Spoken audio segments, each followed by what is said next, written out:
27-year-old Bet Robinson quits her Manhattan banking job.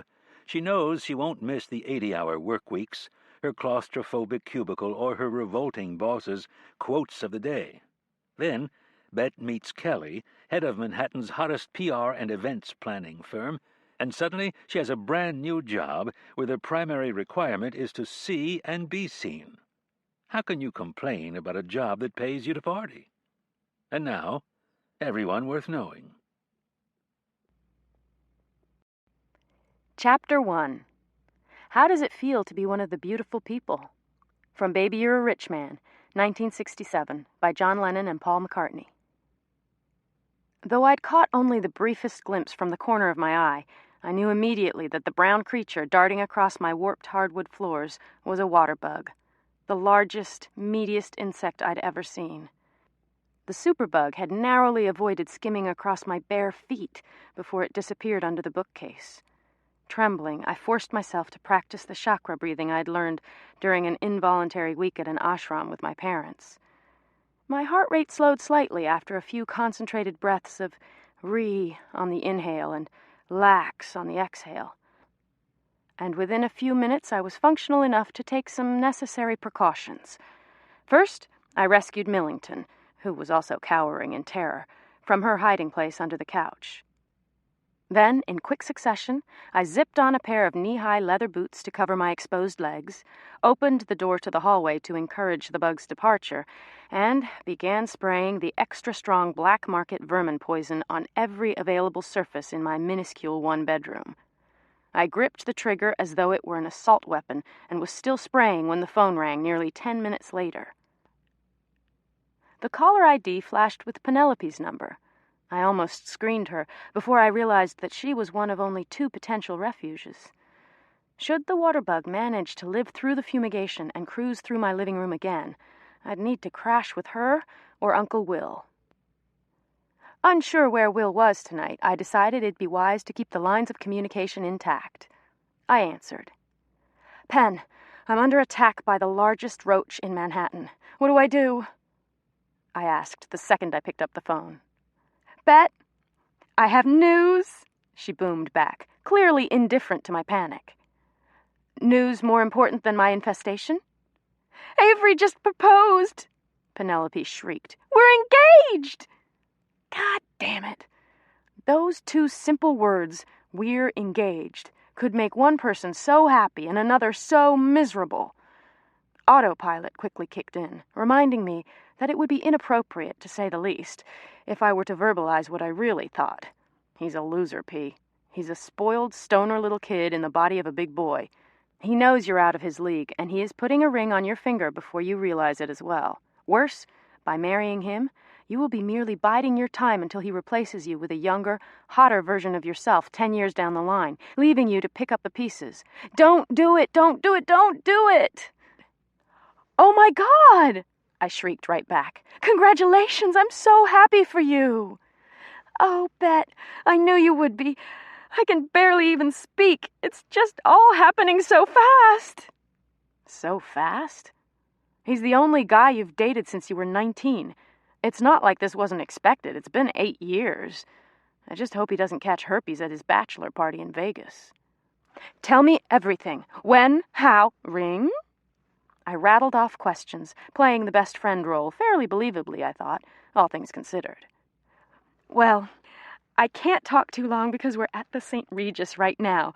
Remember how he insisted on picking me up for work today?" Before waiting for my answer, she raced breathlessly ahead. "He had a car waiting outside and told me it was just because he couldn't get a cab, and said that we were expected for dinner at his parents' house in 10 minutes. Of course, I was a little annoyed that he hadn't even asked if I wanted to go to dinner there. He'd said he'd made reservations at Per Se, and you know how tough it is to get in there. And we were having pre-drinks in the library when in walked both our parents. Before I knew what was happening, he was down on one knee." "In front of all your parents? He did the public proposal?" I knew I sounded horrified, but I couldn't help it. "Bet, it was hardly public. It was our parents. And he said the sweetest things in the world. I mean, we never would have met if it weren't for them, so I can see his point. And get this, He gave me 2 rings. 2 rings? 2 rings! A 7-carat flawless round in platinum that was his great-great-grandmother's for the real ring, and then a very pretty 3-carat Asher cut with baguettes that's much more wearable. Wearable? It's not as though you can roam the streets of New York in a 7-carat rock, you know. I thought it was really smart. 2 rings? Bet, you're incoherent. We went from there to Per Se, where my father even managed to turn off his cell phone for the duration of dinner and make a reasonably nice toast. And then we went for a carriage ride in Central Park. And now we're at a suite in the St. Regis. I just had to call and tell you. Where, oh where, had my friend gone? Penelope, who'd never even shopped for engagement rings because she thought they all looked the same, who had told me 3 months earlier when a mutual college friend had gotten engaged in the back of a horse-drawn carriage that it was the tackiest thing on earth, had just morphed into a very close approximation of a Stepford wife. Was I just bitter? Of course I was bitter. The closest I'd come to getting engaged was reading the wedding announcements in the New York Times, a.k.a. the single girls' sports page, every Sunday at brunch. But that was beside the point. I'm so glad you did, and I can't wait to hear every last detail. But you've got an engagement to consummate. Get off the phone with me and go make your fiancé happy. How weird does that sound, fiancé? Oh, Avery's on a call from work. I keep telling him to hang up.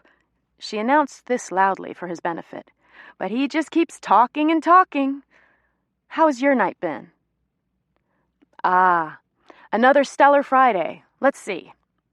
Millington and I took a walk over to the river, and some homeless guy gave her a biscuit along the way, so she was really happy. And then I came home and hopefully killed what must be the largest insect in the tri-state area. I ordered Vietnamese, but I threw it out when I remembered reading that some Vietnamese place near me was shut down for cooking dog. And so now I'm about to dine on reheated rice and beans and a packet of stale Twizzlers. Oh, Christ. I sound like a Lean Cuisine commercial, don't I?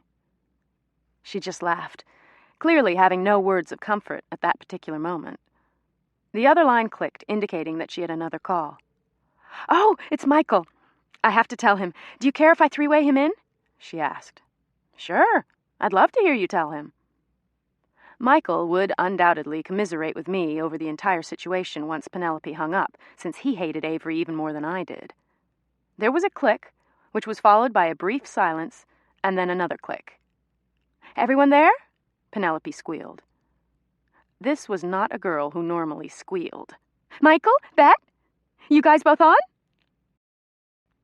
Michael was a colleague of mine and Penelope's at UBS, but since he'd made VP, one of the youngest ever, we'd seen much less of him. Though Michael had a serious girlfriend, it took Penelope's engagement to really drive the point home. We were growing up. Hi, girls, Michael said, sounding exhausted. Michael, guess what? I'm engaged! There was the tiniest beat of hesitation. I knew that, like me, Michael wasn't surprised, but he would be trying hard to formulate a believably enthusiastic response. Pen, that's fantastic news! He all but shouted into the phone. His volume did much to compensate for the lack of any genuine joy in his voice, and I made a mental note to remember that for next time. I know, she sang back. I knew you and Bet would be so happy for me. It just happened a few hours ago, and I am so excited. Well, we'll obviously have to celebrate, he said loudly. Black door, just the 3 of us. Multiple shots of something strong and cheap. Definitely, I added, happy for something to say. A celebration is most definitely in order. Okay, honey, Penelope called into the distance, our drinking plans understandably of little interest. Guys, Avery's off the phone and is pulling on the cord. Avery, stop! I've got to run, but I'll call you both later. Bet, see you at work tomorrow. Love you both. There was a click, and then Michael said, You still there? Sure am. Do you want to call me or should I call you? We'd all learned early on that you couldn't trust that the third line had disconnected, and therefore always took the precaution of starting a new call before talking shit about the person who'd hung up first. I heard a high-pitched voice in the background, and he said, "Damn it, I just got paged. I can't talk now. Can we talk tomorrow?" "Sure. Say hi to Megu for me, okay?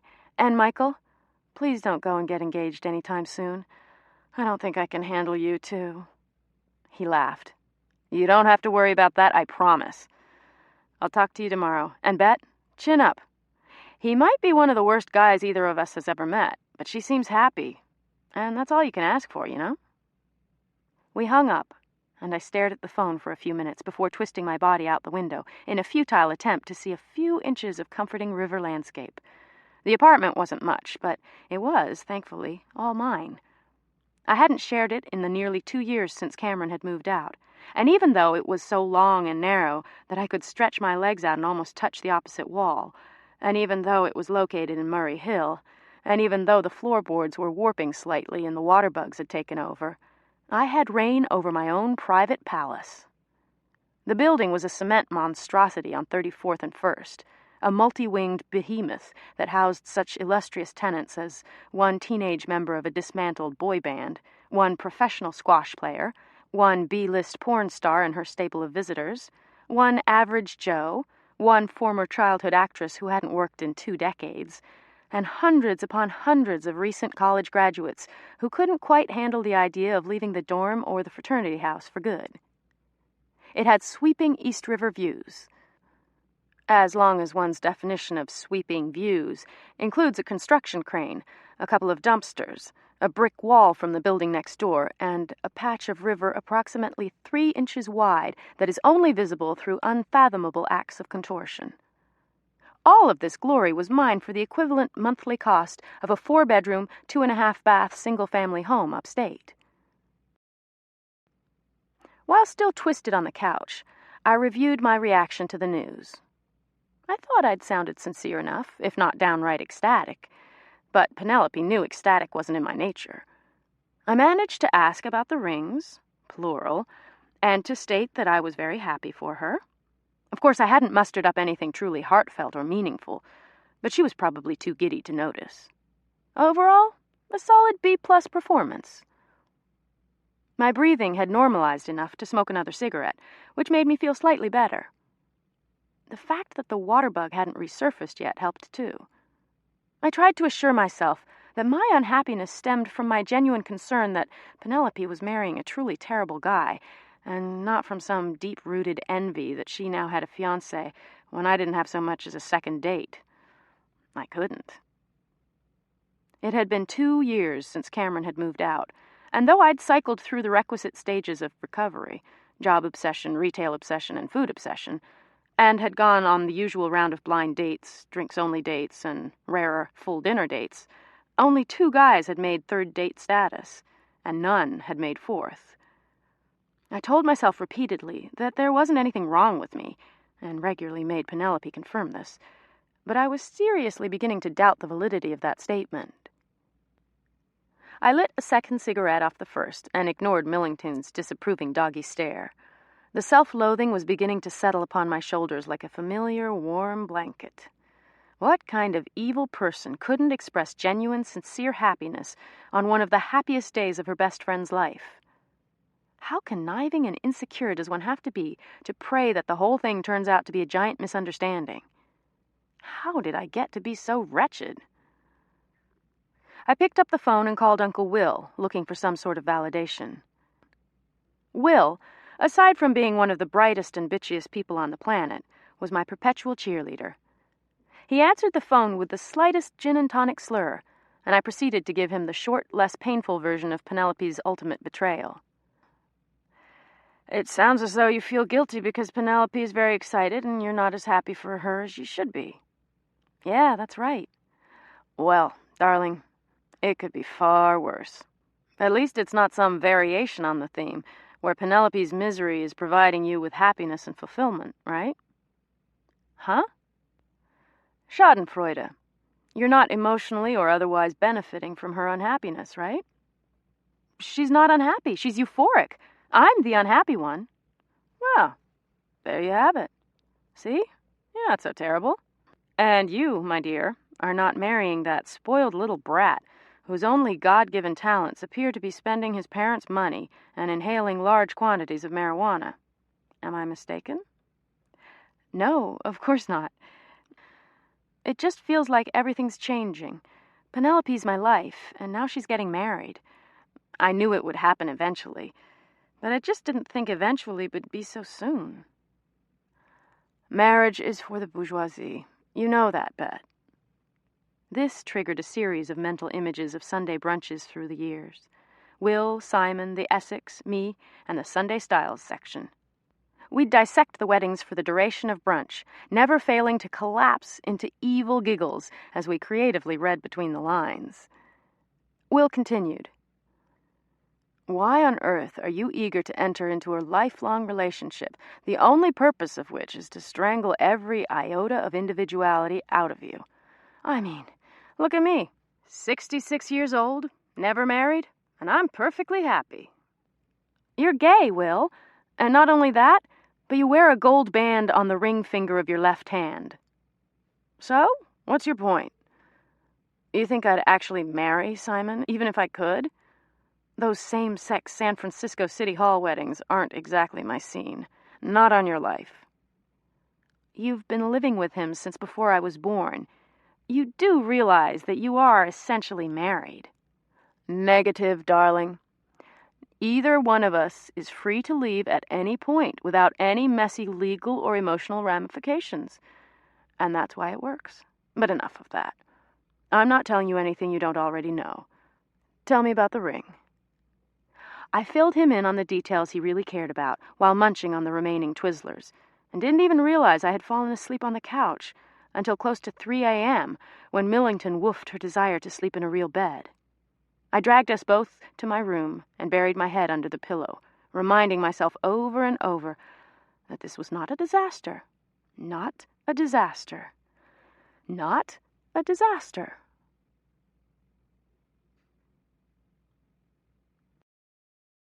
Chapter 2.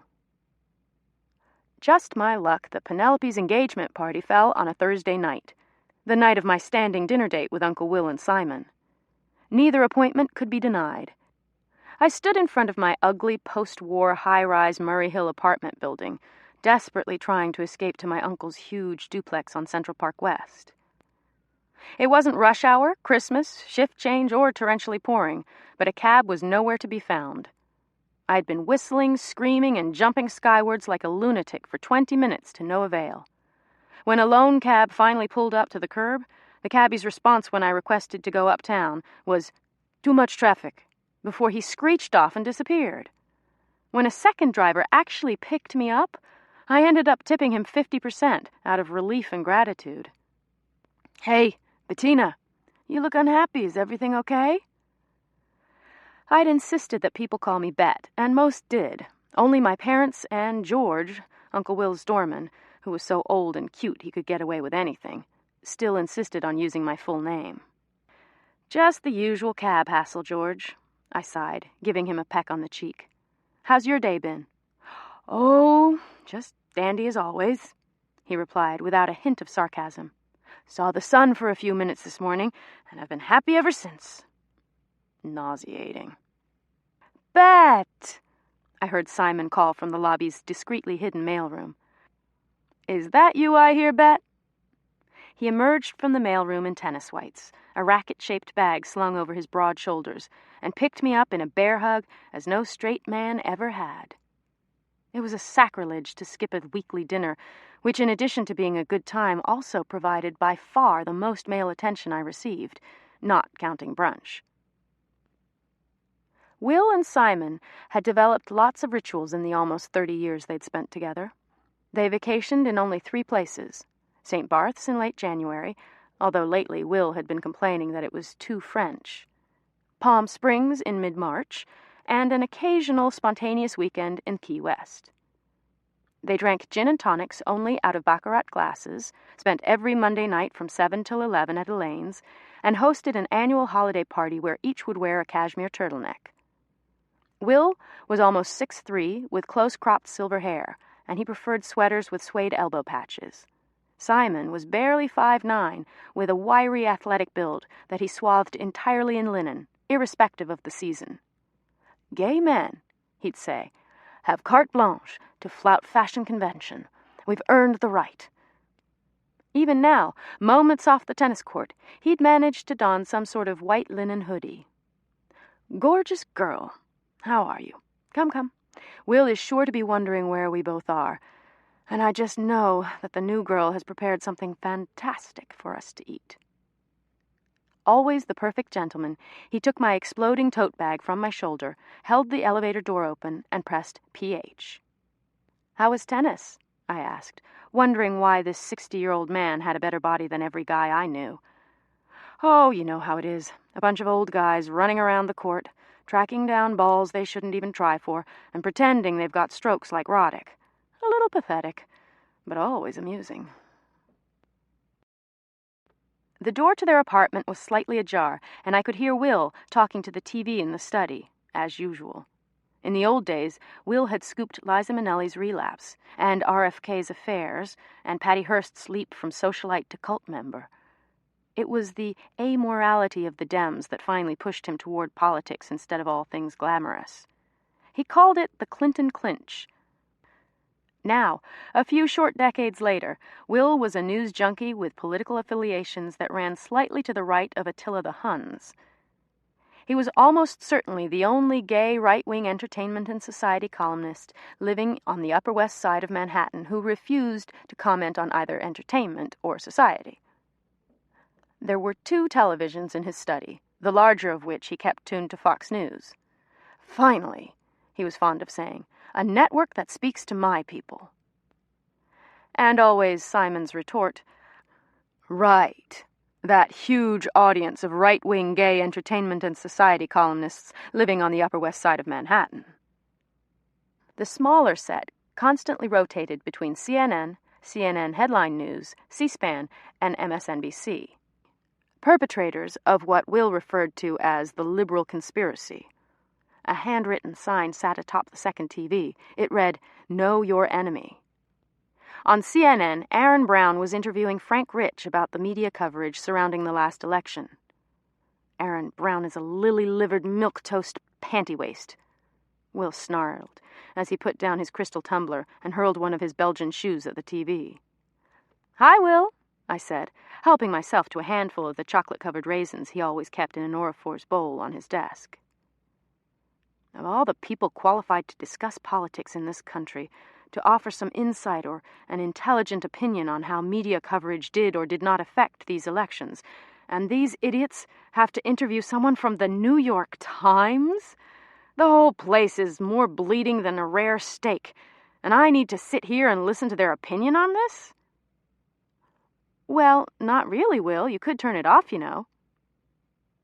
I suppressed a smile as his eyes stayed riveted ahead. I silently debated with myself how long it would take for him to refer to the New York Times as Izvestia, or to bring up the Jason Blair debacle as further proof that the paper's trash at best and a conspiracy against honest, hard-working Americans at worst.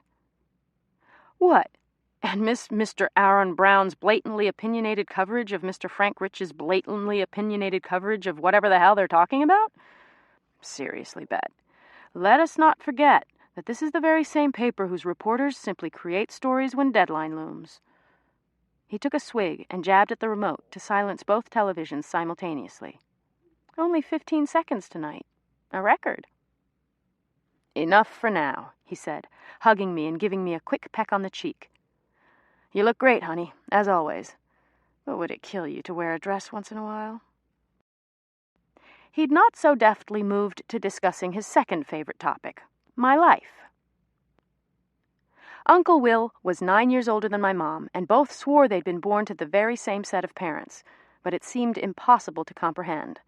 My mother was horrified I'd taken a corporate job that required me to wear something other than caftans and espadrilles, and my uncle thought the travesty was the suit as uniform instead of some killer Valentino gown or a fabulous pair of strappy Louboutins. "Will, it's just what they do at investment banks, you know?" "So I've gathered. I just didn't think you'd end up in banking." "That again." "Your people love capitalism, don't they?" I teased. The Republicans, I mean, not so much the gays. He raised his bushy gray eyebrows and peered at me from across the couch. Cute. Very cute. It's nothing against banking, darling. I think you know that. It's a fine, respectable career. I'd rather see you doing that than any of those hippy-dippy save-the-world jobs your parents would recommend. But you just seem so young to lock yourself into something so boring. You should be out there, meeting people, going to parties, enjoying being young and single in New York, not tied down to a desk in a bank. What do you want to do? As many times as he'd asked me this, I'd never come around to a great or even decent answer. It was certainly a fair question. In high school, I'd always thought I'd join the Peace Corps. My parents had taught me that that was the natural step following a college degree. But then I went to Emory and met Penelope. She liked that I couldn't name every private school in Manhattan and knew nothing about Martha's Vineyard, and I, of course, loved that she could and did. We were inseparable by Christmas break, and by the end of freshman year, I had discarded my favorite dead t-shirts. Jerry was long dead anyway. And it was fun going to basketball games and keg parties and joining the co-ed touch football league with a whole group of people who didn't regularly dread their hair or recycle their bath water or wear patchouli oil. I didn't stand out as the eccentric girl who always smelled a little bit off and knew way too much about the redwoods. I wore the same jeans and t-shirts as everyone else, without even checking to see if they originated in a sweatshop, and ate the same burgers and drank the same beer, and it felt fantastic. For 4 years, I had a group of similar-minded friends and the occasional boyfriend, none of whom were Peace Corps bound. So when all the big companies showed up on campus waving giant salaries and signing bonuses and offering to fly candidates to New York for interviews, I did it. Nearly every one of my friends from school took a similar job, because when you get right down to it, how else is a 22-year-old going to be able to pay rent in Manhattan? What was incredible about the whole thing was how quickly 5 years had gone by. 5 years had just vanished into a black hole of training programs and quarterly reports and year-end bonuses, leaving barely enough time for me to consider that I loathed what I did all day long. It didn't help matters that I was actually good at it. It somehow seemed to signify that I was doing the right thing. Will knew it was wrong, though, could obviously sense it, but so far, I'd been too complacent to make the leap into something else. What do I want to do? How on earth can I answer something like that? I asked. How can you not? If you don't get out soon, you're going to wake up one day when you're 40 and a managing director and jump off a bridge. There's nothing wrong with banking, darling. It's just not for you. You should be around people. You should laugh a little. You should write. And you should be wearing much better clothes. I didn't tell him I was considering looking for work at a nonprofit. He'd start ranting about how his campaign to unbrainwash me from my parents had failed, and he'd sit dejectedly at the table for the rest of the evening. I'd tried it once, just merely mentioned that I was thinking of interviewing at Planned Parenthood, and he'd informed me that while that was a most noble idea, it would lead me straight back down the path to rejoining, in his words, the world of the great unshowered. So we proceeded to cover the usual topics. First came my non-existent love life. Darling, you're simply too young and too pretty for your job to be your only lover. Followed by a bit of ranting about Will's latest column. Is it my fault that Manhattan has become so uneducated that people no longer wish to hear the truth about their elected officials? We cycled back to my high school days of political activism. The incense era is blessedly over. And then once again returned to everyone's all-time favorite topic, the abject state of my wardrobe. Ill-fitting, masculine trousers do not a date outfit make. Just as he was beginning a small soliloquy on the far-reaching benefits of owning a Chanel suit, the maid knocked on the study door to inform us that dinner was on the table. We collected our drinks and made our way to the formal dining room. "Productive day?" Simon asked Will, kissing him on the cheek in greeting. He had showered and changed into a pair of Hef-esque linen pajamas and was holding a glass of champagne. "Of course not," Will responded, setting aside his dirty martini and pouring 2 more glasses of champagne. He handed one to me. "Deadline's not until midnight. Why would I do a damn thing until 10 o'clock tonight? What are we celebrating?" I dug into my gorgonzola salad, grateful to be eating something that hadn't originated in a street cart, and took a gulp of champagne. If I could have somehow finagled eating there every night without appearing to be the biggest loser on earth, I would have done it in a second. But even I had enough dignity to know that being available for the same people, even if they were your uncle and his partner, more than once a week for dinner and once for brunch, was truly pathetic. "What? We need to be celebrating something to drink a little champagne?" Simon asked, helping himself to a few pieces of the sliced steak their housekeeper had made for the main course. "Just thought it would be a nice change. Bet, what are your plans for the rest of the evening?" "Penelope's engagement party. I'm going to have to head there soon, actually. The mothers put the whole thing together before either Avery or Penelope could veto it. At least it's at some club in Chelsea, though, rather than somewhere on the Upper East Side. I think that was their one concession to their children actually enjoying themselves." "What's the name of the club?" Will asked, although there was little chance he knew anything about it if it wasn't dark, wood-paneled, and filled with cigar smoke. "She mentioned it, but I can't remember. Begins with a B, I think." "Here," I said, pulling a torn slip of paper from my bag. "It's on 27th between 10th and 11th. It's called—" "Bungalow 8, they replied in unison. "How did you both know that?" "Honey, it's mentioned so often in page 6 that you'd think Richard Johnson owned the damn place," Will said. "I read somewhere that it was originally modeled after the bungalows at the Beverly Hills Hotel, that the service is just as good. It's just a nightclub, but this article described a concierge who will cater to any whim, from ordering in a special kind of rare sushi to arranging for helicopters. There are places that are hot for a few months and then vanish, but everyone agrees that Bungalow 8 has staying power," Simon said. "I guess sitting at the black door on my nights out isn't really helping my social life," I said, and pushed my plate away. "Do you guys mind if I bail early tonight? Penelope wanted me there before the hordes of Avery's friends and her family arrive." "Run, Bet, run. Stop only to reapply your lipstick, and then run.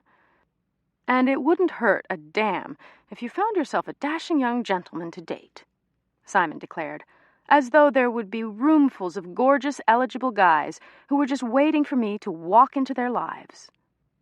"Or even better, a dashing young bastard to play with for one evening." Will winked, only half kidding. "You guys are the best," I said, kissing each one's cheek before gathering my bag and cardigan. "You have no compunction whoring out your only niece, do you?" "Absolutely none," Will announced, while Simon shook his head gravely. "Go be a good tart and have some fun, for Christ's sake, will you?" There was a crowd, 3 deep and a block long, when the cab pulled up in front of the club. And if it hadn't been Penelope's party, I would have had the cabbie keep driving.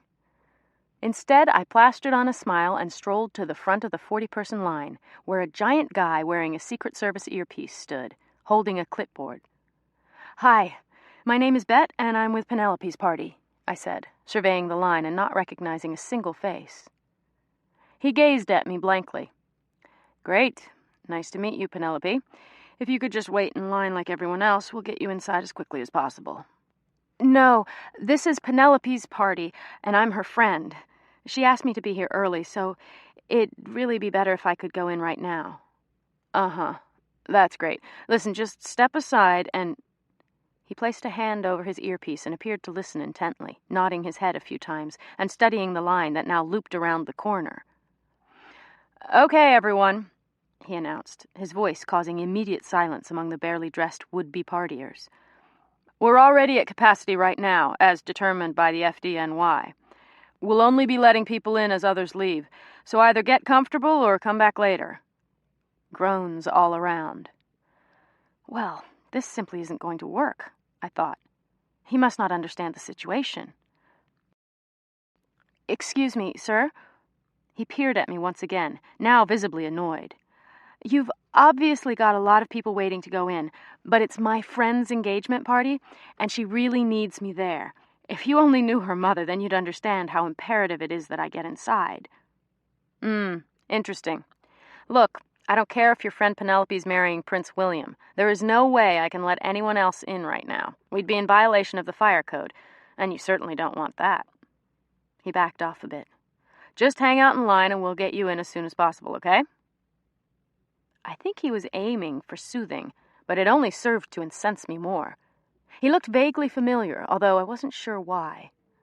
His faded green t-shirt was tight enough to show that he was quite capable of keeping people out, if he so desired, but the slightly baggy faded jeans that hung low on his hips suggested he didn't take himself too seriously. Just as I was conceding that he had the best hair I'd ever seen on a guy, longish, dark, thick, and annoyingly shiny, he shrugged on a gray corduroy jacket and managed to look even cuter still. Definitely a model. I restrained myself from announcing something super snotty about what a power trip this must be for someone who most likely hadn't made it past 7th grade, and skulked to the back of the line. As repeated attempts to call both Penelope's and Avery's cell phones went straight to voicemail, and the front door goon was only allowing in an average of 2 people every 10 minutes, I stood there for the better part of an hour. I was fantasizing about the many ways I could humiliate or otherwise harm the bouncer when Michael and his girlfriend slinked outside and lit cigarettes a few feet from the door. "Michael!" I shrieked, aware of how absolutely pathetic I sounded, but not really caring. "Michael! Megu! Over here!" They both looked over the hordes of people and spotted me, which probably wasn't hard considering I was screaming and waving with zero dignity. They waved me over, and I practically ran to them. "I need to get inside already. I've been standing outside this goddamn hellhole forever, and that guy won't let me in. Penelope's going to kill me." "Hey, Bet. Great to see you too," Michael said, leaning over to kiss my cheek. "Sorry," I said, hugging first him and then his girlfriend Megu, the sweet Japanese med student with whom he now shared an apartment. "How are you guys? How on earth did you both get out for this?" "It happens like once every 6 months, Megu smiled, taking hold of Michael's hand and tucking it behind her back. "The schedule just falls into alignment for one 12-hour period when I'm not on call and he's not at work." "And you came here? What, are you crazy? Megu, you're a really good sport. Michael, do you realize what a girl you have here?" "Sure do," he said, gazing at her adoringly. "She knows Penelope would kill me, too, if we didn't make an appearance. But I think we're out. I've got to be at work in, 4 hours now, and Megu was hoping to sleep for a full 6-hour block of time for the first time in a few weeks, so we're going to bail. It looks like people are headed inside now." I turned to see a massive exchange of gorgeous people. One crowd surged outside, apparently on their way to a real party in Tribeca, and another seeped in through the door when the bouncer lifted the velvet rope. "I thought you said I was next on the list," I said flatly to the bouncer. "Feel free to visit Princess Penelope," he told me, sweeping expansively with one arm and adjusting his earpiece to hear what I'm sure was crucial information with the other. "See? There you go," Michael said, pulling Megu out into the street with him. "Call me this week and let's grab a drink. Bring Penelope. I didn't get a chance to even talk to her tonight, and it's been forever since we all caught up. Tell her I said goodbye." And they were gone, undoubtedly thrilled they'd managed to escape. I turned around and saw that there were only a few people loitering on the sidewalk, talking on cell phones, apparently indifferent to whether they went inside. Just like that, the crowd had evaporated, and I was finally being granted entry. "Gee, thanks. You were extraordinarily helpful," I said to the bouncer, brushing past his massive frame and walking through the velvet rope he held open. I yanked open the giant glass door and stepped into a dark foyer where Avery was talking very closely to a very pretty girl with very big breasts. "Hi, Bet. Where have you been all night?" he said, immediately moving toward me and offering to take my coat. In the same second, Penelope bounded over, looking flushed and then relieved. She was wearing a short black cocktail dress, topped with a sequined shrug, and extraordinarily high-heeled silver sandals, and I knew immediately that her mother had dressed her. "Bet!" she hissed, grabbing my arm and leading me away from Avery, who immediately resumed his intense conversation with the girl. "What took you so long? I've been suffering alone all night." I raised my eyebrows and looked around. "Alone? There must be 200 people here. All these years, and I didn't know you had 200 friends. This is quite the party." "Yeah, really impressive, right? Exactly 5 of the people in this room are here to see me. My mother, my brother, one of the girls from the real estate department, my father's secretary, and now you. Megu and Michael left, right?" I nodded. "The rest are Avery's, of course, and my mother's friends. Where have you been?" She took a gulp of her drink and passed the glass to me with slightly shaking hands, as though it were a pipe, not a champagne flute. "Honey, I've been here for over an hour, as promised. Had a bit of trouble at the door." "You didn't?" She looked horrified. "I did. Very cute bouncer, but a total creep." "Oh, Bet, I'm so sorry. Why didn't you call me?" "I did, a few dozen times, but I guess you couldn't hear your phone. Listen, don't worry about it. Tonight's your night, so try and, well, enjoy it?" "Let's get you a drink," she said, pulling a Cosmopolitan from a circling waiter's tray. "Do you believe this party? It's crazy. How long has your mother been planning this?"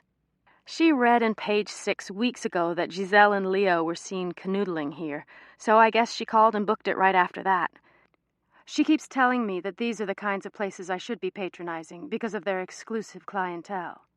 I didn't tell her that the one time Avery dragged me here, the clientele was basically having sex on the dance floor." "It probably would have only encouraged her more." "True." A model tall woman wedged herself between us and began air-kissing Penelope in a manner so insincere I actually cringed, gulped my Cosmo, and sneaked away. I got pulled into some inane conversation with a few people from the bank who'd just arrived and who looked a little shell-shocked to be away from their computers, and I chatted as briefly as possible with Penelope's mother, who immediately referenced both the Chanel suit and heels she was wearing, and then pulled Penelope by the arm to another cache of people. I surveyed the designer-clad crowd and tried not to shrink in my outfit, which had been purchased online from a combination of J. Crew and Banana Republic at 3 a.m. a few months ago. Will had been particularly insistent lately that I needed going-out clothes, but the catalog orders were not what he had in mind. I got the feeling that any of these people could and would feel perfectly comfortable roaming around naked. Even better than the clothes, which were perfect, was the confidence, and that came from somewhere else entirely. 2 hours and 3 Cosmos later, certifiably tipsy, I was considering going home. Instead, I grabbed another drink and ducked outside. The line to get in had cleared up entirely. Only the bouncer who'd held me in Club Purgatory for so long remained. I was preparing my snide remarks should he address me in any way whatsoever. But he just grinned and returned his attention to the paperback he was reading, which looked like a matchbook in his massive hands. Shame he was so cute, but jerks always are. "So, what was it about me that you didn't like?" I couldn't help myself. 5 years in the city, and I'd tried to avoid places with doormen or velvet ropes unless absolutely necessary. I'd inherited at least a bit of my parents' egalitarian self-righteousness, or intense insecurity, depending on how you looked at it. "Pardon?" "I mean, when you wouldn't let me in before, even though it's my best friend's engagement party." He shook his head and half smiled to himself. "Look, it's nothing personal. They hand me a list and tell me to follow it and do crowd control. If you're not on the list or you show up when 100 other people do, I have to keep you outside for a little while. There's really nothing more to it." "Sure." I'd all but missed my best friend's big night because of his door policy. I teetered a bit and then hissed, "Nothing personal, right?" "You think I need your attitude tonight?" I've got plenty of people who are far more expert at giving me a really fucking hard time, so why don't we just stop talking and I'll put you in a cab? Perhaps it was the fourth Cosmo, liquid courage, but I wasn't in the mood to deal with his condescending attitude. So I turned on my 2 chunky heels and yanked the door open. I hardly need your charity. Thanks for nothing, I snapped and marched back inside the club as soberly as I could manage. I hugged Penelope, air-kissed Avery, and then beelined to the door before anyone else could initiate any more small talk. I saw a girl crouched in a corner, sobbing quietly, but with a pleased awareness that others were watching, and sidestepped a strikingly stylish foreign couple who were making out furiously, and with much hip-grinding.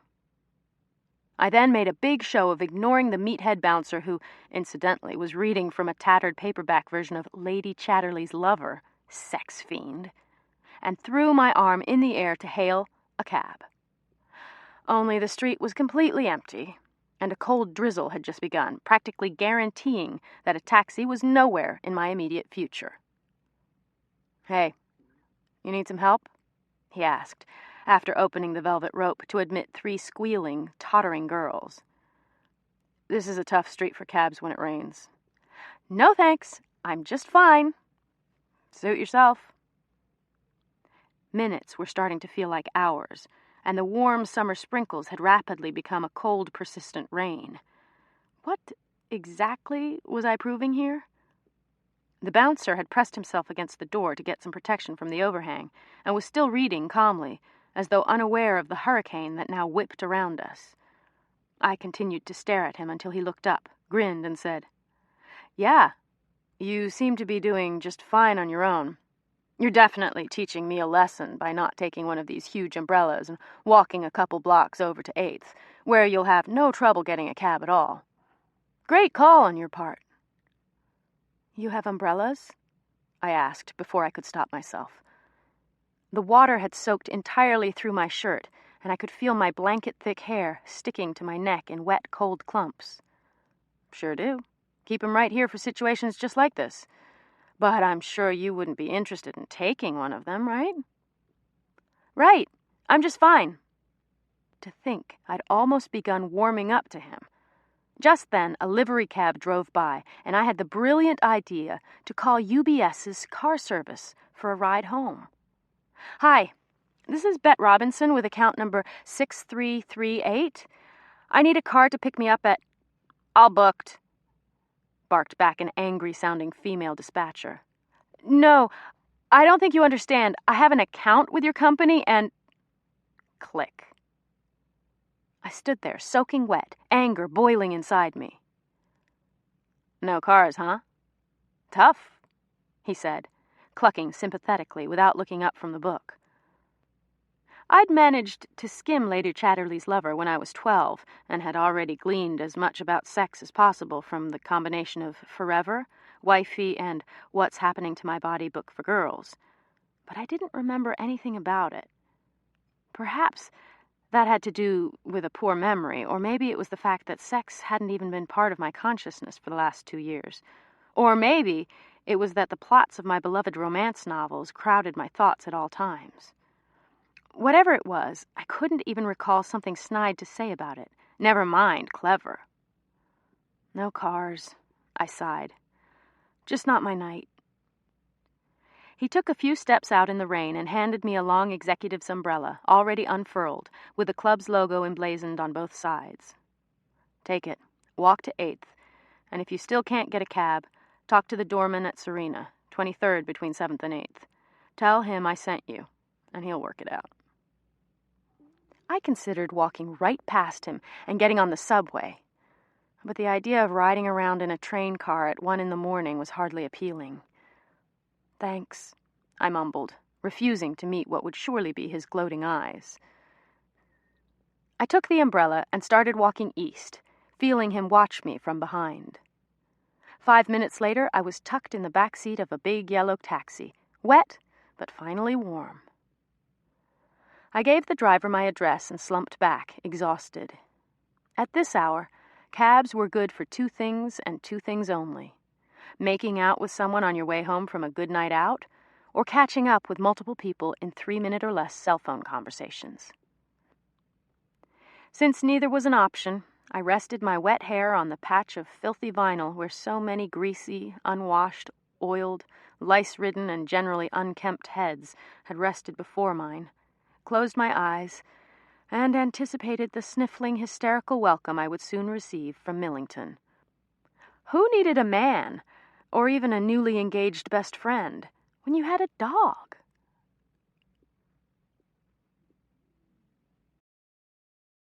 Chapter 3. The week following Penelope's engagement party was nearly unbearable. It was my fault, of course. There are many ways to piss off your parents and rebel against your entire upbringing without enslaving yourself in the process, but I was clearly too stupid to find them. So instead, I sat inside my shower-sized cubicle at UBS Warburg, as I had done every day for the past 56 months, and death-gripped the phone, which was currently discolored by a layer of Maybelline Fresh Look foundation in tawny blush, and a few splotches of L'Oreal Wet Shine lip gloss in rhinestone pink. I wiped it off as best I could while pressing the receiver to my ear and rubbed my grubby fingers clean underneath the desk chair. I was being berated by a minimum, someone who only invests the $1 million minimum with my division and is therefore excruciatingly demanding and detail-oriented in a way that $40 million clients never are. Mrs. Kaufman, I truly understand your concern over the market's slight decline, but let me assure you that we have everything under control. I realize your nephew, the interior decorator, thinks your portfolio is top-heavy with corporate bonds, but I assure you our traders are excellent and always looking out for your best interests. I don't know if a 32% annual gain is realistic in this economic environment, but I'll have Aaron give you a call as soon as he gets back to his desk. Yes. Of course. Yes, I will absolutely have him call you the moment he returns from the meeting. Yes, certainly. Of course, yes. Naturally. Yes. A pleasure hearing from you as always. All right then, bye-bye. I waited until I heard the click on her end and then slammed down the phone. Nearly 5 years, and I'd yet to utter the word no, as apparently you need to have at least 72 months' experience before being qualified to go there. I went to send Aaron a quick email, begging him to return Mrs. Kaufman's call so she would finally stop stalking me, and was surprised to see that he was back at his desk, busily blast-emailing us his daily inspirational bullshit. Good morning, folks. Let's remember to show our clients our high energy levels. Our relationships with these good folks comprise our whole business. They appreciate our patience and consideration as much as our results-oriented portfolio handling. I'm pleased to announce a new weekly group meeting, one that I hope will allow us all to brainstorm ways we may better serve our clients. It will be held each Friday at 7 a.m. and will provide us with an opportunity to think outside the box. Breakfast is on me, folks, so bring yourselves and your thinking caps, and remember, great discoveries and improvements invariably involve the cooperation of many minds. Alexander Graham Bell. I stared at the email so long my eyes began to glaze over. Were his insistence on using the words folks and his constant references to thinking outside the box more or less annoying than his inclusion of the phrase thinking caps? Did he craft and send these emails just to add to the all-pervasive misery and hopelessness of my days? I pondered this for a few moments, desperate to think about anything other than the 7 a.m. meeting announcement. I managed to move beyond it long enough to field another frantic call, this time from Mrs. Kaufman's nephew, that lasted a record 57 minutes, 90% of which he spent accusing me of things that were entirely beyond my control, while I said nothing, or, occasionally, just to switch things up, agreed with him that I was, in fact, as dumb and useless as he claimed. I hung up and resumed staring listlessly at the email. I wasn't exactly sure how Mr. Bell's quote applied to my life, or why I should care, But I did know if I planned to escape for lunch, now was my only chance. I'd abided by the no-leaving for lunch policy my first few years at UBS Warburg, and dutifully ordered in each day. But lately, Penelope and I had brazenly begun sneaking out for 10, 12 minutes a day to retrieve our own takeout and cram in as much whining and gossip as possible. An IM popped up on my screen. Pilo. Ready? Let's do falafel. Meet at the 52nd Street cart in 5? I punched in the letter Y, hit send, and draped my suit jacket over the back of my chair to indicate my presence. One of the managers glanced at me when I picked up my purse, so I filled my mug with steaming coffee as additional proof that I hadn't left the premises, and placed it in the middle of my desk.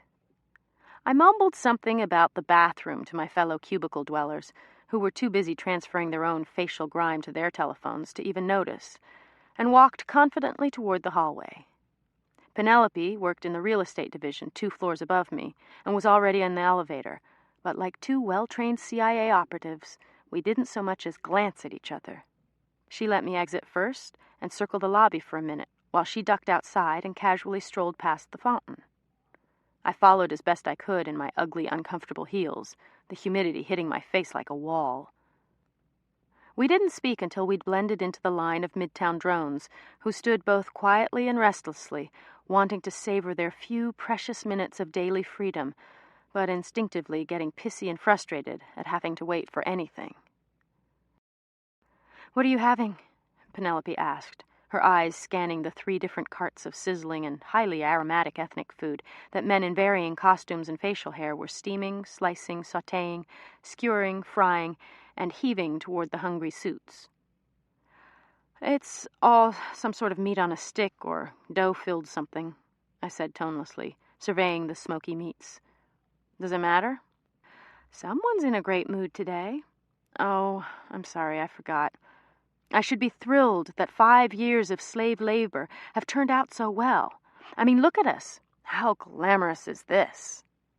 I waved my arms expansively in front of us. "It's sad enough we don't get to go out to lunch at some point in the middle of a 16-hour workday, but it's fucking pathetic that we aren't even permitted to pick out our food ourselves."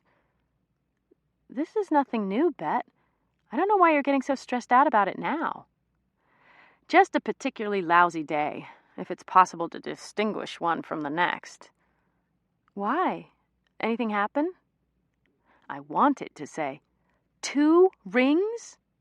But restrained myself as an overweight woman wearing a skirt suit worse than mine and a pair of white leather Reeboks over her tights spilled hot sauce down the front of her embroidered ruffled blouse. I saw myself in 10 years and nearly lurched forward with queasiness. "Of course nothing happened. That's the whole point," I all but screamed. 2 blonde guys who looked fresh off the Princeton Eating Club path turned and looked at me curiously. I thought about composing myself for a minute since, well, they were both really cute. But I soon remembered that these obscenely hot lacrosse players were not only way too young, but most likely also had obscenely gorgeous girlfriends 8 years my junior. "Seriously, Bet, I don't know what you're looking for. I mean, it's a job, right? It's still work. It doesn't matter what you do. It's never going to be like sitting at the country club all day long, you know? Sure, it sucks to spend every minute at work, and I don't exactly adore finance either. I never fantasized about working at a bank. But it's just not that bad." Penelope's parents had tried to push her toward a position at Vogue or Sotheby's as the final finishing school in pursuit of her MRS degree. But when she'd insisted on joining the rest of us in corporate America, they'd acquiesced. It was certainly possible to find a husband while working in finance, as long as she kept her priorities straight, didn't display any overt ambition, and quit immediately after the wedding. Truth be told, though, while she whined and complained about the job, I think she actually liked it. She handed over a $10 bill to cover both our kebab plates, and my eyes were drawn to her hand like a magnet. Even I had to admit the ring was gorgeous. I said as much for the 10th time, and she beamed. It was hard to be upset about the engagement when she was so obviously giddy. Avery had even stepped it up since the proposal and had managed to impersonate a real caring fiancé, which, of course, had made her even happier. He'd met her after work so they could go home together, and had even brought her breakfast in bed. More important, he had refrained from clubbing, his favorite pastime, for a full 3 weeks now, the only exception being last week's soirée in their honor. Penelope didn't mind that Avery wanted to spend as much time as humanly possible wedged in between banquettes, or dancing on them, but she wanted no part of it. On the nights he was out with friends from his consulting firm, Penelope and I would sit at the Black Door, dive bar extraordinaire, with Michael, when he was available, drinking beer and wondering why anyone would want to be anywhere else. But someone must have clued Avery in that while it's acceptable to leave your girlfriend at home 6 nights a week, ditching your fiancé is different. So he'd made a concerted effort to cut back. I knew it would never last.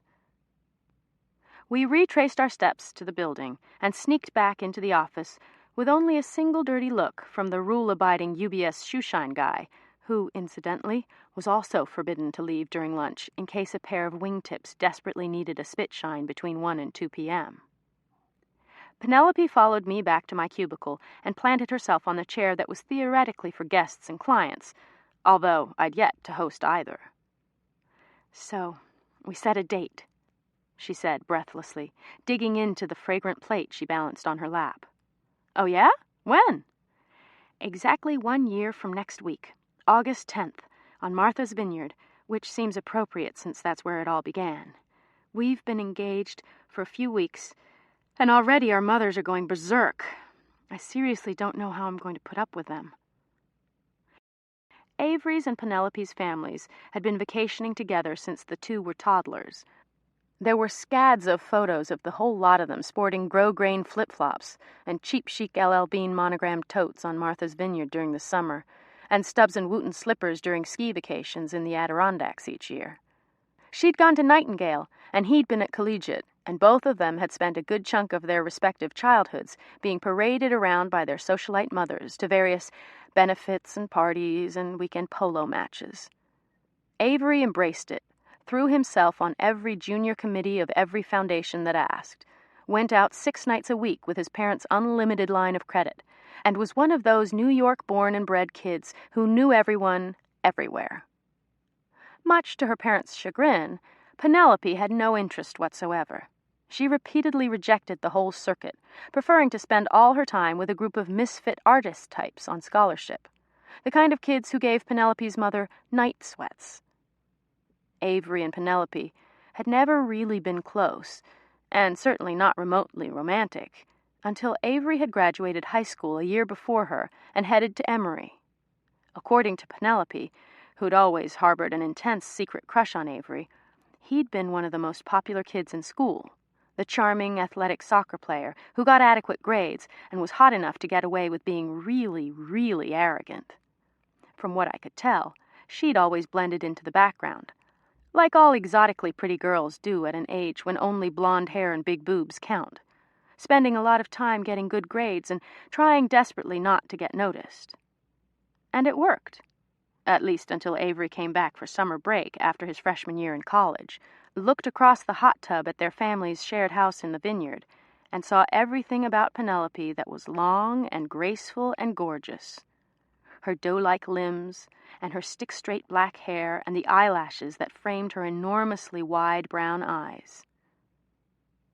So she did what every good girl knows is completely wrong for the reputation, the self-esteem, and the strategy of making him call the next day, and slept with him then and there, mere minutes after he leaned over to kiss her for the very first time. "I just couldn't help it," she'd said 1,000,000 times while retelling the story. "I couldn't believe that Avery Wainwright was interested in me."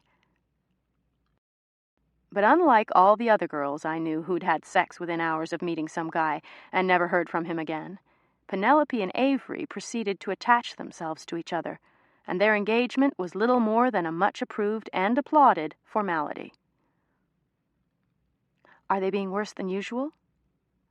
She sighed and rolled her eyes. "Worse than usual. An interesting phrase. I would have thought it was impossible, but yes, my mother has managed to become even more unbearable lately. Our last knockdown brawl was over whether or not you could rightfully call something a wedding dress if it wasn't designed by Vera Wang or Carolina Herrera. I said yes. She obviously disagreed. Vehemently. Who won? I caved on that because really, I don't care who makes the dress as long as I like it. I figure I have to pick my battles very, very carefully, and the one I will not be compromising on is the wedding announcement. Define wedding announcement. Don't make me. She grinned and took a swig of Dr. Pepper. Say it. Please, Bet. This sucks enough. Don't make me say it. Come on, Pen. Own up. Go on. It'll get easier after the first time. Just say it. I nudged her chair with my foot and leaned in to relish the information. She covered her perfect pale forehead with her long, thin hands and shook her head. New York Times. I knew it! Will and I will be gentle, I promise. She's not kidding around, is she? Of course she's not, Penelope wailed. And naturally, Avery's mother is dying for it also. Oh, Pen, it's perfect! You guys make such a cute couple, and now everyone else can see it too, I cackled. You should hear them, Bet. It's hideous. Both of them are already fantasizing about all those fancy private schools they can list between them. Do you know, I overheard my mother on the phone the other day with the weddings editor saying that she'd like to include all the siblings' schools as well. The woman told her that they wouldn't even discuss it until 6 weeks before, but that hasn't discouraged anyone. Avery's mom already made an appointment for the photo shoot and has all sorts of ideas about how we can pose so that our eyebrows are level, which is one of the published suggestions. The wedding is still a year away. Yes, but these things require lots of advanced planning and research. That's what they said, she cried. What about eloping? But before she could answer, Aaron made a big show of knocking on my cubicle wall and waving his arms to imitate regret at breaking up our little powwow, as he irritatingly called our lunches. Don't mean to break up your little powwow, folks, he said, as both Penelope and I silently mouthed the words along with him. Bet, may I have a word with you? No worries, I was just leaving, Penelope breathed, obviously grateful for the chance to flee without talking to Aaron. Bet, we'll talk more later. And before I could say anything, she was gone. Say, Bet. Yes, Aaron? He sounded so much like Lumberg from Office Space that it would have been funny had I not been on the receiving end of his suggestions.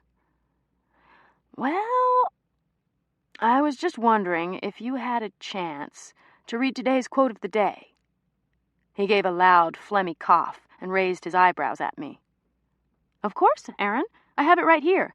Individual commitment to a group effort.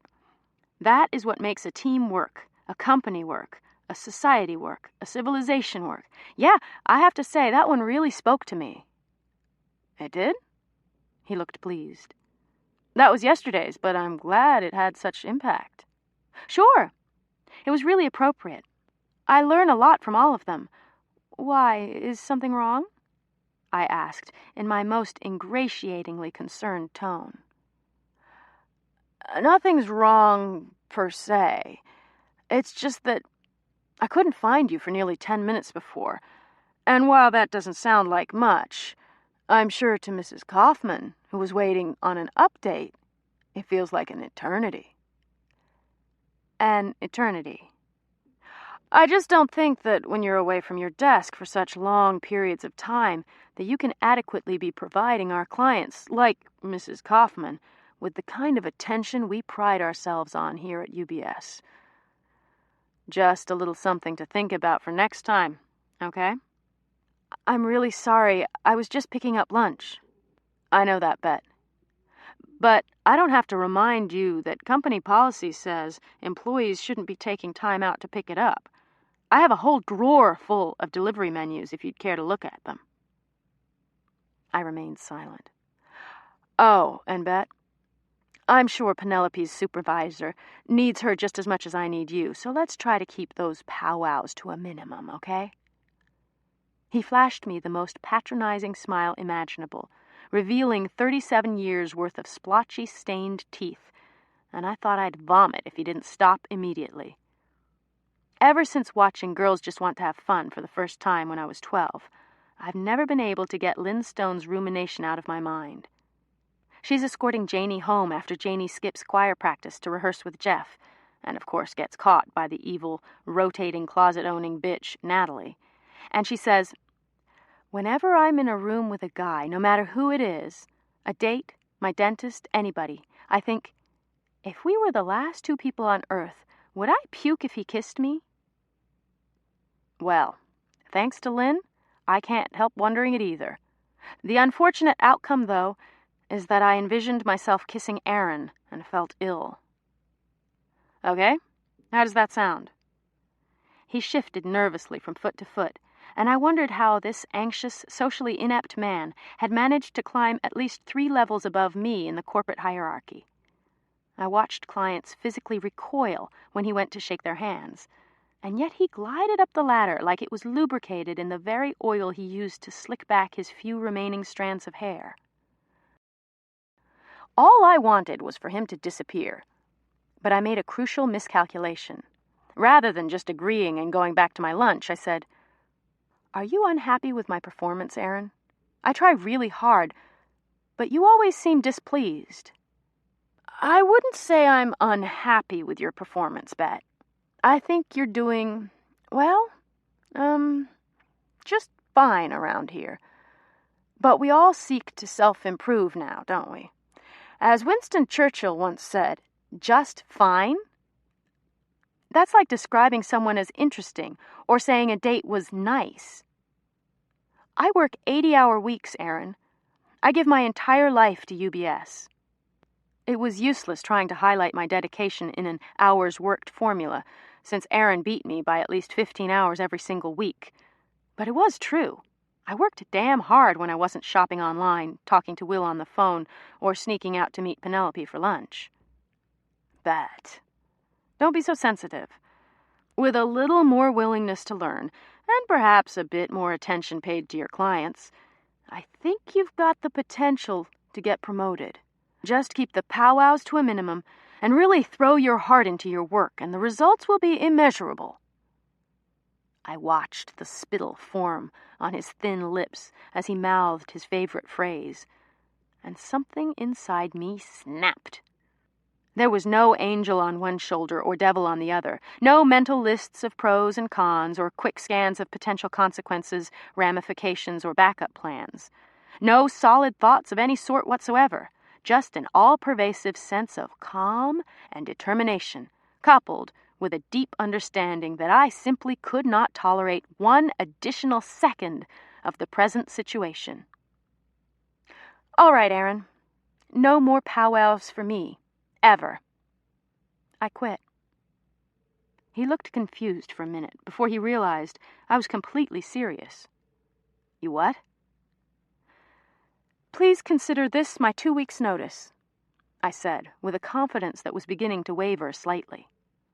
Appearing to consider this for a minute, he wiped his sweaty brow and furrowed it a few times. That won't be necessary, he said quietly. It was my turn to be confused. I appreciate it, Aaron, but I really do have to leave. I meant that the 2 weeks won't be necessary. We shouldn't have much trouble finding someone, Bet. There are loads of qualified people out there who actually want to work here, if you can imagine that. Please, discuss the details of your departure with HR and have your things packed by the end of the day. And good luck with whatever you'll be doing next. He forced a tight smile and walked away, seeming self-assured for the first time in the 5 years I'd worked for him. Thoughts swirled in my head, coming too fast and from too many directions for me to actually process them. Aaron had balls. Who knew? I'd just quit my job. Quit it. With no forethought or planning. Must tell Penelope. Penelope engaged. How would I get all my stuff home? Could I still charge a car to the company?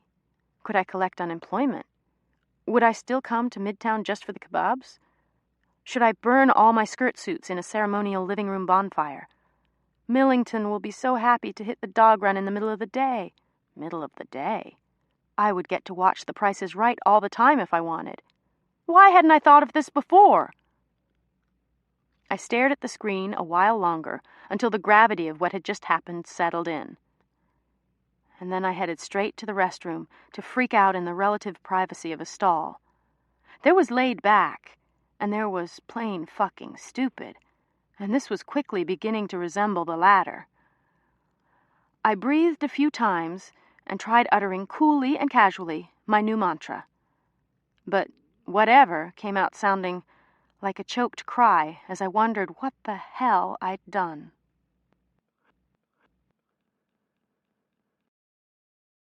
Chapter 4. Christ, Bet, it's not like you maimed someone. You quit your job. Congratulations! Welcome to the wonderful world of adult irresponsibility. Things don't always go according to plan, you know. Simon was trying his best to soothe me while we waited for Will to get home, because he couldn't tell that I was already completely relaxed. The last time I'd felt this zen, I thought, might have been the ashram retreat. It's just kind of eerie not having any idea what to do next. It was that same involuntary calm paralysis. Though I knew I should be more panicked, the last month had actually been pretty great. I'd intended to tell everyone about quitting, but when it came time to actually make the calls, I was overtaken by an all-consuming combination of ennui, laziness, and inertia. It's not like I couldn't tell people I quit. It was just a matter of dialing and announcing, but the effort of explaining my reasons for leaving, none, and discussing my game plan, non-existent, seemed utterly overwhelming each time I picked up the phone. So instead, in what I'm sure was some sort of psychologically distressed, avoidance denial state, I slept until 1 every day, spent most of the afternoon alternately watching TV and walking Millington, shopped for things I didn't need in an obvious effort to fill the voids in my life, and made a conscious decision to start smoking again in earnest, so I'd have something to do once Conan was over.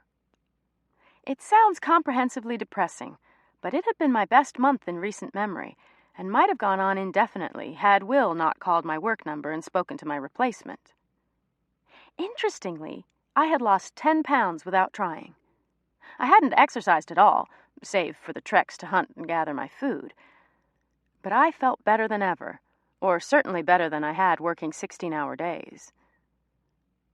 I'd been thin all through college, but had packed on the pounds quite efficiently as soon as I'd started work, having no time to exercise, choosing instead to down a particularly disgusting daily diet of kebabs, donuts, vending machine candy bars, and coffee so sugar-heavy my teeth felt permanently coated. My parents and friends had politely ignored my weight gain, but I knew I looked terrible. Annually, I'd declare my New Year's resolution of more dedicated gym going. It usually lasted a solid 4 days before I'd kick my alarm clock and claim the extra hour for sleep. Only Will repeatedly reminded me that I looked like hell. But, darling, don't you remember how scouts would stop you on the street and ask you to model? That's not happening anymore, is it?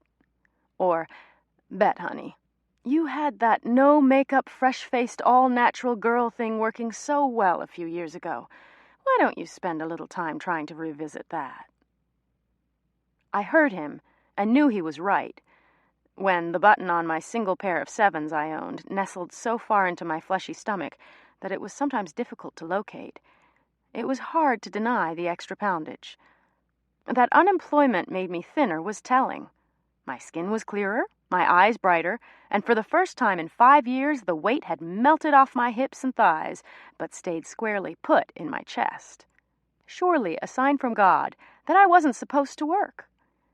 But of course, I wasn't supposed to enjoy being shiftless and lazy, so I was trying to demonstrate the appropriate combination of chagrin, regret, and distress. Simon was buying it. I think a cocktail is exactly what's in order right now. What can I make you to drink, Bet? Little did he know that I'd taken to drinking alone. Not in that desperate, solitary, I must drink to deal, and if I happen to have no company, well, then so be it sort of way. But in the liberated, I'm an adult, and if I'd like a glass of wine, or a sip of champagne, or 4 shots of vodka straight up way, well then, why the hell not? I pretended to consider his offer before saying, "How about a martini?" Uncle Will swooped in at that moment and, as he usually did, charged the air with an energy that was immediate and intense. "Ab fab," he announced, stealing the phrase from his sneaked sessions of BBC watching, which he relentlessly denied. "Simon, make our little banker no longer an extra dry martini with Grey Goose and 3 olives. I'll have my usual. Darling, I'm so proud of you." Really? He hadn't sounded too thrilled when he'd left me a message earlier that day, ordering me to be at the apartment that night for drinks. "Bet, darling, your little game is up. I just spoke to the terrified little mouse who now claims to occupy your cubicle, which makes me wonder what exactly you're doing at this moment. Highlights, I'm hoping. Perhaps you've taken a lover. I'll expect you tonight at 6 on the dot, so you may provide us with all the gory details. Plan on accompanying us to a little dinner party afterward at Elaine's. Click." "Darling, of course I am. You finally left that dreadful bank. You are an absolutely intoxicating creature, so fascinating, so fabulous, and I think that dreary job of yours was suppressing it all." He placed his huge, well-manicured hands around my middle and almost shrieked. "What is this I see? A waste. By God, Simon, the girl's got her figure back. Christ! You look like you've spent the last few weeks getting lipoed in all the right places. Welcome back, darling."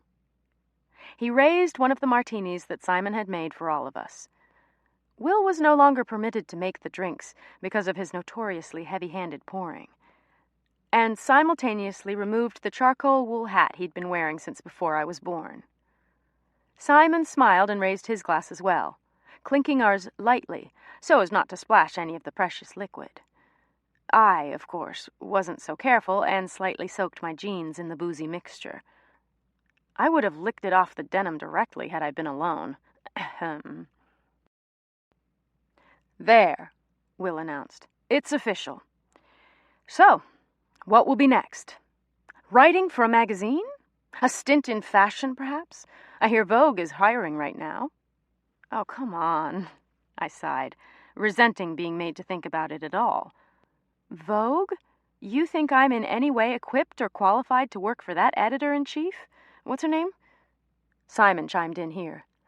"Anna Wintour. And no on both counts." "No? Well, what about Bazaar, then?" Will asked. "Will..." I looked down at my scuffed, ugly flats, and back at him again. I might have graduated from Birkenstocks and pigtail braids, but I was still fully entrenched in the post-college Ann Taylor work wardrobe. "Oh, stop your whining, darling. You'll find something. Remember, you're always welcome to join me, you know. If you get truly desperate, that is." Will had been mentioning this as delicately as possible since I was in high school. The offhand comment about how much fun it would be to work together, or how I had natural talent as a researcher and a writer. My parents had saved every essay I'd ever written and sent copies to Will, who had sent me a huge flower arrangement my sophomore year when I'd declared myself an English major. The card had read, "To the future columnist of the family." He mentioned often how he'd love to show me the ropes because he thought it'd be something I could really get into. And I didn't doubt that part. It was only that recently his columns had become more like conservative rants and less like the society and entertainment commentary readers had been slavishly devoted to for years.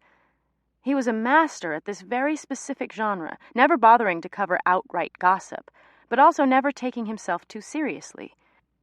At least until recently, when he'd written 1,000 words on why the United Nations was the devil incarnate. A summary? Why, in this age of super technology, do all those diplomats in New York City need to physically be here?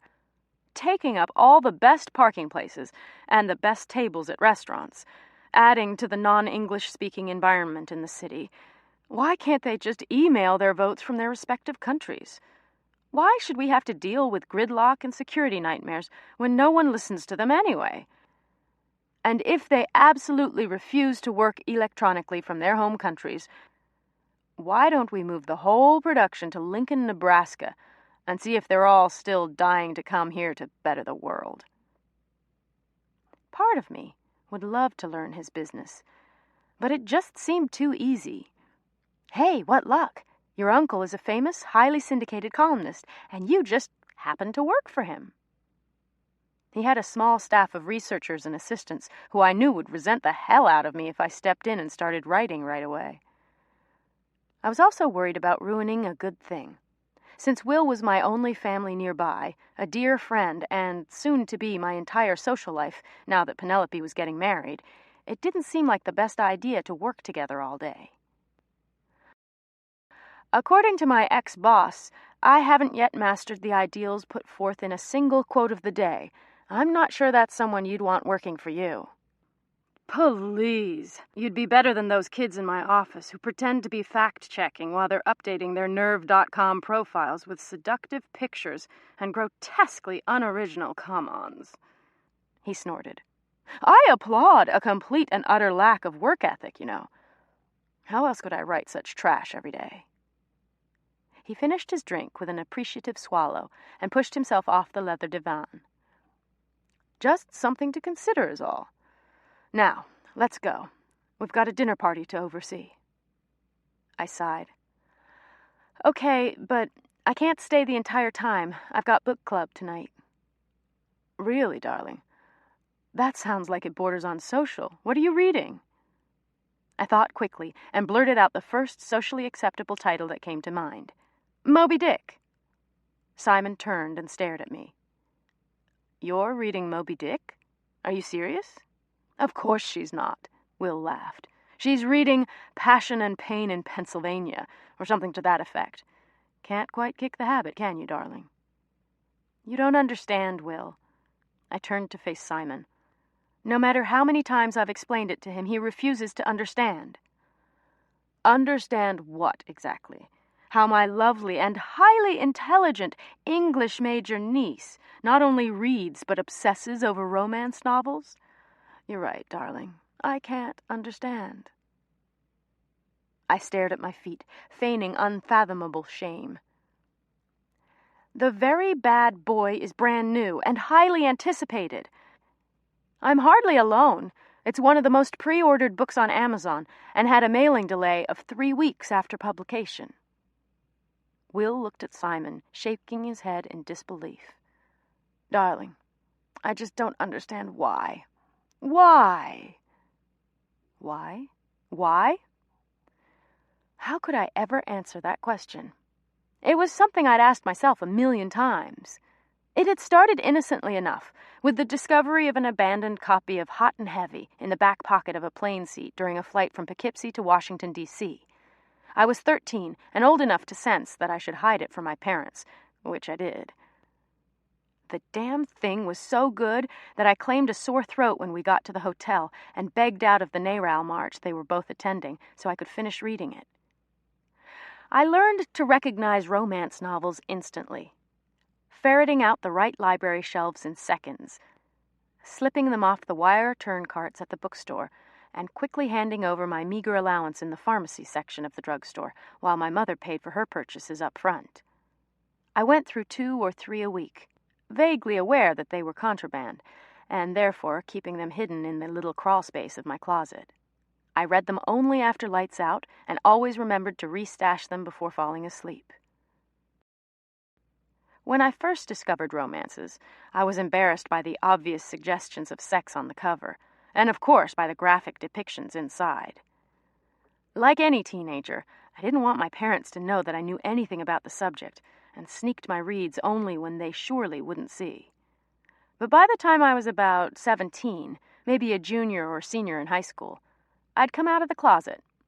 I'd accompanied my dad to a local bookstore to pick up a special order he'd placed, and when it came time for him to pay, I slid a copy of Her Royal Bodyguard onto the counter, casually murmuring, I didn't bring my wallet. Can you buy this now and I'll pay you back when we get home? He picked it up and held it between 2 fingers, as though it were roadkill. The expression on his face indicated he found it about as appetizing. A moment later, he laughed. Bettina, come now. Put this awful thing back wherever you found it and select something worthwhile. I promised your mother we'd be home in 20 minutes. We don't have time to play around anymore." I persisted, and he bought the book, if only to leave the store as soon as possible. When he mentioned my purchase at the dinner table that night, he sounded confused. "You don't actually read those things, do you?" he asked, his face scrunched up as though he was trying to understand. "Yes," I said simply, my voice not revealing the embarrassment I felt. My mother dropped her fork and it clattered on the plate. "You do not!" It sounded like she hoped it would be true if she stated it forcefully enough. "You can't possibly!" "Oh, but I do," I sang in a half-hearted attempt to lighten the mood. "And so do 50 million other people, Mom. They're relaxing and interesting. I mean, there's agony, ecstasy, and a happy ending. Who could ask for more?" I knew all the facts and figures, and there was no denying they were impressive. The 2,000 romances published each year create a $1.5 billion industry. 2/5 of American women buy at least one romance a year. More than 1/3 of all popular fiction sold each year are romances.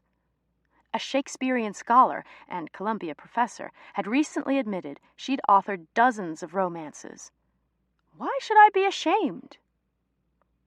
What I didn't tell my parents then, or explain to Will or Simon now, was how much I loved romances. Escape was part of it, of course, but life wasn't so miserable that I had to revert to a fantasy world.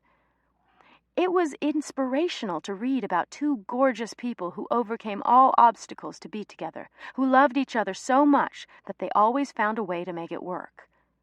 The sex scenes were a bonus, but more than that, the books always ended happily, offering such optimism that I couldn't keep myself from starting another immediately.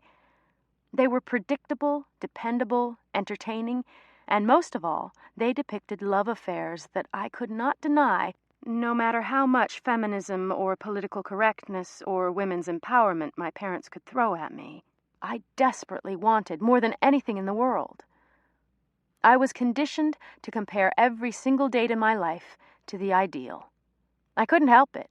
I wanted the fairy tale, which, needless to say, does not describe Cameron or most New York liaisons between men and women.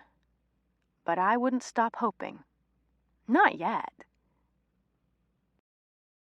Was I about to explain this to Simon? Clearly not.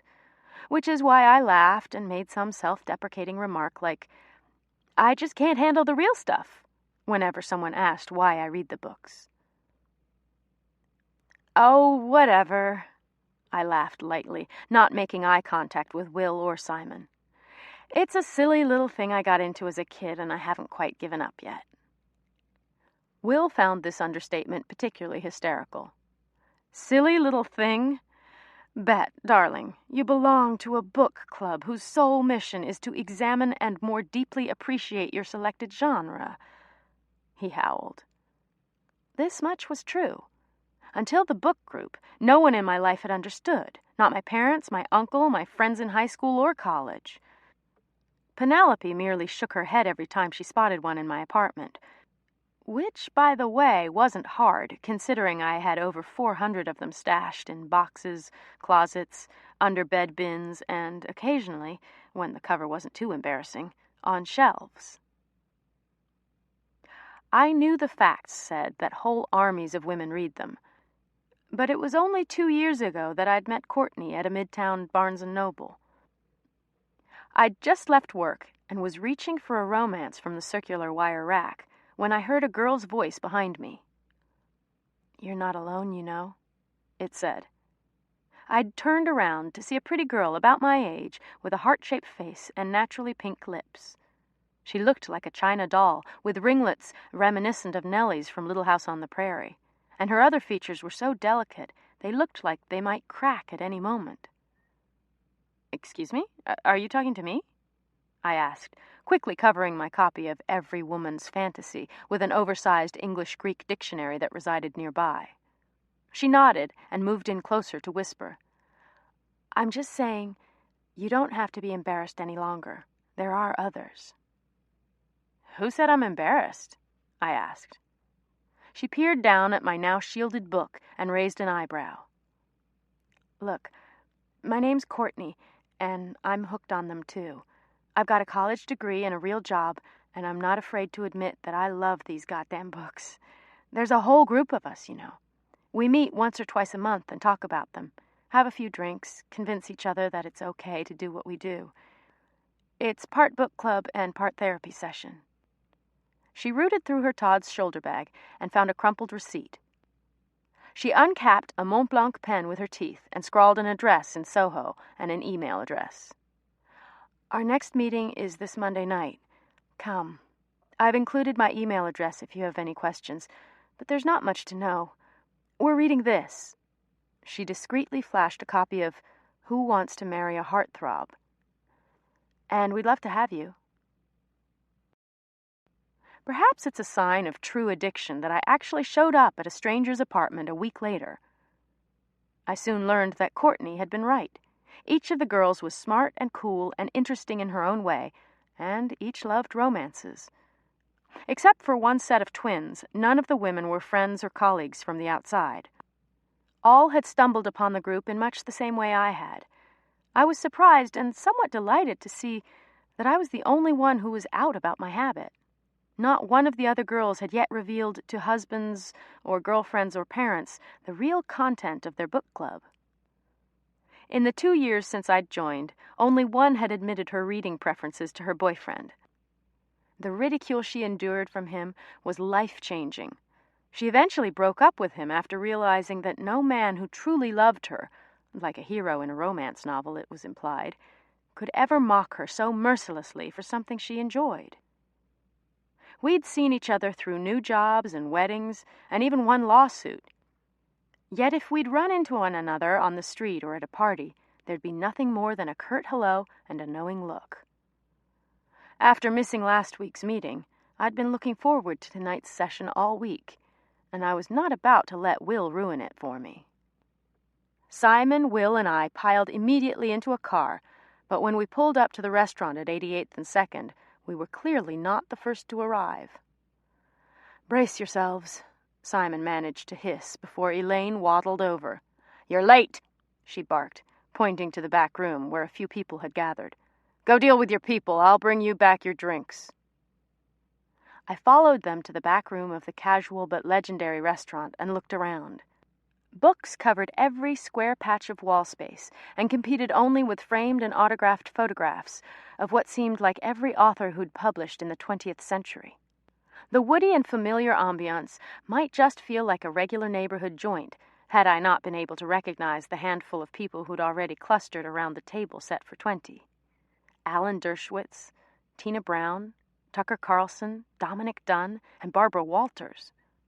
A waitress handed me a pre-mixed dirty martini, and I began slurping at it immediately, downing the last drop just as the table filled completely with an eclectic group culled primarily from the media and politics. Will was offering a toast for Charlie Rose, whose new book we were all gathered to celebrate, when the only other woman under 40 leaned over and said, "How'd you get roped into this one?" "Niece of Will, given no choice." She laughed softly and placed her hand on my lap, which made me very nervous until I realized she was trying to discreetly shake my hand. "I'm Kelly. I put together this little dinner party for your uncle, so I guess I'm sort of obligated to be here, too." "Nice to meet you," I whispered back. "I'm Bet. I was just sitting at their apartment earlier and somehow ended up here. It seems like a very nice dinner, though." Honestly, not really my scene either. But I think it works for your uncle's purpose. A good group of people. Everyone who RSVP'd actually showed, which never happens. And Elaine held up everything on her end, as usual. All in all, I'm pretty happy with the outcome. Now, if we can just keep them all from getting too drunk, I'll say the evening was perfection. The group quickly polished off the first round of cocktails and was now tucking into the salads that had appeared before them. "When you say you put this on, what does that mean exactly?" I asked, more out of an effort to just say something rather than any genuine interest. But Kelly didn't seem to notice. "I own a PR company," she said, sipping a glass of white wine. "We represent all sorts of clients. Restaurants, hotels, boutiques, record labels, movie studios, individual celebrities. And we do what we can to increase their profile through media placements, product launches, stuff like that. And tonight, who do you represent here, Will? I didn't know he had a PR person. No, tonight I was hired by Charlie's publisher to put together a dinner of media elites, those journalists who are recognizable in their own right. The publisher has internal PR people, of course, but they don't always have the connections to put on something this specialized. That's where I come in. Got it. So, how do you know all these people?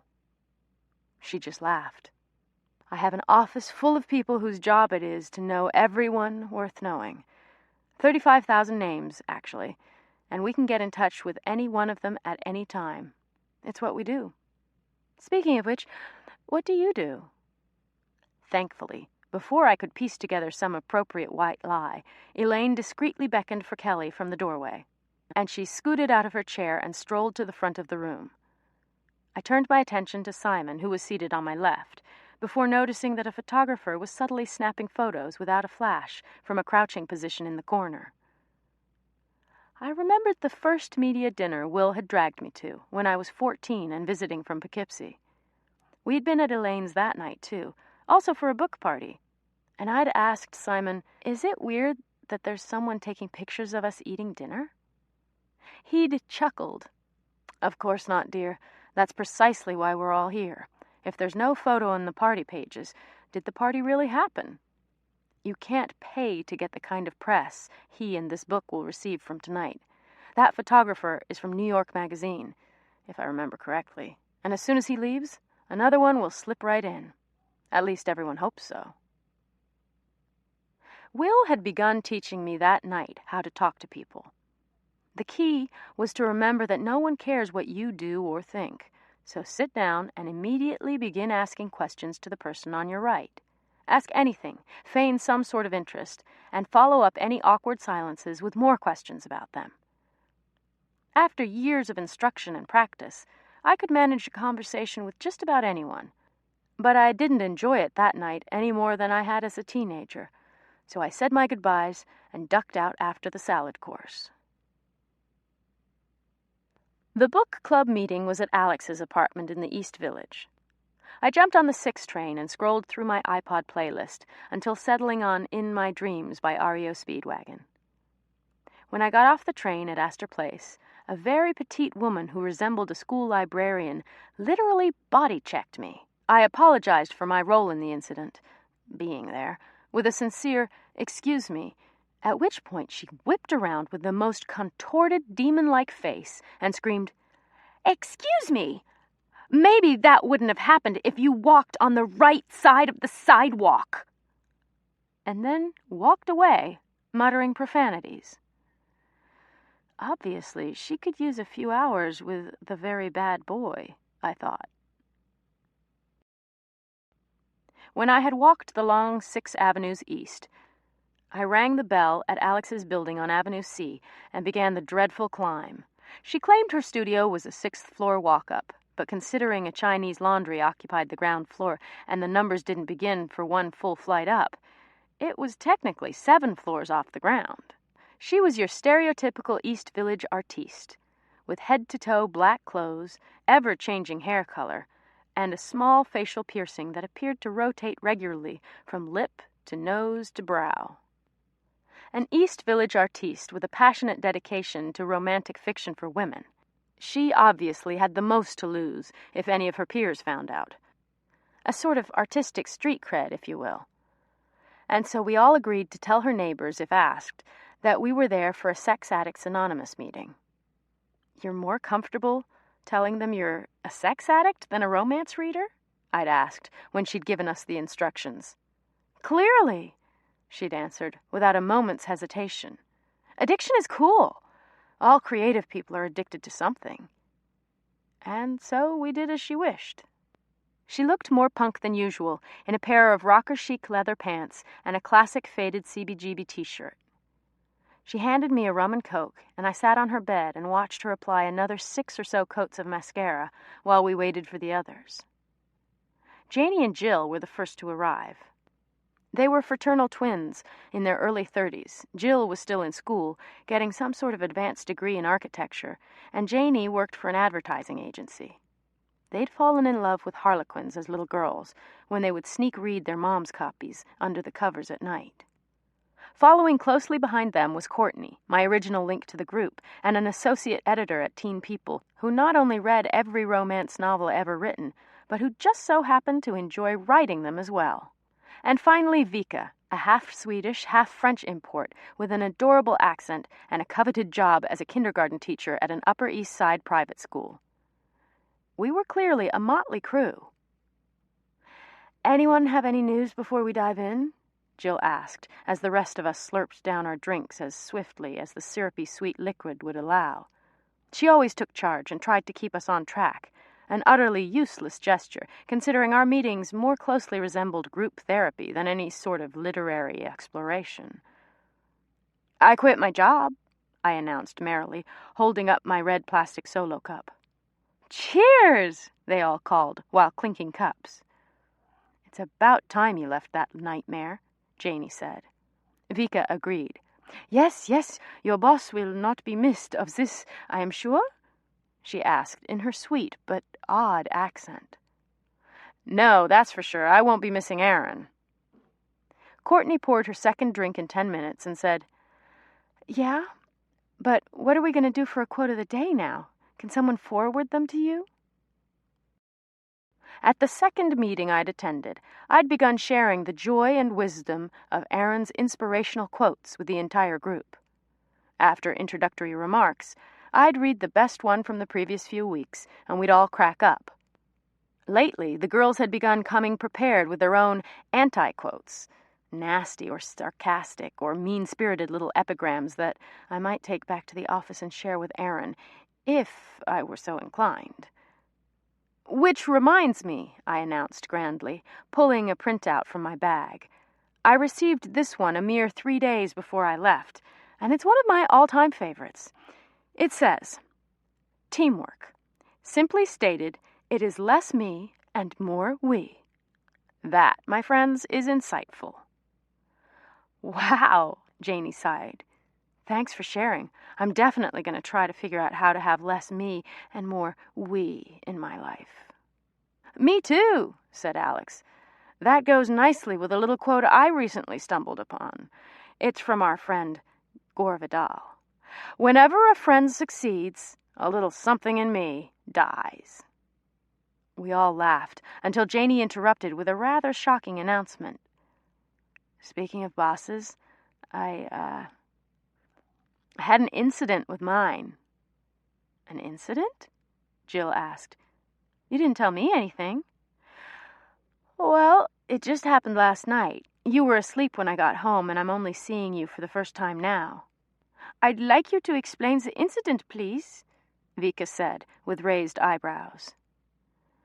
"We, sort of hooked up," she said with a coy smile. "What?" Jill was shrieking at this point, staring at her sister with a combination of horror and delight. "What happened?"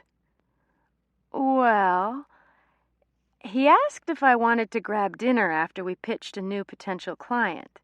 We went for sushi and then drinks." "And then?" I prompted. "And then more drinks, and then the next thing I know, I'm naked on his couch." "Oh, my God!" Jill began to rock back and forth. Janie looked at her. "Why are you so upset? It's not such a big deal." "Well, I just don't think it's going to do great things for your career," she replied. "Well, then, you obviously don't know how talented I can be in some areas, do you?" Janie smiled wickedly. "Did you sleep with him?" Alex asked. "Please say yes. That would really make my whole night. Investment banker Bet up and quits her job with no backup plan, and you screw your boss? I'd feel like I was finally starting to have some influence around here." "Well, I don't know if I'd say we actually had sex," Janie said. "What the hell is that supposed to mean?" Alex asked. "You either did or you didn't." Well, if he weren't my boss, I probably wouldn't have even counted it. Just in and out a few times, nothing major. That's more than I've done in 2 years, I said.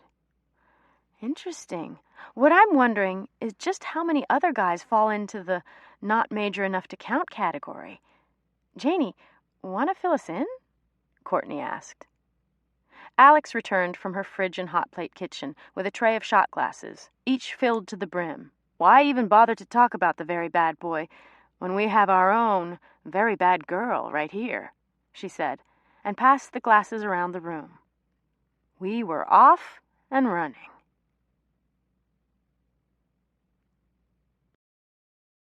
Chapter 5. Another 3 weeks slipped by in much the same manner as my first month of unemployment, made only slightly less pleasurable by the daily phone calls from Will and my parents, who claimed to be just checking in. Here's how it usually went. Mom: Hi, honey. Any new leads today? Me: Hi, Mom. I'm pounding the pavement. There's a lot that sounds promising, but I haven't picked the perfect thing yet. How are you and Dad? Mom: We're fine, dear. Just worried about you. You remember Mrs. Edelman, right? Her daughter is the head of fundraising for Earthwatch, and she said you're welcome to call her, that they could always use more dedicated, qualified people. Me: That's great. I'll look into that. Channel flip to ABC as Oprah begins. I better get moving. I have some more cover letters to write. Mom: Cover letters? Oh, of course. I don't want to keep you. Good luck, honey. I know you'll find something soon. Aside from those 7 painful minutes every day, when I insisted I was fine, the job search was fine, and I was sure I'd find something soon, everything was actually terrific. Bob Barker, Millington, and an apartment full of trashy paperbacks and 4 bags of Red Hots a day kept me company as I languidly surfed online job sites, making the occasional printout and the even more occasional application. I sure didn't feel depressed. But it was kind of hard to judge, especially since I rarely left my building and thought of little besides how to maintain my current lifestyle without ever getting another job. You hear people all the time making statements like, I was only out of work for a week and I went crazy. I mean, I'm just the kind of person who needs to be productive, needs to make a contribution, you know? Nope, I didn't know. My cash flow was in jeopardy, of course, but I figured something would turn up eventually, or I'd throw myself at the mercy of Will and Simon. It would be silly to waste time worrying when I could be learning genuinely valuable life lessons from Dr. Phil. Collecting the mail killed a solid 10 minutes each day. Although I knew that the mail came at 2 each afternoon, I usually wasn't motivated to fetch it until late evening, when I would grab the armfuls of bills and catalogs and bolt for the elevator. 13th floor. Unlucky 13. When I'd hesitated before seeing the apartment for the first time, the broker had sneered, saying something like, What? Do you believe in astrology, too? You can't seriously be concerned about something so ridiculous, not when it's got central air conditioning at this price. And since it seemed to be a distinctly New York phenomenon to be abused by the people you paid to perform a service, I'd immediately stammered out an apology and signed on the dotted line. Today, luckily, my mailbox contained the latest issue of In Touch, which would occupy at least another hour. After retrieving it, I unlocked the door, scanned the floor for potential water bugs, and braced for the usual hysterics from Millington.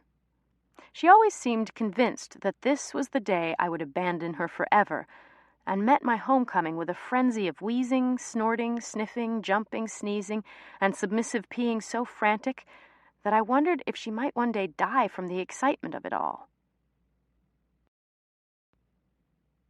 Remembering the 6 training manuals that the breeder had thrown in just in case, I made a big show of ignoring her, casually setting down my bag and tossing my coat, and calmly making my way over to the couch, where she immediately leapt into my lap and stretched herself upward to begin the ritual of licking my face. Her little wet tongue worked its way from my forehead to underneath my chin, incorporating an unsuccessful attempt at getting inside my mouth, before the kissing stopped and the sneezing began. The first one sprayed across my neck, but she managed to collapse before the real groove got going, and she sneezed a giant wet spot onto the front of my skirt. "Good girl," I muttered supportively, feeling slightly guilty that I was holding her in midair at arm's length while her entire body shook. But a Newlyweds rerun was starting, and the sneezing could last for 10 minutes. I'd just recently reached the point where I could look at Millington and not think of my ex-boyfriend Cameron, which was definitive and welcome progress. Penelope had introduced Cameron and me at some barbecue Avery had thrown when we were both 2 years out of school. I'm not sure if it was the shiny brown hair or the way his butt looked in his Brooks Brothers khakis, but I was smitten enough not to notice his tendency toward vicious name-dropping or the vile way he picked his teeth after each meal.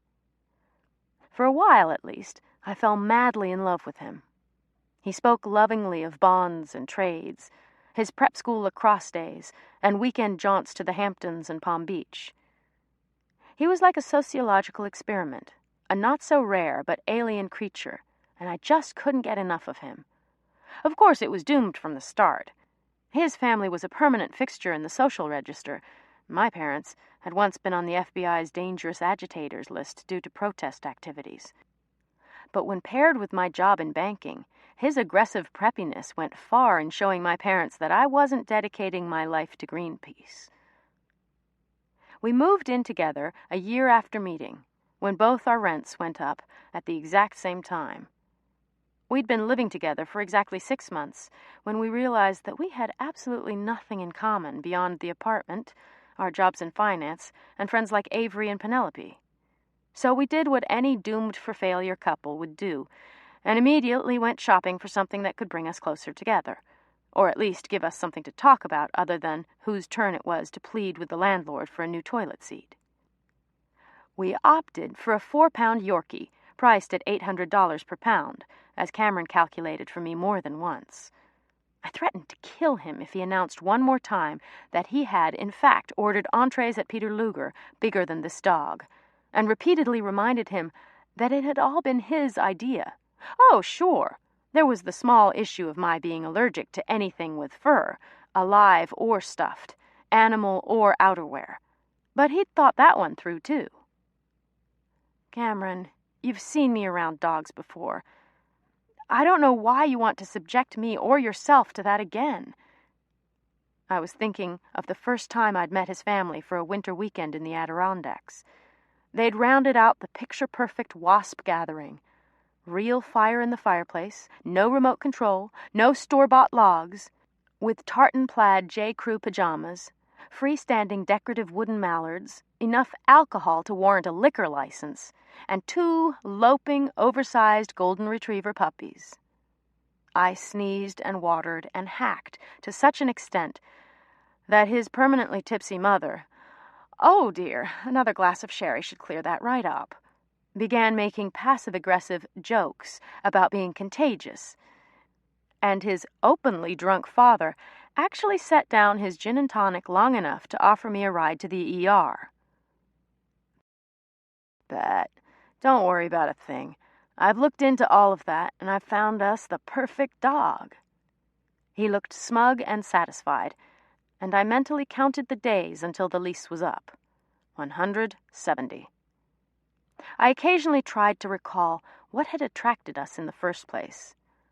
What had existed before the icy détente that had become the hallmark of our relationship? But nothing really specific emerged. He had always been a little dim, something that all the private schools had managed to mask, but not repair. He was undeniably cute in that clean-cut Abercrombie catalog boy way, and he did know how to pump out the charm when he needed something, but mostly I remember it just being easy. We had the same friends, the same fondness for chain smoking and complaining, and a nearly identical pair of salmon-colored pants. Could a good romance have been modeled after my relationship with Cameron? Well, no, I don't suppose so. But his unspectacular, watered-down version of companionship in those weird, early post-college years felt perfectly adequate. I don't doubt it's a very special dog, Cameron, I said slowly, as though I were speaking to a third grader. The problem is that I'm allergic to all dogs. You understand that sentence, don't you? I smiled sweetly. He grinned, undeterred by the best bitchy condescending tone I could muster. Impressive. He really was serious about this. I've made some calls, done some research, and I've found us, drum roll please, a hypoallergenic dog. Can you say hypoallergenic? Come on, Bea, repeat after me. You found us a hypoallergenic dog? What, do they breed them to be that way? The last thing I need in my life is some genetic mutation of an animal that will most likely send me straight to the hospital. No way. Bet. Don't you see? It's perfect. The breeder promised that since Yorkies have real hair, not fur, it's impossible to be allergic to them, even for you. I made an appointment for us to pick one out on Saturday. They're in Darien, right near my office, and they promised to reserve at least one boy and one girl so we could have our pick. I have to work, I said listlessly, already vaguely aware that adding responsibility to this particular relationship was only going to sabotage it further. Perhaps we should have just ended it then. But December's such a tough time to find apartments, and the place really was a decent size. And, well, dogs are cute and distracting. So I agreed. All right, Saturday it is. I'll go to the office Sunday instead, and we can go pick out our hypoallergenic dog. He bear-hugged me and told me all about his plans to rent a car and maybe visit a few nearby antique stores.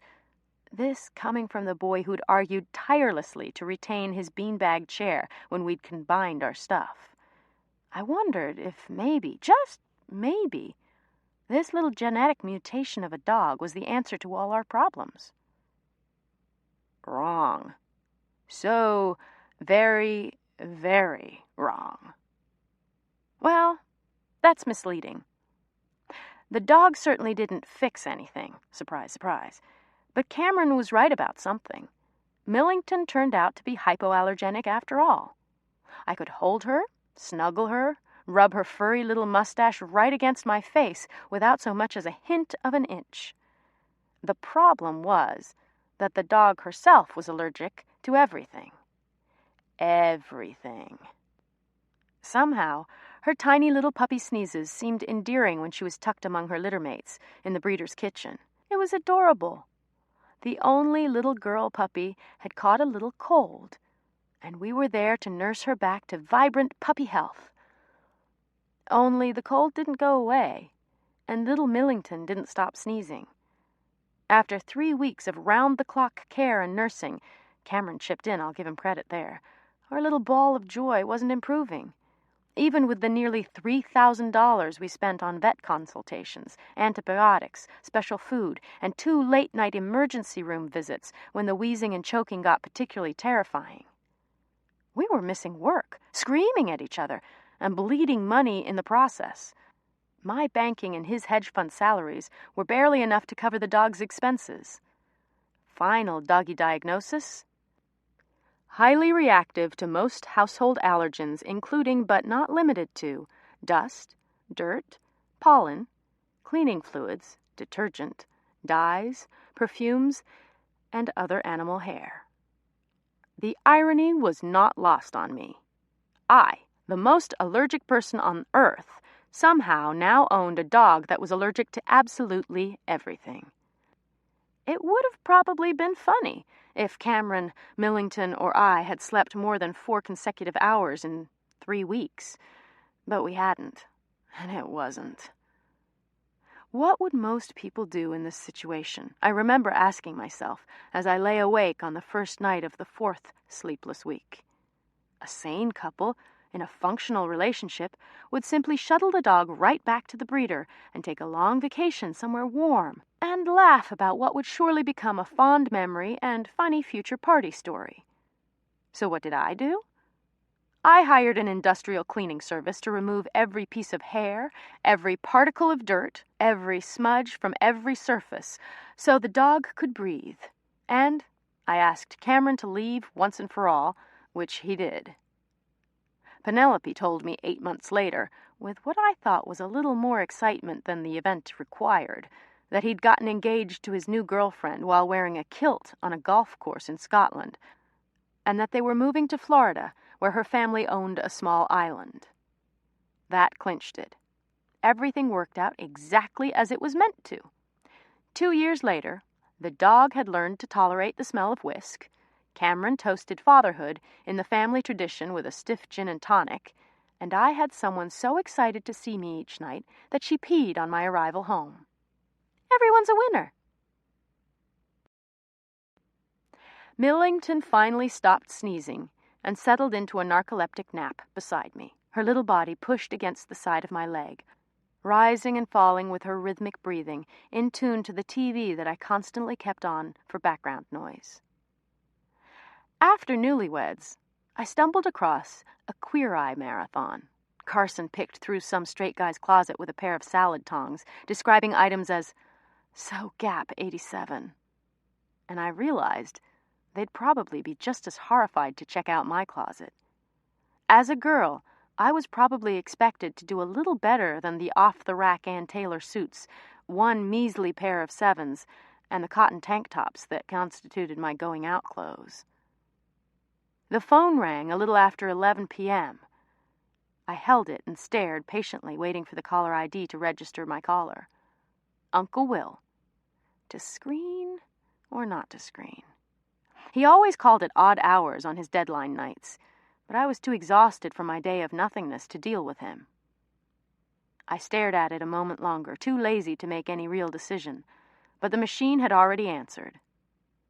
"Oh, Bet, pick up the goddamn phone," Will said into the machine. "I find this caller-revealing feature highly offensive. At least have the savoir-faire to brush me off once we're mid-conversation. Anyone can look at a little computer screen and decide not to answer. The impressive accomplishment is extricating yourself from the real-time situation of actually speaking with the person." He sighed. I laughed. Sorry, I was in the shower," I lied. "Sure you were, darling. In the shower at 11 p.m. Just getting ready to go out for the night, huh?" he teased. "Would that be so hard to believe? I have gone out before, you know, Penelope's party, Bungalow 8, the only person in the Western Hemisphere who didn't know where it was. Any of this ringing a bell for you?" I took another bite of my Slim Jim, a snack I'd been inhaling since I discovered how much they horrified my parents. "Bet. That was so long ago I barely remember it," he pointed out thoughtfully. "Look, darling, I didn't call to give you a hard time again, although I fail to see any reason why an attractive girl your age should be sitting home alone at 11 on a Thursday night, chewing imitation meat sticks and talking to a 5-pound dog. But that is neither here nor there. I just had the most brilliant idea of all. Do you have a minute?" We both snorted. I clearly had nothing but. "You've got it all wrong. I'm talking to a 4-pound dog." "Bet, listen to me. I don't know why I didn't think of this earlier. I'm positively idiotic for not seeing the potential, but tell me, darling, what did you think about Kelly?" "Who's Kelly?" "The woman you sat next to at Charlie's dinner at Elaine's. So what did you think?" "I don't know. She seemed really nice. Why?" "Why? Darling, you are positively brain dead these days. What do you think about working for Kelly?" "Huh? Who's working for Kelly? I'm so confused." He sighed. "Let's take this slowly. Being that you are currently out of a job and seem to be enjoying that fact a little too much, I was thinking that perhaps you would like to work for Kelly." "Planning parties?" "Darling, she does a lot more than just plan parties. She chit-chats with club owners, and trades on gossip she has about other people's clients to the columnists, so they'll write good things about her own clients, and sends gifts to celebrities to convince them to attend her events, so the press will as well, all the while looking very pretty when she goes out every night. Yes, the more I think about it, the more I'd like to see you in event planning. How does that sound? I don't know, I said. I was thinking it might be good to do something, something sort of meaningful, he offered, pronouncing the word the same way one might say murderous. Well, yeah, I mean, not like that, not like the parents, I mumbled. But I do have a meeting at the Meals on Wheels headquarters tomorrow, just a change of pace, you know. He was quiet for a moment, and I knew he was weighing his words carefully. Darling, that sounds lovely, of course. It's always sweet to make the world a better place. However, I would be remiss if I didn't remind you that rerouting your career path in that direction puts you at risk of falling right back into your patchouli rut. You remember what that was like, don't you, darling? I sighed. I know. It just seemed like it might be interesting. Well, I can't necessarily say that planning parties would be as interesting as helping the needy, but it would be a hell of a lot more fun. And that, darling, is not a crime. Kelly's company is new, but easily one of the best. Boutique-y, very impressive client list, and a great place to meet all sorts of wildly shallow and self-involved people and get the hell out of that hole in which you've recently sequestered yourself. Are you interested? I don't know. Can I think about it? Of course you may, darling. I'll give you 24 hours to debate all the pros and cons of accepting a job where you can party for a living. I expect you'll make the right decision. He clicked down the receiver before I could say another word. I went to sleep late that night and spent the entire next day procrastinating. I played with the puppies at the pet shop on the corner, made a pit stop at Dylan's candy bar, and alphabetized the paperbacks visible in my apartment.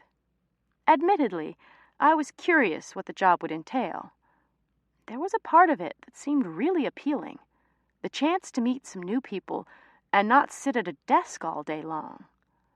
Years of banking had taught me to be very good with details, and decades of will-prompted socializing had ensured I could pretty much talk to anyone about anything, and actually seem interested, even if I was crying with boredom inside. I always felt a little awkward, a bit out of place, but I could keep my mouth moving at all costs, which went a long way toward making people think I had some social skills. And of course, the mere thought of printing out more resumes and pleading for interviews sounded significantly more dreadful than organizing parties. All of this, combined with the fact that my checking account had just dipped below the minimum required amount, made PR sound like a dream. I called Will. Okay, I'll write to Kelly and ask for some more information about what it entails. Can you just give me her email address? Will snorted. Her what? He refused to buy so much as an answering machine, so a computer was definitely out of the question. He typed all his columns on a clanking typewriter and had one of his assistants key it into Microsoft Word. When it came time for him to edit, he'd stand over her shoulder, press his finger to the computer screen, and command her to delete, add, and expand the text as he watched. The special computer address where I can write her an electronic letter? I said slowly. You're adorable. You really are. Bet, don't be ridiculous. Why would you need that? I'll have her call you to set a starting date. Don't you think we're getting a little ahead of ourselves, Will? It might be better if I send her a resume first, and then if she likes it, we can take it from there. That's how it usually works, you know. Yes, I've heard that, he said, sounding more and more disinterested. Time wasting at its best. You'd be perfect for the job because you've honed those banking skills. Detail-oriented, anal-retentive, deadline-adherent. And I know she's a great girl because she used to be my assistant. I'll just give her a little call and let her know how lucky she'd be to have you. Nothing to worry about, my dear." "I didn't know she was your assistant," I said, mentally trying to calculate Kelly's age. "Indeed. I had her straight out of college. Hired her as a favor to her father. Best thing I ever did. She was bright and motivated and got me organized, and I, in turn, trained her from scratch. She went on to work at People and then switched to PR. She'll welcome you aboard, trust me." "Okay," I said, with not a little hesitation. "If you think so." "I know so, darling. Consider it done.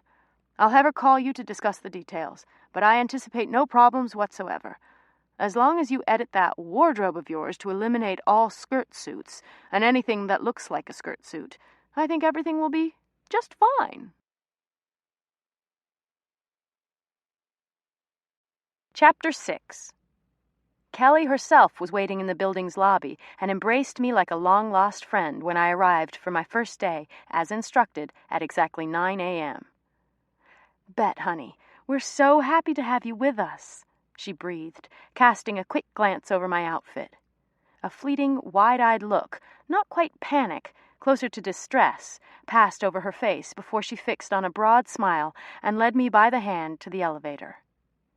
I'd had the good sense to avoid a full suit, but it wasn't until I'd caught a quick glimpse of everyone else's attire that I realized I still hadn't calculated correctly.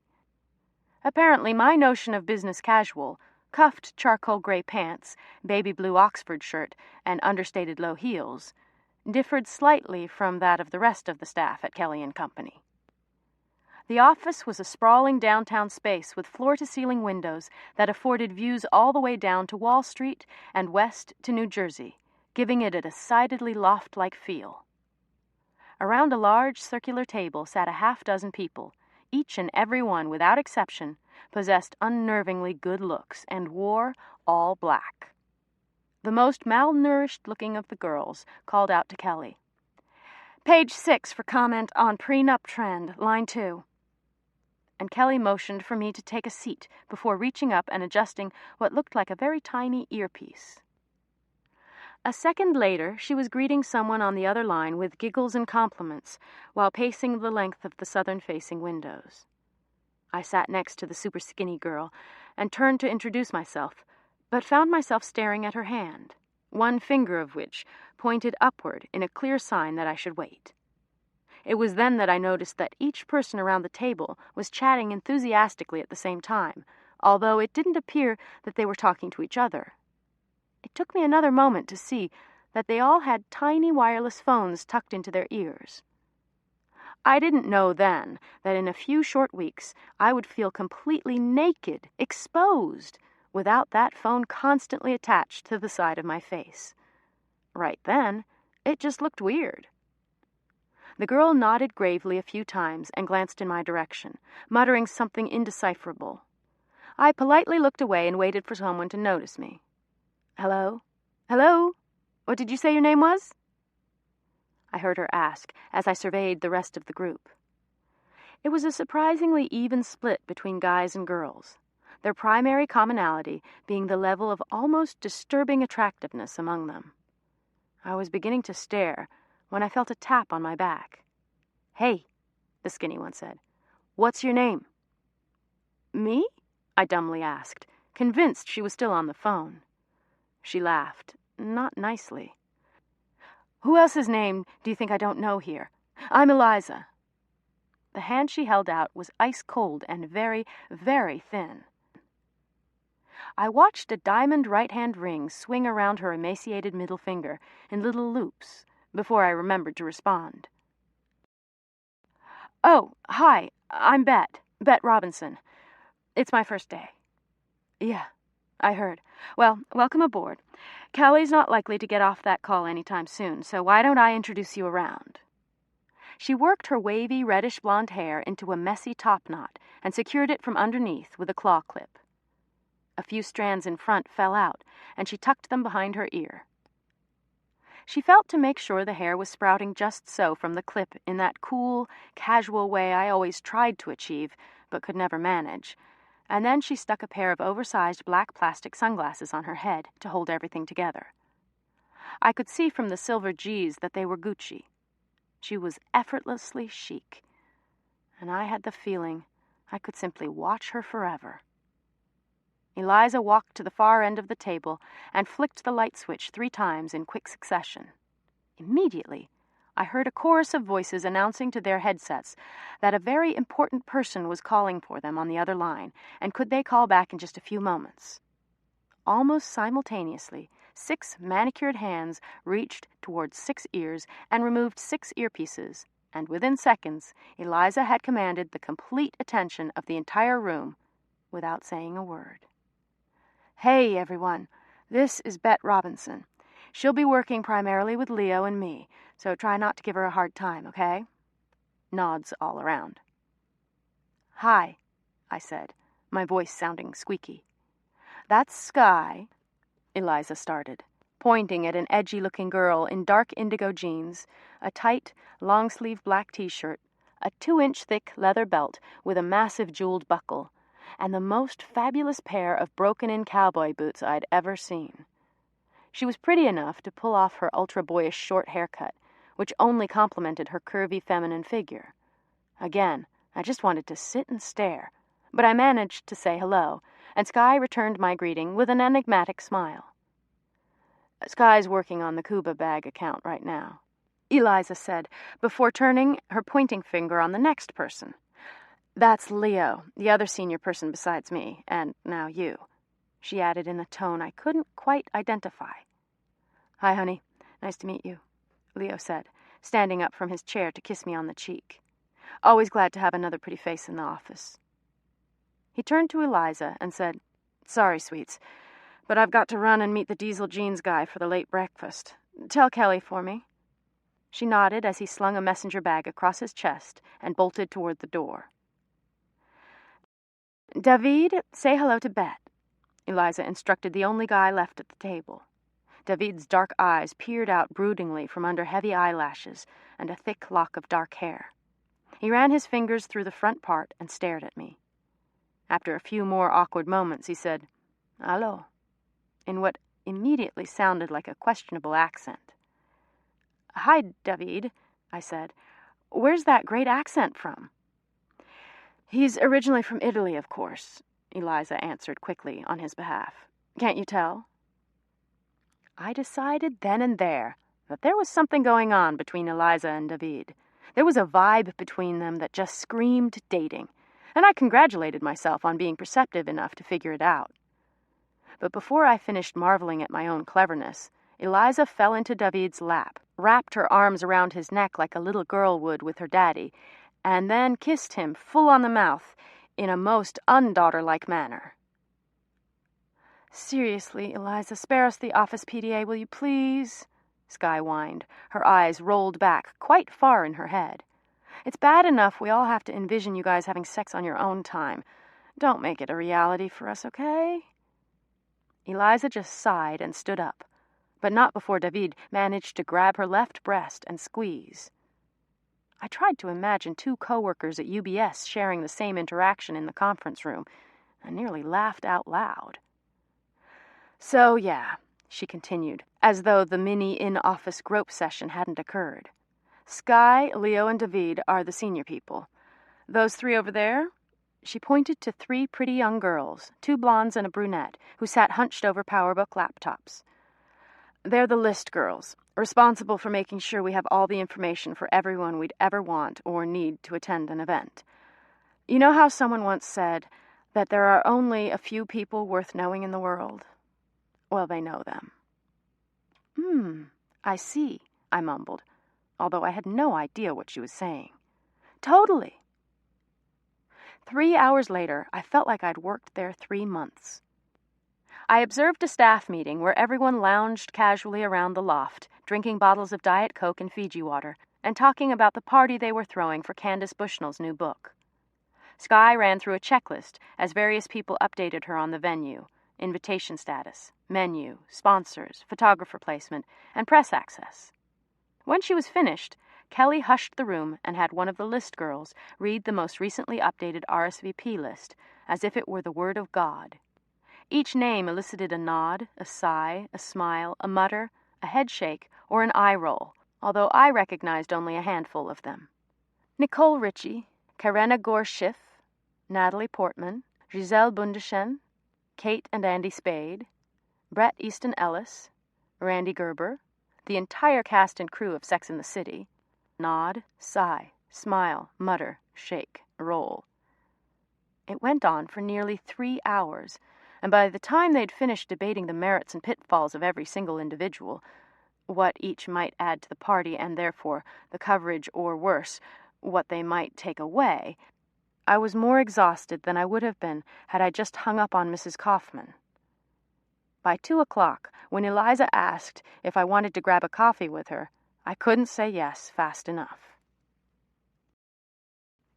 We each smoked a cigarette on the walk over, and I was struck by the sudden and overwhelming desire to be sharing a plate of falafel on the bench outside UBS with Penelope. Eliza was providing some sort of running commentary on office politics, who really ran the show, her, and who really wanted to, everyone else. I called upon my valuable can-talk-to-anyone-about-anything skill and kept asking her questions while tuning out her answers entirely. It wasn't until we were settled into a corner table with our coffees, Eliza's was skim decaf and dark, that I actually heard something she said. "Oh my God! Will you fucking look at that?" she hissed. I followed her gaze to a tall, lanky woman who was wearing a very unremarkable pair of jeans and a basic black blazer. She had sort of drab, brownish hair and a fairly mediocre body, and everything about her seemed to say, average in every way. Eliza's excitement seemed to indicate the woman was a celebrity, but she didn't look the least bit familiar to me. "Who is it?" I asked, leaning in conspiratorially. I didn't really care, but thought I should. "Not who. What?" she practically scream-whispered. She hadn't yet moved her eyes from the woman. "What?" I asked, still clueless. "What do you mean, what? Are you kidding? Do you not see it? Do you need glasses?" I thought she was mocking me, but she reached into her oversized tote bag and pulled out a pair of wire rims. "Here. Put these on and check that out." I continued to stare, clueless, until Eliza leaned in closer and said, "Look at her bag. Just try and tell me it's not the most gorgeous thing you've ever seen." My eyes went to the large leather bag the woman had nesting in the crook of her elbow while she ordered her coffee. When it came time to pay, she rested it on the counter, rooted through it, and pulled out her wallet before returning the bag to her arm. Eliza groaned audibly. It looked like any other bag to me, just bigger. "Oh my God, I can barely stand it. It's so amazing. It's the crocodile Birkin, rarest of them all." "A what?" I asked. I briefly considered pretending to know what she was talking about, but it felt like too much effort at that point in the day. She peered at me, examining my face as though she'd just remembered I was there. "You really don't know, do you?" I shook my head. She took a deep breath, sipped her coffee for strength, and placed her hand on my forearm, as if to say, "Now listen closely, because I'm telling you the only piece of information you'll ever need to know. You've heard of Hermès, right?" I nodded and saw a wave of relief wash over her face. "Sure, my uncle wears their ties all the time." "Yes, well, much more important than their ties are their bags. The first huge hit was the Kelly bag, named for Grace Kelly when she began carrying it. But the really big one, about 1,000 times more prestigious, is the Birkin." She looked at me expectantly, and I murmured, "It looks lovely. A very nice bag." Eliza sighed. "It sure is. That one's probably in the 20 grand range. It's so worth it." I inhaled so quickly that I swallowed wrong and actually choked. It's how much? You're joking. That's impossible. It's a purse. It's not a purse, Bet. It's a way of life. I would pay that in a heartbeat if I could just get my hands on one. I can't imagine people are lining up to spend that much on a bag, I pointed out, which, in my defense, sounded eminently logical at that moment. I couldn't have known just how stupid I sounded, but luckily Eliza was prepared to inform me. Christ, Bet, you really have no clue, do you? I didn't think there was anyone left on the planet who wasn't at least on the list for a Birkin. Put yourself on immediately, and maybe, just maybe, you'll get one in time to give your daughter one someday. My daughter? $20,000 for a bag? You're kidding.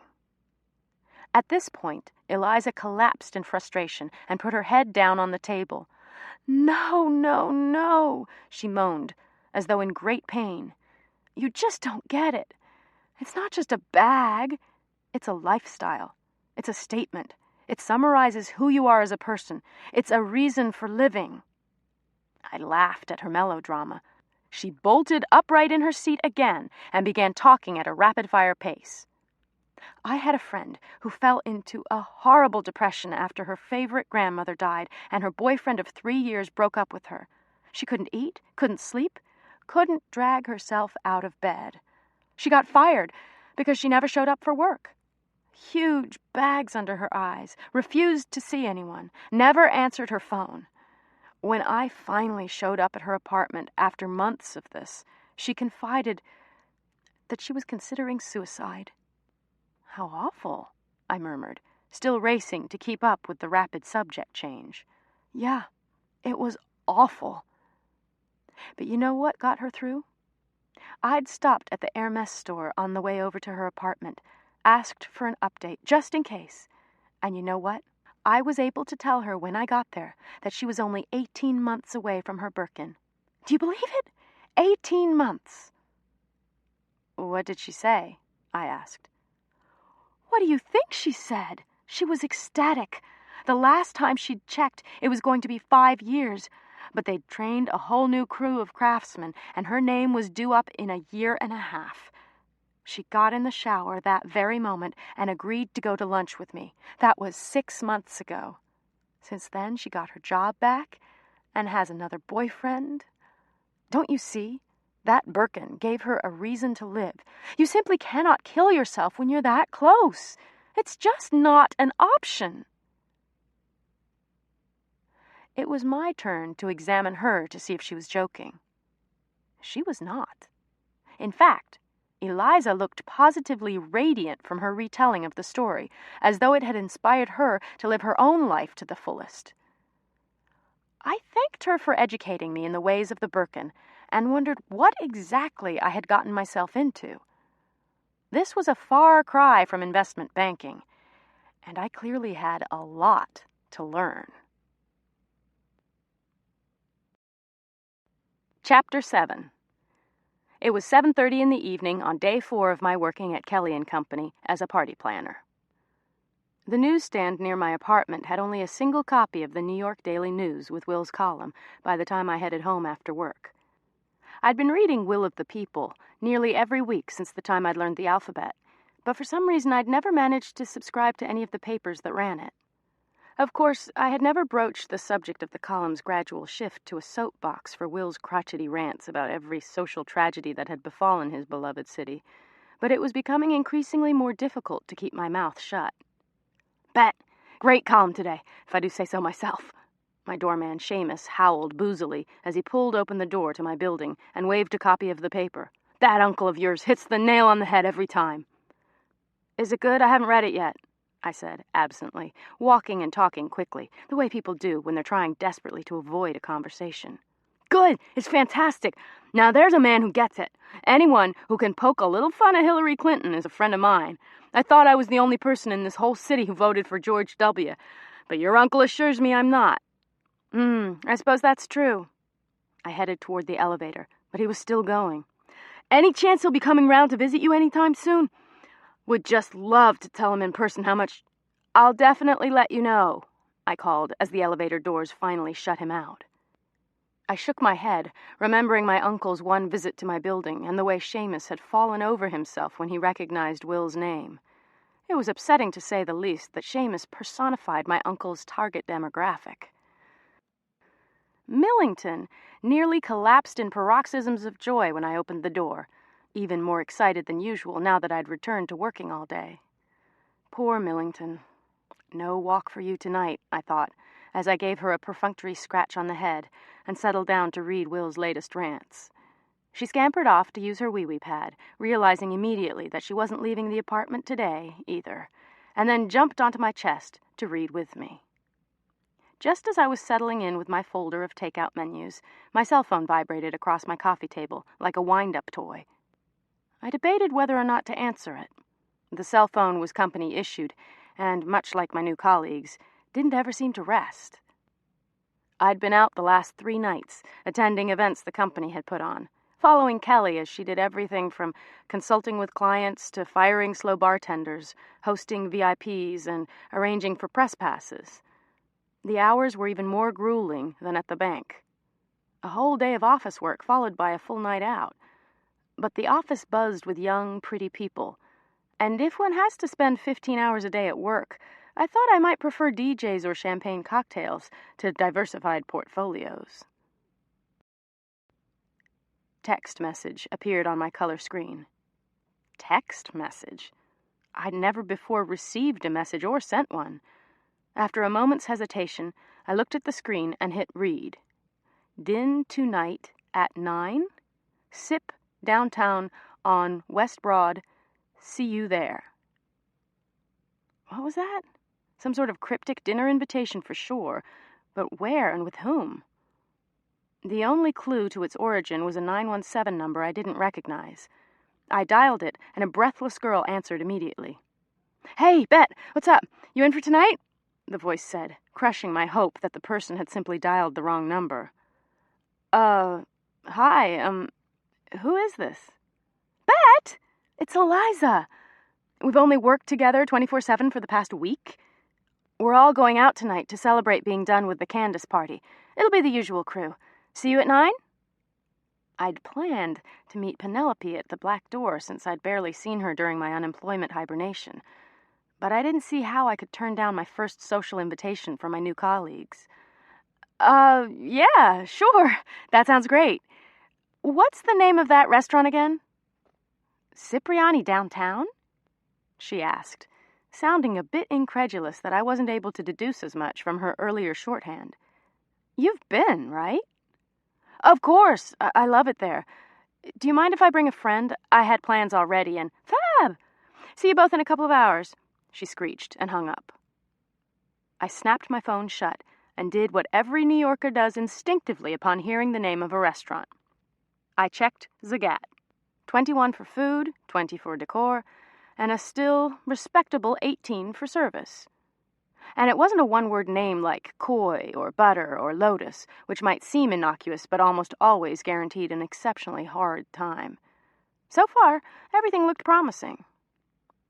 To see or be seen is never the question at this Soho Northern Italian, where watching Eurobabes air-kissing and pretending to eat their salads is more to the point than the surprisingly good creative fare. Natives may feel like foreigners in their own country, but the high ratings speak for themselves. So it was going to be another Eurobabe night, whatever that meant. And more to the point, what was I supposed to wear? Eliza and crew seemed to rotate between black pants, black skirts, and black dresses at work, so it was probably safe to stick with the formula. I dialed Penelope at the bank. Hey, it's me. What's up? You are so unbelievably lucky that you left this wretched sweatshop. Is Kelly looking to hire anyone else? Yeah, I wish. But listen, what do you think about meeting everyone tonight? Everyone? Well, not everyone, just my immediate work group.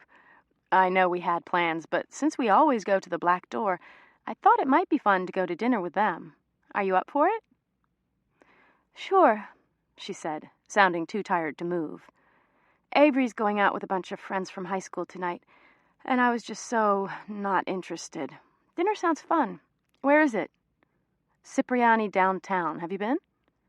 No, but my mother talks about it obsessively. She's been dying for me to become a regular. Should I be upset that your mother and my uncle seem to know every cool place in the city and we're completely clueless? Welcome to my life, she sighed. Avery's the same way. He knows everyone and everything. I just can't be bothered. The effort required for mere maintenance is too exhausting. But tonight will be fun. I'd like to meet people who plan parties for a living. And the food's supposed to be great.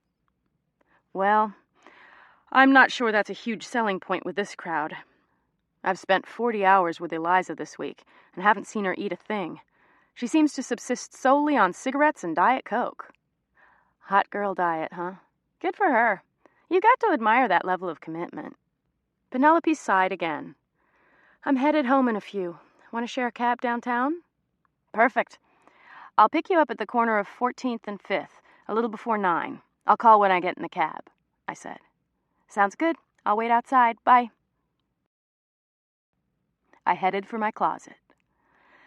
After some discards and retries, I settled on a pair of tight black pants and a plain black tank top. I extracted some decently high heels, bought during a shopping trip in Soho, and took the time to blow out the exceedingly thick black hair I inherited from my mother.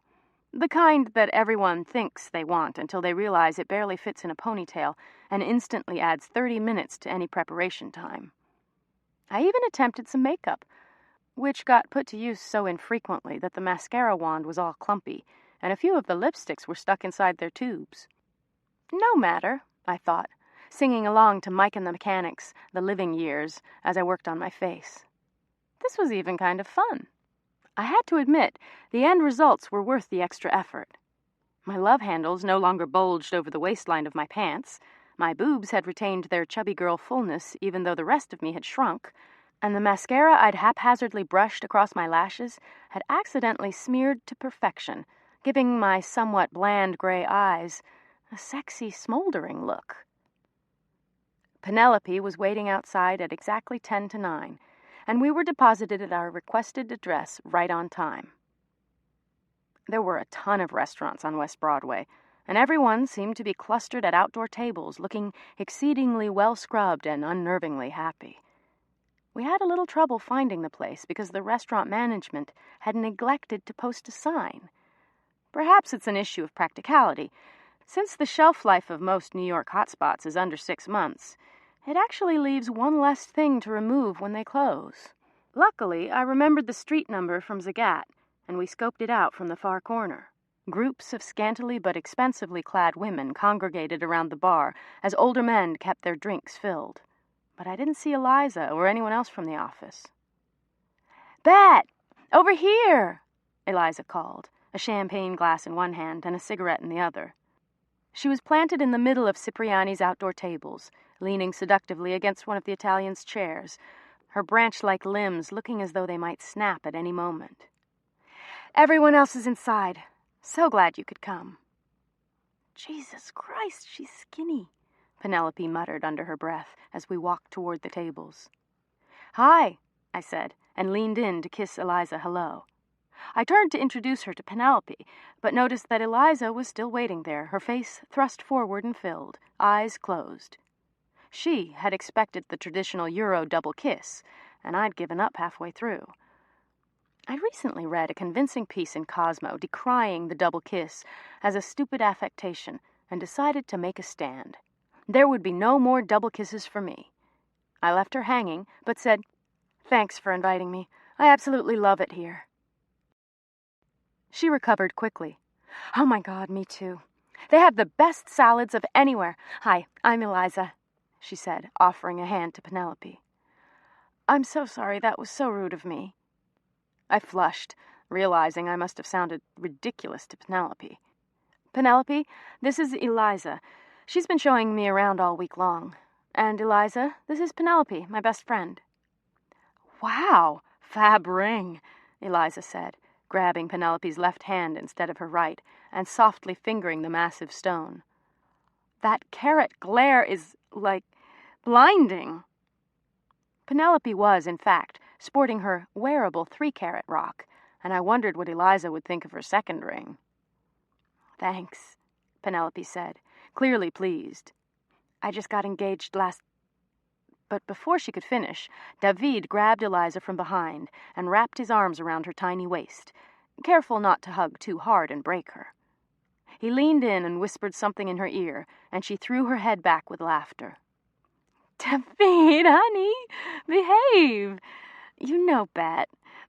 David, this is Bet's friend Penelope." We all air-kissed on both cheeks. My no-double-kiss rule hadn't lasted 20 seconds. But David didn't manage to remove his eyes from Eliza for a single second. "Our table, it is ready," he announced gruffly in Italian-accented English, patting Eliza's bony ass and leaning his pretty face toward her neck again. "Come in when you are finito." Something about David's accent still didn't sound quite right. It seemed to meander from French to Italian and back to French again. "I'm finished," she sang merrily, tossing her cigarette underneath the table. "Let's go in, okay?" We had a table for 6 tucked in the back corner. Eliza immediately informed me that marginally cool people obsess about getting a table in the front of the restaurant, but the truly cool request tables in the back. Skye, David, and Leo comprised the rest of the group that had worked on the Candace Bushnell book party the night before, and I was relieved to see that Eliza and David were the only couple. They were all sipping drinks and arguing about something, looking relaxed in the way that only the truly confident ever can. And naturally, no one was wearing black. Skye and Eliza were wearing almost identical short dresses, one in a bright coral color with gorgeous silver heels, and the other in a perfect aquamarine with matching metallic sandals that tied halfway up her calves. No matter that it was mid-October and relatively cold at night. Even the guys looked like they'd been prepped at Armani before dinner. David was still wearing his charcoal gray suit from work, although it was significantly snugger than most American men would wear. It looked fabulous on his tall-built frame. Leo was the perfect combination of hip and casual, in a pair of distressed paper denim jeans, a tight vintage t-shirt that said, "Vietnam, we were winning when I left," and the new orange Pumas for guys. I went to claim the last remaining seat next to Leo, but he hoisted himself effortlessly to his feet without so much as a break in his sentence, kissed both my cheeks, and pulled the chair out for me, and then one for Penelope, who was obviously trying as hard as I was to act like this was a usual night out for us. When we'd settled in, Leo handed us menus and motioned for the waiter to take our drink orders, although he still hadn't so much as paused in the conversation. I racked my brain trying to think of some remotely cool drink, but after years of only drinking with my uncle, it was impossible. Absolute was popular these days, wasn't it? I'll have an Absolute and grapefruit juice, please," I mumbled when the waiter looked to me first. "Really?" Eliza asked, looking at me wide-eyed. "I don't even think they serve Absolute here. Why don't we get a few bottles of wine for the table to start?" "Oh, sure, that would be great." Strike one. "Don't feel too bad. I was going to order a beer," Penelope leaned over and whispered. I laughed like it was the most amusing thing I'd ever heard. David spoke to the waiter in 4th-grade Italian, supplementing with hand gestures, and at one point kissing his fingertips as though the mere thought of his order was too delicious to resist. Eliza and Skye just gazed at him in adoration. He switched to his faux-accented English for the rest of us monolingual idiots. "I have ordered 3 bottles of this Chianti to start, if this is acceptable. In the meantime, everyone prefer sparkling or flat?" Eliza turned to me and announced, "David is from Sicily." "Oh, really? How interesting," I said. "Are his parents still there?" No, he's been here since he was 4, but he still has such affection for his birthplace." Votes were tallied for the bottled water preference. I wisely resisted saying that I'd be fine with plain old tap water, and David ordered 3 of each. By my calculations, we'd already spent just under $300 and hadn't so much as ordered an appetizer yet. "Great call on the wine, David," Skye announced, while punching her manicured nails into her cell phone's keypad. Texting, I guessed. I can vouch for it personally. We've summered in Tuscany for years, and it's the only one I'll touch. She turned her full attention to her phone, which was ringing, and tucked it back into her bag after looking with distaste at the caller ID display. I busied myself examining the menu, wondering if every employee of Kelly & Company was in possession of an enormous trust fund. I couldn't very well contribute much about the subtleties of Chianti. My parents' idea of summering was driving from Poughkeepsie to Cayuga Lake in Ithaca, where they'd hold a vegan barbecue on the porch with locals and drink their licorice tea. Nothing like blowing your first week's pay on a single meal you didn't want to have in the first place. "So, how tough was last night?" David asked. "I mean, what are the chances that not a single A-list celebrity showed up?" "Some of the Sex and the City cast were there," Leo pointed out thoughtfully. Excuse me, I don't think Chris Noth and John Corbett count as A-list," Skye said. "Did you see Sarah Jessica Parker?" "No. Besides, SATC," she used the abbreviation here, "is so over. The whole thing was a nightmare." The group had been commissioned by Warner Books to throw the book party for Candace Bushnell's newest novel, and apparently it had been a zoo. Since I hadn't worked on it from the beginning, I'd attended another event that night, a dinner welcoming the CEO of one of Kelly & Company's new accounts. Leo sighed. "I know, you're right, of course. It was just so B&T. "Yes, it was, wasn't it? I mean, who were all those girls on the outside patio? They were positively attacking the champagne. You'd think they'd never seen it before. And those two guys with the Staten Island accents who actually got in a fight? Hideous," Skye added. "Yeah, Penelope, you didn't miss a thing," Eliza reassured her, even though Penelope clearly had no idea what anyone was discussing. "That's the beauty of book parties, though. The publishers are usually so out of the loop, they have no clue whether it actually drew a good crowd or not." David delicately sipped his wine and nodded.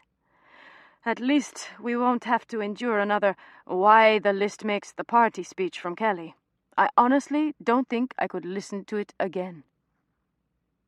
I'd been hearing about the list since Monday, but Kelly hadn't yet taken any time to introduce me to the most comprehensive database of everyone worth knowing. She'd set aside the next day, Friday, to demonstrate for me the glory that is the list. I was still waiting for the other shoe to drop, not quite able to accept that Kelly really was the insanely upbeat woman she appeared to be. But so far she'd maintained her relentless optimism on full throttle. And even though I don't think Will had given her much of a choice in hiring me, she seemed genuinely happy to have me there. I'd invested 4 full days in studying her intently, desperate to discover some hideous flaw or irritation, and I still hadn't managed to uncover a single negative aspect of her personality. Could it be possible that she really was all around adorable, sweet, and successful? The most serious offense I'd found so far was her tendency toward chipper emails with numerous emoticons. But she hadn't once used the word powwow or placed any sweaty hands anywhere inside my workspace, so I was more than content to let it slide.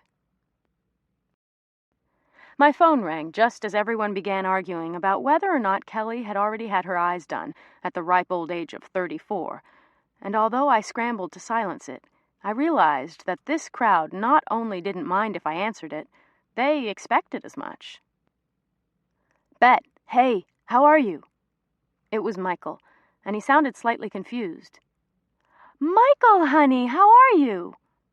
Honey? I'd let it slip without even realizing it. The table looked on curiously, none more so than Penelope. "Honey?" I saw her mouth at me questioningly. "Honey?" Michael laughed on the other end. "What are you, drunk?" "I got released early. Tell me where you are and I'll come meet you." I laughed ingratiatingly, totally unable to picture Michael, who was a dead ringer for John Cryer, punning in his sweetly dorky way as David waxed on about the villa they'd just rented in Sardinia for next August. "I'm at dinner with a few colleagues, but we'll be finished here in an hour or so. Can I call you when I get home?" "Sure," he said, sounding even more confused. "Call me on my landline, though, 'cause my cell's out of battery." "Talk to you then." I clicked the phone shut. "Was that our Michael?" Penelope asked, clearly curious. "Who was that?" Eliza asked, leaning hungrily across the table. "Love interest? Hot manager from the bank? Unresolved feelings that can finally be acknowledged because you no longer work together? Do tell."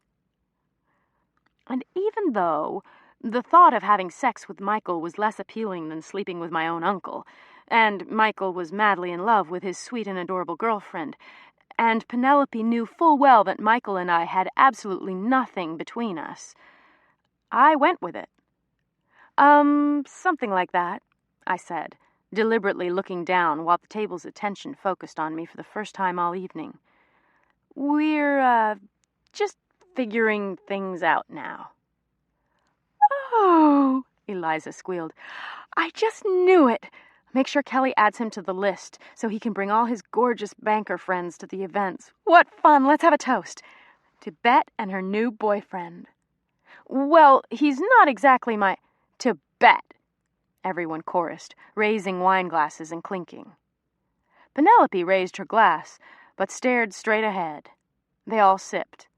I gulped and nudged Penelope. Blessedly, everything started to get a little fuzzy around dessert. "So, I spoke to Amy, and she said, we're good for bungalow tonight," Leo announced, brushing his flawlessly highlighted hair away from his eyes. So far, I'd heard them discuss the best places in the city to get a facial, the really stylish new men's flip-flops at John Varvatos, and how annoying it was when their favorite Pilates instructor started class 10 minutes late. And only Leo was gay. "Bungalow? Is that bungalow 8? I asked, my usual filter having been relaxed by the free-flowing wine. Conversation slammed to a halt, and 4 perfectly groomed and/or made-up faces swiveled toward me. It was finally Skye who summoned the strength to withstand the burden of my question. "Yes," she said quietly, refusing to make eye contact, clearly humiliated for me. "Amy Sacco owns Bungalow 8 and Lot 61 and is a very good friend of Kelly's. We're all on the list for tonight, which is the best party of the week." Everyone nodded. "I'm game for whatever," David said, playing with Eliza's hair. "As long as it's guaranteed we'll have a table. Can't deal otherwise, not tonight." "Obviously," Eliza agreed. When the check came, it was already well after midnight, and even though Penelope was chatting amicably with Leo, I could tell she was dying to get home. But bungalow sounded like fun.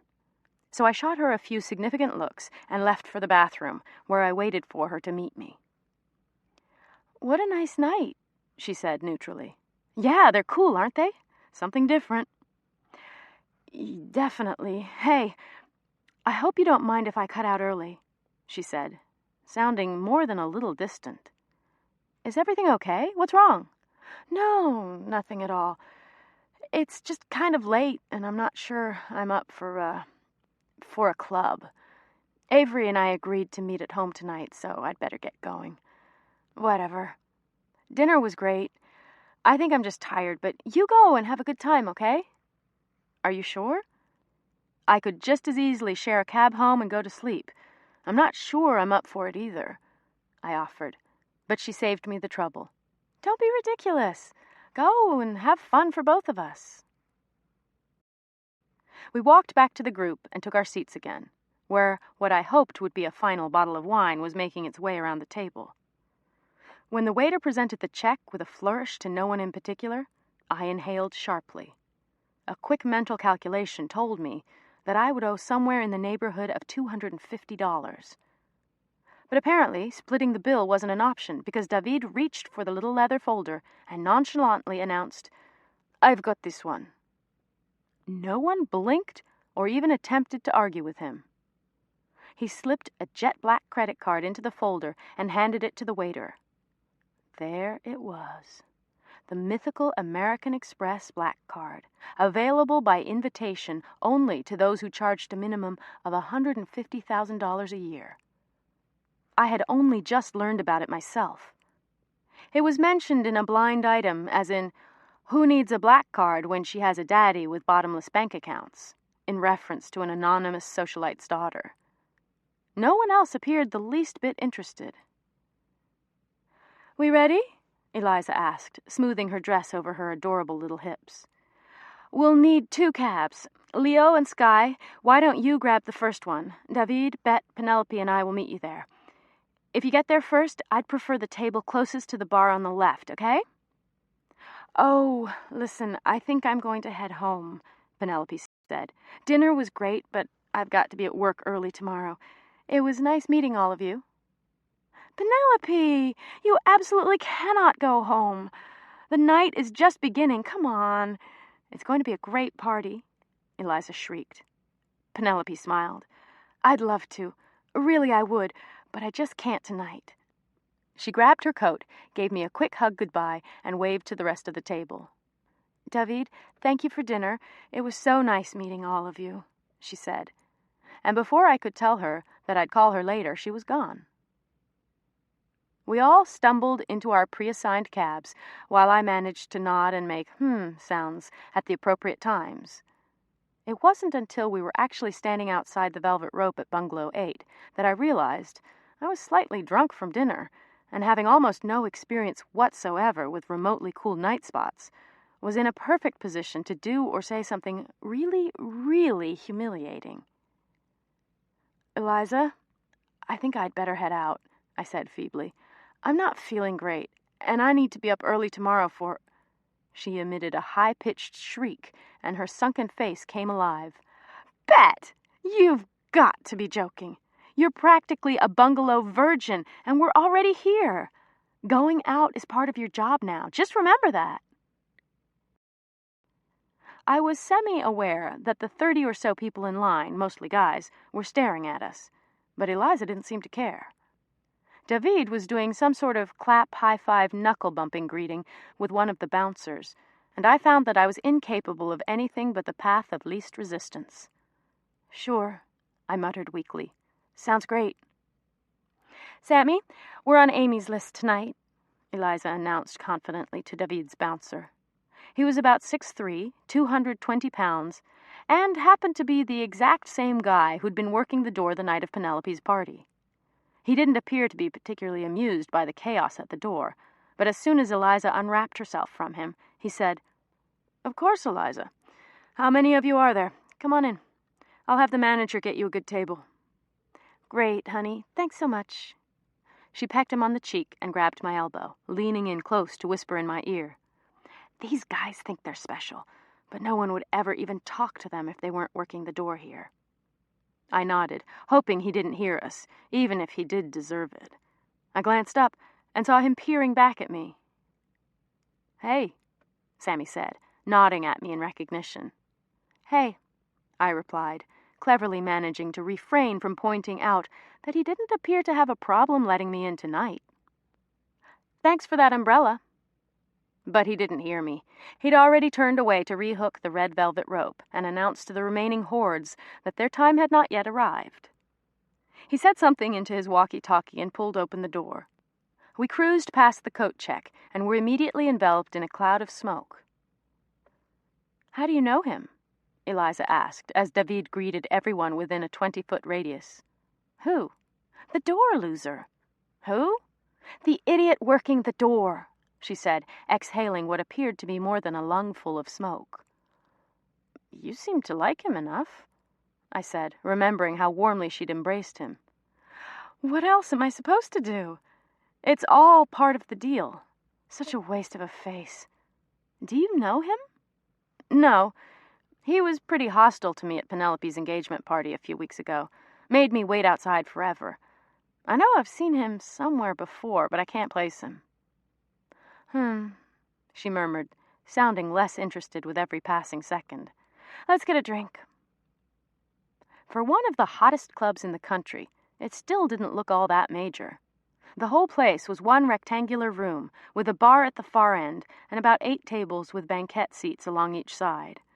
People were dancing down the middle of the room, while others congregated at the bar, and only the high all-glass ceiling and rows of palm trees made me feel that we were somewhere a touch exotic.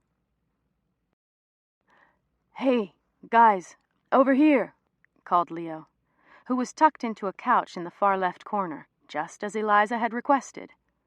A hidden DJ was blasting 50 Cent, and I noticed that Sky had already settled onto some guy's lap and was grinding rhythmically to the music. There was a sort of mini-bar set up on their table, with scattered bottles of Veuve Clicquot, Kettle One, and Tanqueray. Carafes of orange, grapefruit, and cranberry juice were provided for mixers, as well as a couple bottles of tonic and sparkling water. Penelope had mentioned the prohibitive cost of her party, so I knew that we were paying many hundreds of dollars a bottle. "What can I make you to drink?" Leo asked, coming up behind me. I wasn't risking another uncool drink order, so I just asked for a glass of champagne. "Coming right up," he said. "Come on, let's dance. Sky, you coming?" Leo stood, but in the last 6 minutes, Sky had progressed to a full-fledged make-out with the random guy she was straddling. We didn't wait for an answer. The crowd was almost uniformly beautiful. Everyone fell into a 10-year age range, from mid-20s to mid-30s, and they'd all obviously been there before. The women were tall and thin, and completely comfortable bearing wide expanses of thighs and ample décolletage in a decidedly untacky way. The men danced at their sides, moving their hands over their hips and backs and shoulders, never perspiring, never letting a girl's drink run low. It was nothing like the one rebellious teenage night I'd spent awkwardly camped out in a corner, terrified of the writhing masses at Limelight. By the time I'd finished scanning the scene, Leo had already selected a beautiful dark-haired guy. The two of them danced with a model-hot straight couple, all 4 of them moving perfectly in tune against each other's bodies. Occasionally, they'd reposition themselves so the girls would be facing one another, grinding. I went to the bathroom, and before I could see who owned them, I felt a pair of arms wrap themselves around me. I caught a glimpse of waist-length wavy hair, a sort of mousy light brown color, and I smelled the scent of smoke and mouthwash in equal parts. Bet, I can't believe how long it's been!" The girl shrieked into my shoulder. Her chin was squished against my breasts in a way that was fairly uncomfortable, considering her identity was still in question. She hugged me for a few more seconds, and when she pulled away, I could not have been more surprised. Abby Abrams. "Abby? Is that you?" "Wow, it's been a really long time," I said, carefully trying not to show just how unhappy I was to see her. I had nothing but terrible memories of her from college, and had somehow managed to forget she existed once we'd all moved to the city. Until now, it had been a big enough place to spend half a decade without a single run-in. My luck had clearly expired. The 5 years since college graduation had made her look harder, older than her age. She'd obviously had a nose job and an extra heavy serving of collagen in the lip area, but most noticeable were her breasts. Her now supersized chest seemed to occupy her entire 4'11" frame. "I go by Abigail now, actually," she immediately corrected. "So crazy, isn't it? Of course, I'd heard you work at Kelly, so I knew I'd run into you here sooner or later." "Huh? What do you mean? How long have you been living in the city?" She stared at me, slightly horrified, and pulled me by the wrist onto a couch. I tried to shake loose, but she maintained her death grip and leaned in much too close.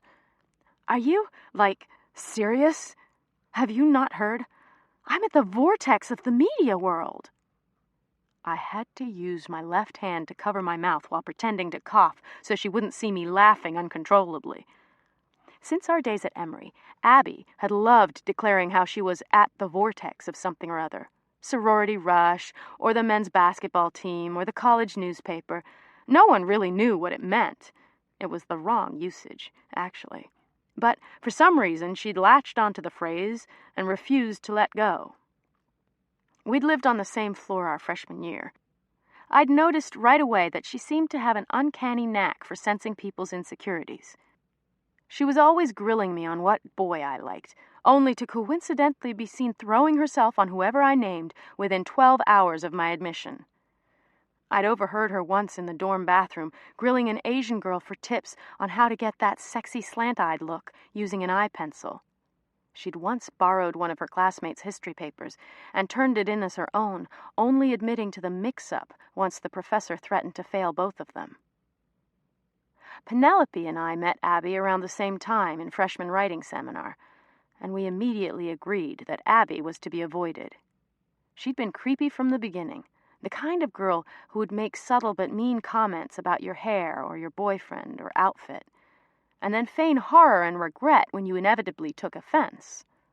We ditched her often and regularly, and she never seemed to get it. Instead, she'd purposefully make contact in order to put us down. Not surprisingly, she never had any real girlfriends, but she kept herself quite busy working her way through nearly every fraternity house and athletic team at Emory.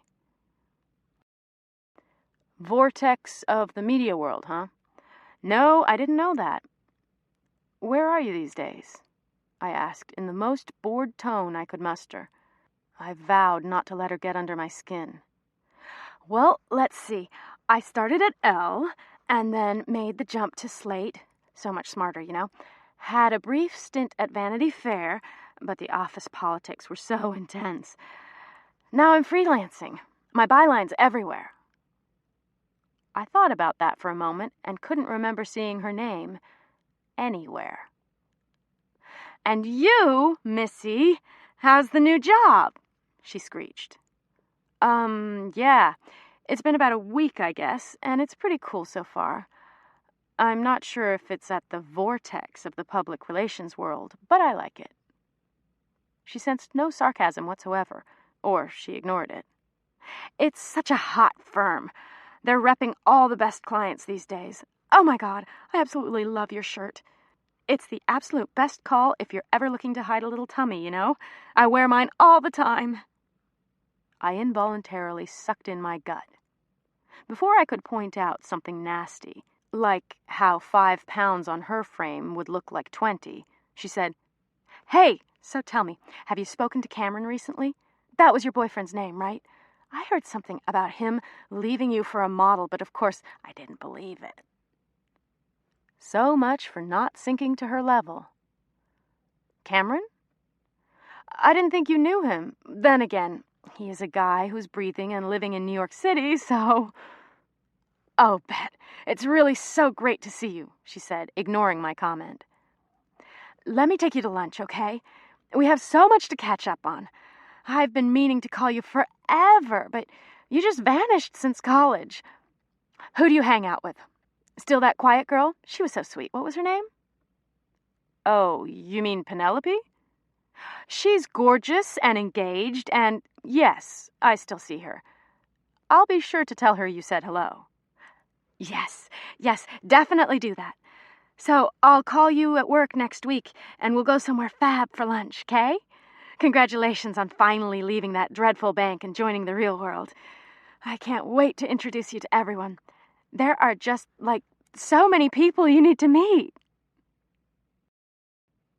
I was preparing what would surely be an even wittier response when Eliza materialized beside us. I never thought I'd be so happy to see her. Eliza, this is Abby, I said, waving my arm at her listlessly.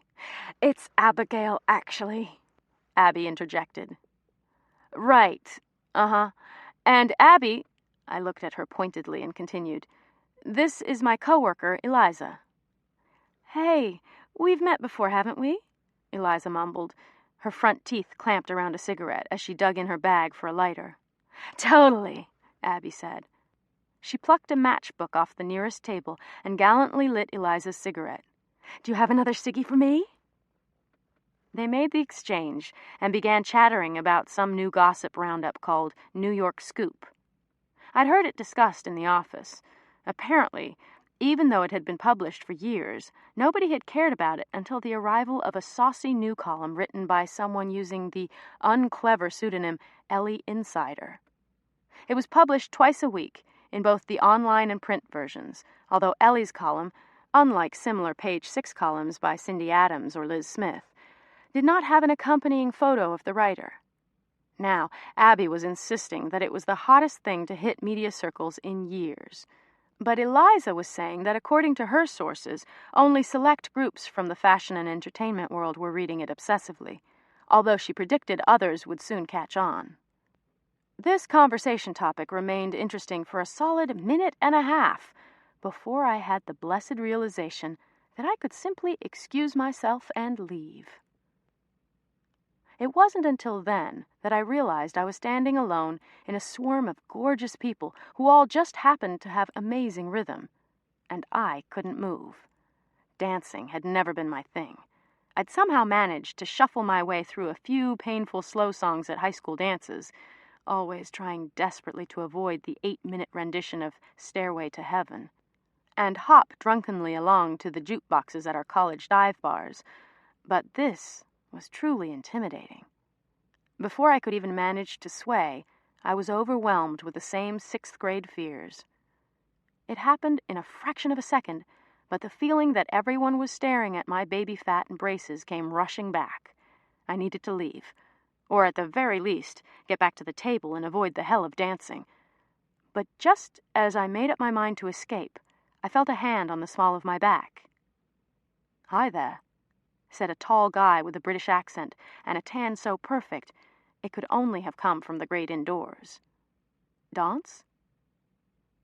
I had to consciously keep from turning around to see if he might be talking to someone else, and before I could even worry about my smoky breath or my shirt, which was damp with perspiration, he had pulled me toward him and started moving. Dancing? We were dancing. I hadn't been this close to someone since the last time a pervert on the subway had pressed up against me on the morning commute. Relax, have fun. Relax, have fun, I chanted silently, hoping to remain calm and cool. But I didn't need to do much self-convincing at all. My brain checked out as my body snuggled closer to the golden-skinned god who was offering me another glass of champagne.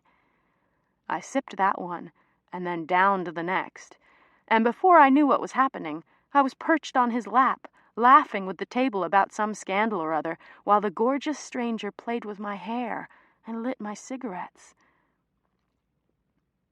I'd entirely forgotten I was inappropriately dressed in black, that I'd just been insulted by the pint-sized bitch who used to torment me in school, and that I possessed nothing resembling rhythm.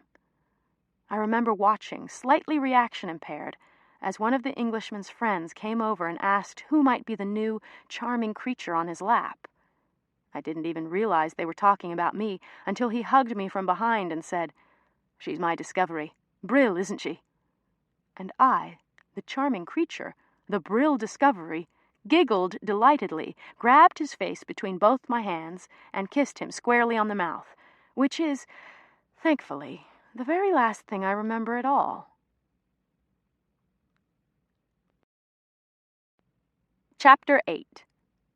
The sound of an angry male voice jolted me awake. I wondered briefly if there was actually someone standing above the bed, driving a shovel into my head. The throbbing was so steady, it was almost comforting until I realized that I was not, in fact, in my own bed. Nor was last night's all-black, all-wrong outfit in sight. Instead, I was wearing a pair of unnervingly tight, gray, Calvin Klein boxer briefs and a giant white t-shirt that read Sports Club LA. "Don't panic," I instructed myself, trying to make out the words of the faraway male voice. "Think. Where were you, and what were you doing last night?"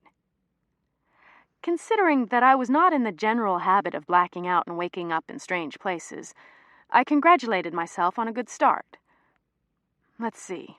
Eliza called, dinner at Cipriani's, cab to Bungalow 8, everyone at a table, dancing with some tan British guy. Shit. The last thing I remember is dancing with a nameless man in a club, and now I'm in a bed, albeit a huge, comfortable one with extremely soft sheets, I don't recognize. How many times do I have to tell you? You simply cannot wash Pratesi sheets in hot water. The male voice was shouting now.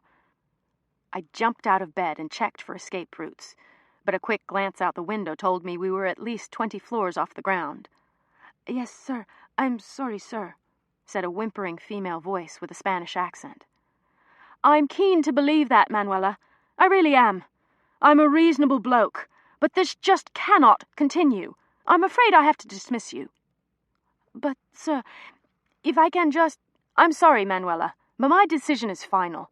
I'll pay your wages for the rest of the week, but that will be all. I heard some rustling and muffled crying, and then there was nothing but silence until a door slammed shut a few minutes later. My stomach sent me the signal that it wasn't going to tolerate its hangover much longer, and I glanced around frantically to locate the bathroom. I was rooting around for my clothes, debating whether it was better for him to see me half-clothed or throwing up, since there clearly wasn't time to remedy both issues, when he walked in. "Hello," he said, barely glancing in my direction. "Are you feeling all right? You were fairly pissed last night." His appearance distracted me to such an extent that I actually forgot I was about to be sick. He looked even tanner than I remembered, which was only highlighted by a skin-tight white t-shirt, flowy white pants, and some of the straightest, brightest teeth I've ever seen in a British mouth. He was like Enrique in The Tycoon's Virgin Bride, his looks utterly begging to be on a dust jacket. Yeah, I guess I was. This, has never really happened to me before. I'm afraid I don't even remember your name."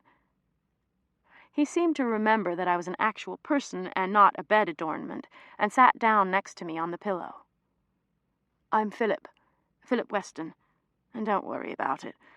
I only brought you back here because I couldn't get 2 taxis and didn't want to maneuver to the east side. Nothing happened.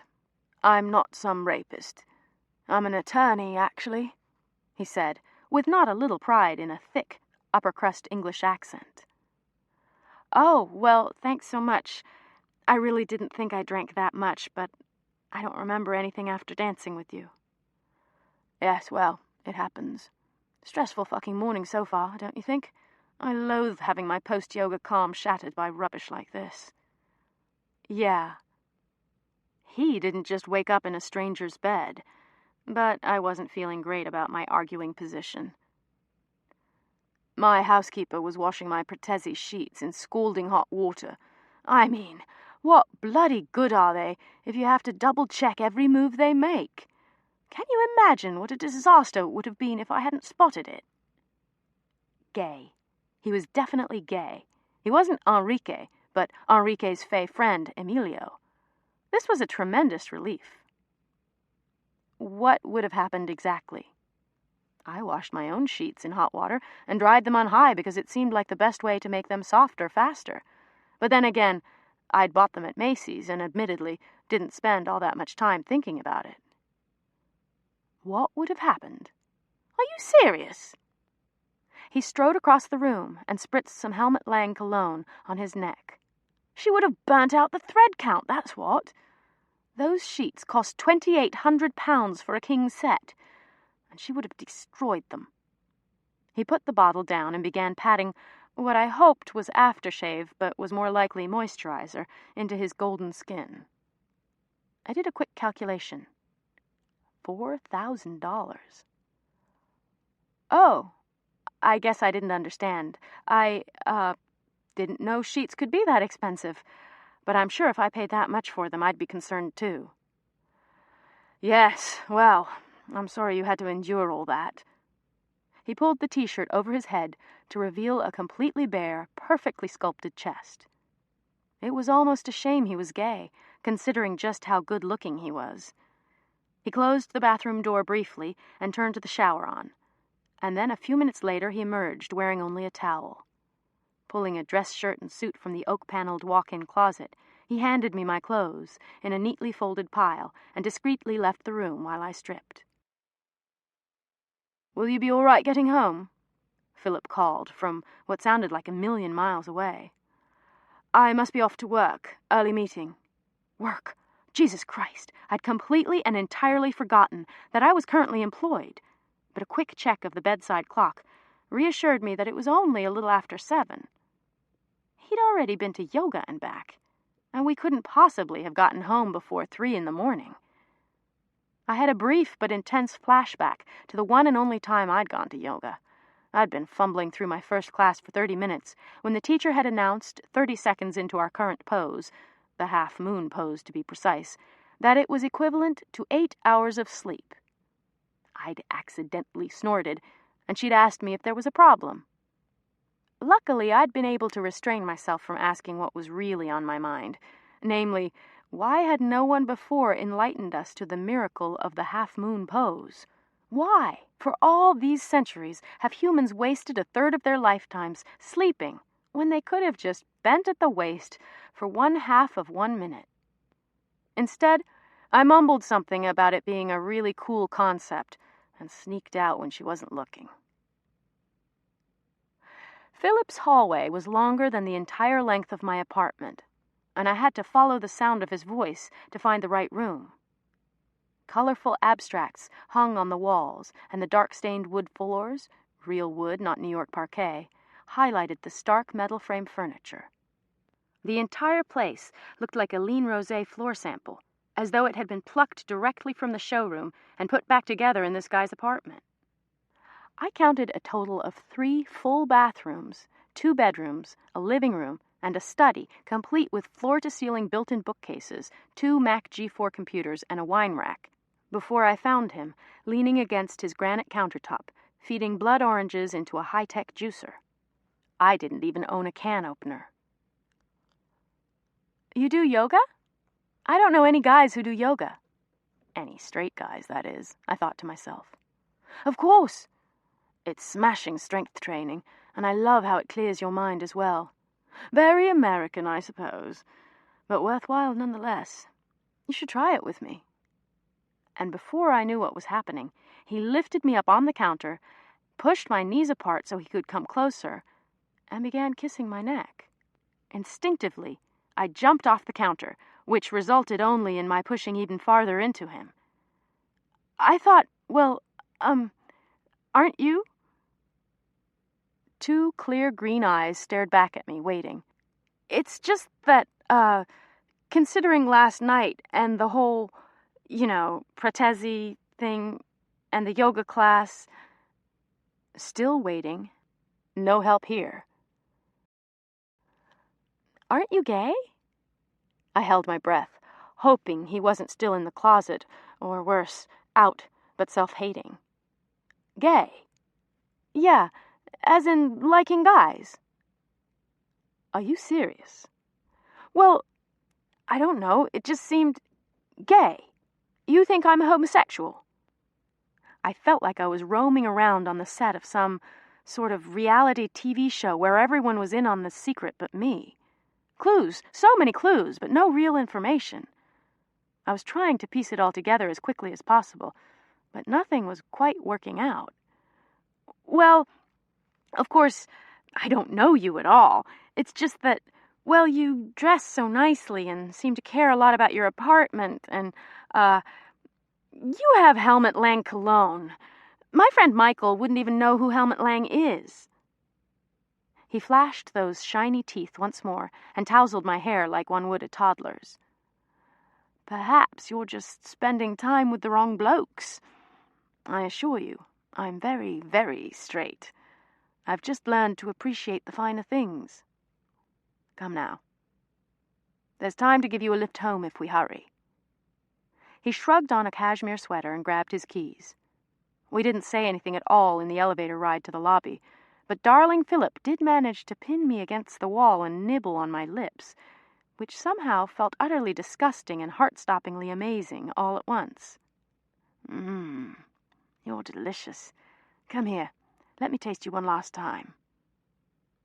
But before he could once again use my face as his own personal chupa-pop, the doors swept open and 2 uniformed doormen turned to witness our arrival. "Bugger off," Philip announced, walking ahead of me and raising his hand up, palm forward, to the grinning men. "I don't want to hear it today." They snickered, obviously accustomed to the routine of Philip escorting strange women out of his apartment, and silently pulled open the door. It wasn't until we stepped outside that I had any idea where we were. Christopher and Greenwich, all the way west, about a block from the river. The famous Archives building. "Where do you live?" he asked, pulling a silver helmet out from underneath the seat of a Vespa, which was resting under a monogrammed tarp 3 feet away from the building's entrance. "Murray Hill, is that okay?" He laughed, not nicely. "I don't know. You tell me. I sure wouldn't clamor to live in Murray Hill, but hey, whatever turns you on." "I meant," I said tightly, no longer even attempting to keep up with his psycho-style mood swings, "is it okay for you to drop me off? I can certainly take a cab." "Whatever you want, love. No worries for me. My office is Midtown East, so you're right on the way." He occupied himself by fishing his keys from his pants pocket and securing his Hermes bag on the back of the bike. Scooter. "Let's just get a move on, okay? People are needing me right now." He swung his legs over the bike and deigned to look my way. "So?"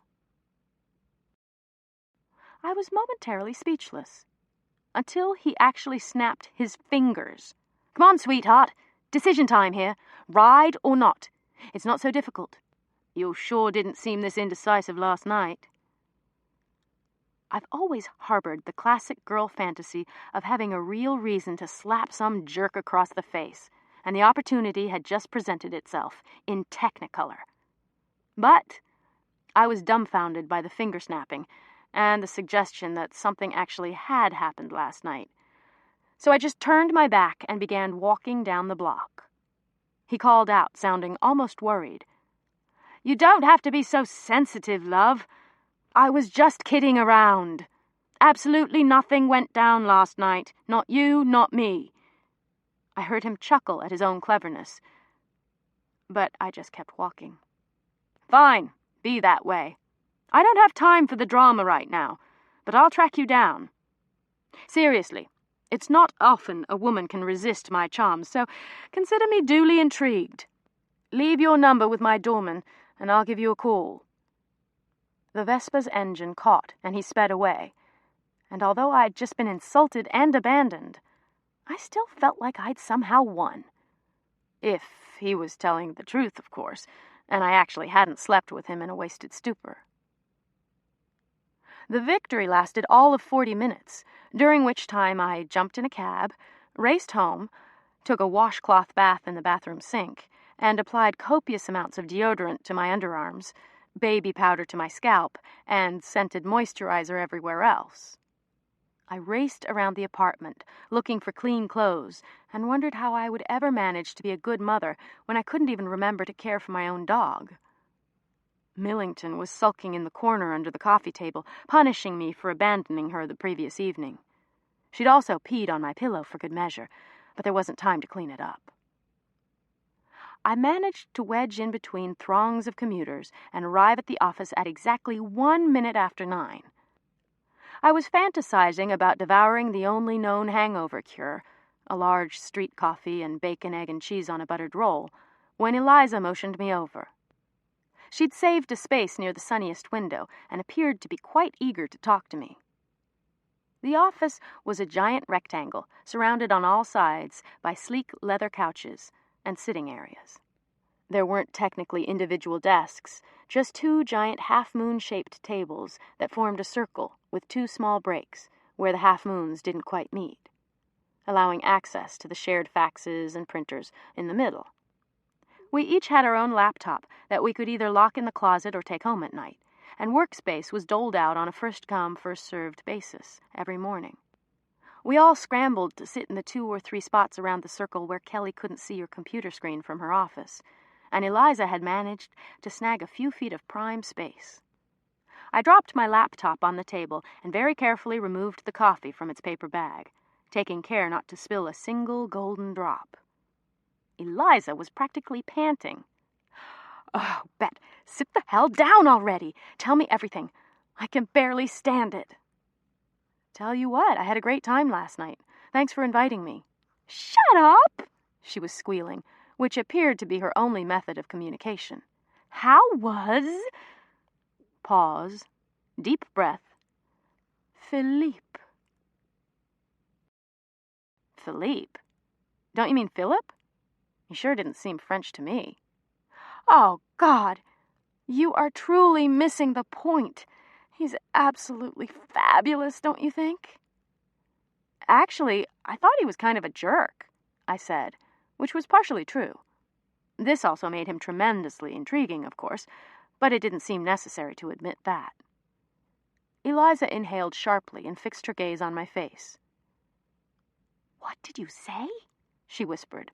I said I thought I heard you. She was nearly growling now. I just can't imagine why you'd say something like that. You sure looked like you were having fun when you were all over him on the dance floor. He's pretty good, huh? Who said practice doesn't make perfect? She very well could have still been talking about dancing, but something in her expression, now dreamy and slightly far off, indicated otherwise. Eliza, what do you mean? Oh, Bet, come on. This is Philip Weston we're talking about here. And that should mean something to me? Oh, my God, Bet! This is so humiliating for you. Are you serious? You have no idea who he is? She began ticking things off on her fingers one by one. Graduate of Eton and Oxford, with a law degree from Yale. Youngest lawyer ever to be named partner at Simpson Thacher. Grandfather is a duke. Father owns the majority of land between London and Manchester, with additional large chunks in Edinburgh. Trust fund large enough to rival the country's national debt. Ex-boyfriend of Gwyneth. Current boy toy of multiple Victoria's Secret models, and crowned nightlife Adonis by none other than Vanity Fair. Any of this ringing any bells? She was almost panting at this point. Not really, I said, trying to synthesize everything she'd said, while the sound of blood rushed through my ears. A duke? Gwyneth? It's so ironic, she mumbled to herself. Every girl on the planet makes it her lifelong goal to have sex with Philip Weston, and you go and do it without even knowing who he is. It's almost too much. Have sex with him? What? If by having sex you mean listening as he fires the maid for gross neglect of $4,000 sheets, then yes, we had a mind-blowing night. Bet, give up the I'm so innocent routine. We all saw you last night. At that exact moment, it was impossible to comprehend anything other than the fact that the same man who used to have sex with Gwyneth Paltrow had not only seen me naked, but had also witnessed period underwear, unshaved legs, and a viciously overgrown bikini line. Nothing happened, I muttered, wondering how quickly I could pack my bags, change my name, and move to Bhutan. Right, she smiled lasciviously. No, really. Granted, I woke up at his place, and granted, I was wearing his clothes, but absolutely nothing happened. She looked dumbfounded and disappointed. How is that even possible? He's much too gorgeous to resist. Did you sleep with him, Eliza? I asked, teasingly. She looked as though she'd been slapped. No. I'm sorry, I didn't mean to suggest... I was just kidding. I didn't think you had. Way to rub it in is all. I've only been lusting after him forever now, but he barely even glances in my direction. I see him out all the time, of course, and he, totally knows who I am, so maybe it's just a matter of time. Her voice once again took on a dreamy quality. I coughed, and she snapped back to attention. I was just about to be flattered by the fact that Philip had taken me home last night when he could have had Eliza instead, but I didn't have a chance to revel. I mean, the boy will sleep with any decent-looking girl he can get his hands on, so I just don't understand what's wrong with me, she said tonelessly. Any girl? I asked, still determined to hold on to the illusion that I might be his one and only. Well, pretty much any hot girl, which is why I can't understand why he doesn't respond to me. Maybe he just doesn't like his women thin. Ouch! Unintentional, but painful. I waited while she continued with her stock-taking. Let's see. Sky dated him, but that was years ago, way before he became who he is now. So did one of the list girls, the pretty one, and that girl who was on the cover of Marie Claire last month, and a solid handful of the hottest girls at Condé Nast. She continued to tick off names of beautiful and social girls, some that I recognized from years of idly reading the gossip columns and party pages. But I could barely hear her. Luckily, she only hit about a dozen before Kelly bounded from her office and called for me to enter her animal print hell. The whole room was done in a hallucinogenic mixture of zebra, leopard, and tiger fabrics, replete with oversized furry pillows and a giant spotted shag rug. "Hey there, Bet. How is everything?"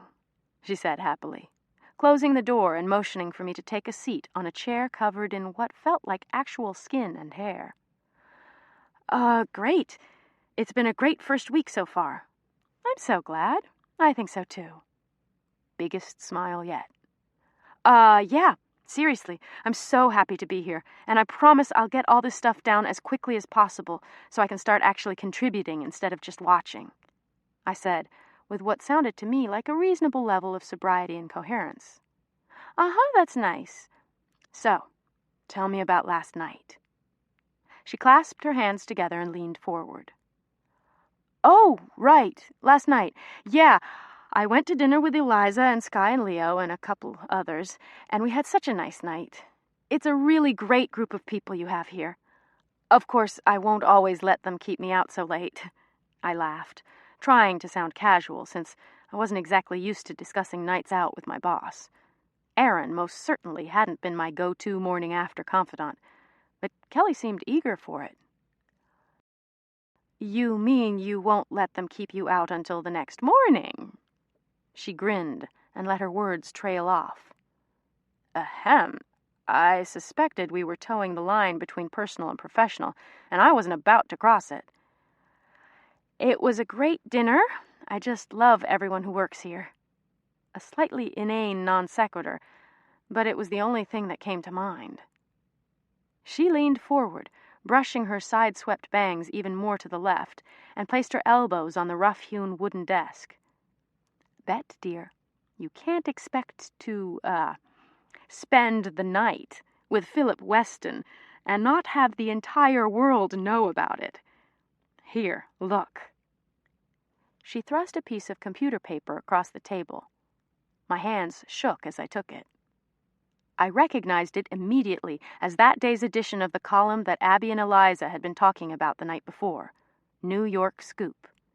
It had been printed from the Scoop's website, and the headline read, "Mystery Girl Checks into Weston's Hotel."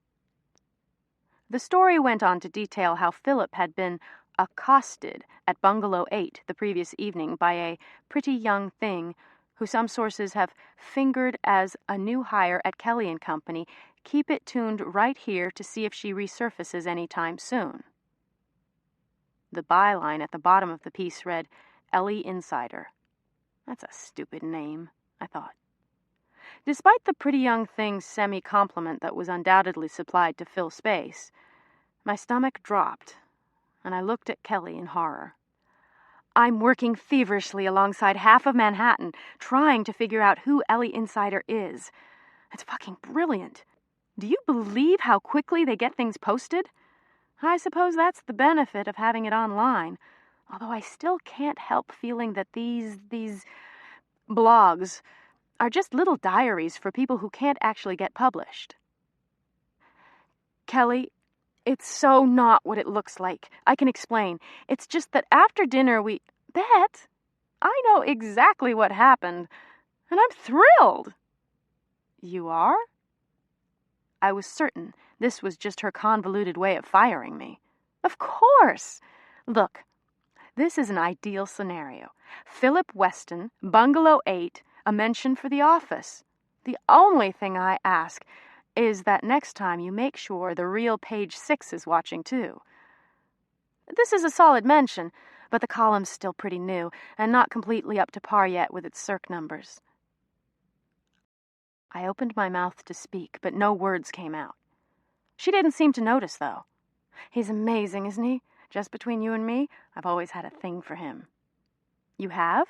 For Philip? Oh my God, girl, who hasn't? He's splendid.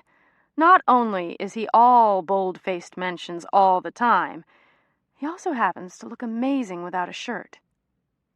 Her face had taken on the same hazy expression as Eliza's had earlier. Did you date him? I asked, praying with all my energy that the answer was no. Good Lord, I wish. Closest I ever came to sleeping with him was watching him take his shirt off at a charity auction where the organizers were selling a date with him. 300 other women and I went berserk when he yanked it over his head. Very coyote ugly, if you can picture it.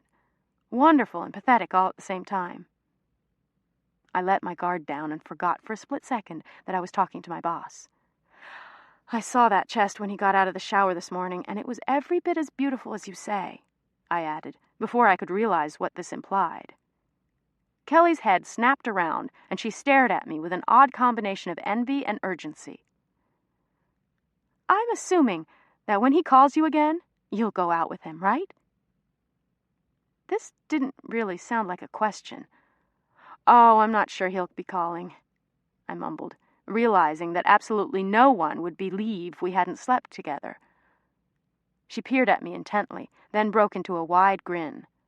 Bet, sweetie, you might be the last person to realize this, but in your own unique way, you're beautiful. And it's a widely known fact that no one loves beautiful girls more than Philip Weston. Of course he will call. And you'll say yes, right? And naturally, please invite him to all our events, or stay out as late as you need to when you're with him. I could feel a weird sense of elation, like a high school crush, rising in my chest. Sure. Okay, I'll keep that in mind. Suddenly, I wanted to hug her. Great. I'm so excited for you. Definitely keep me updated. Should we get started? Yes, let's, I breathed, relieved to end this very strange discussion. You were going to tell me about the list, right? Yes, the list. The single most crucial tool for ensuring a firm's success.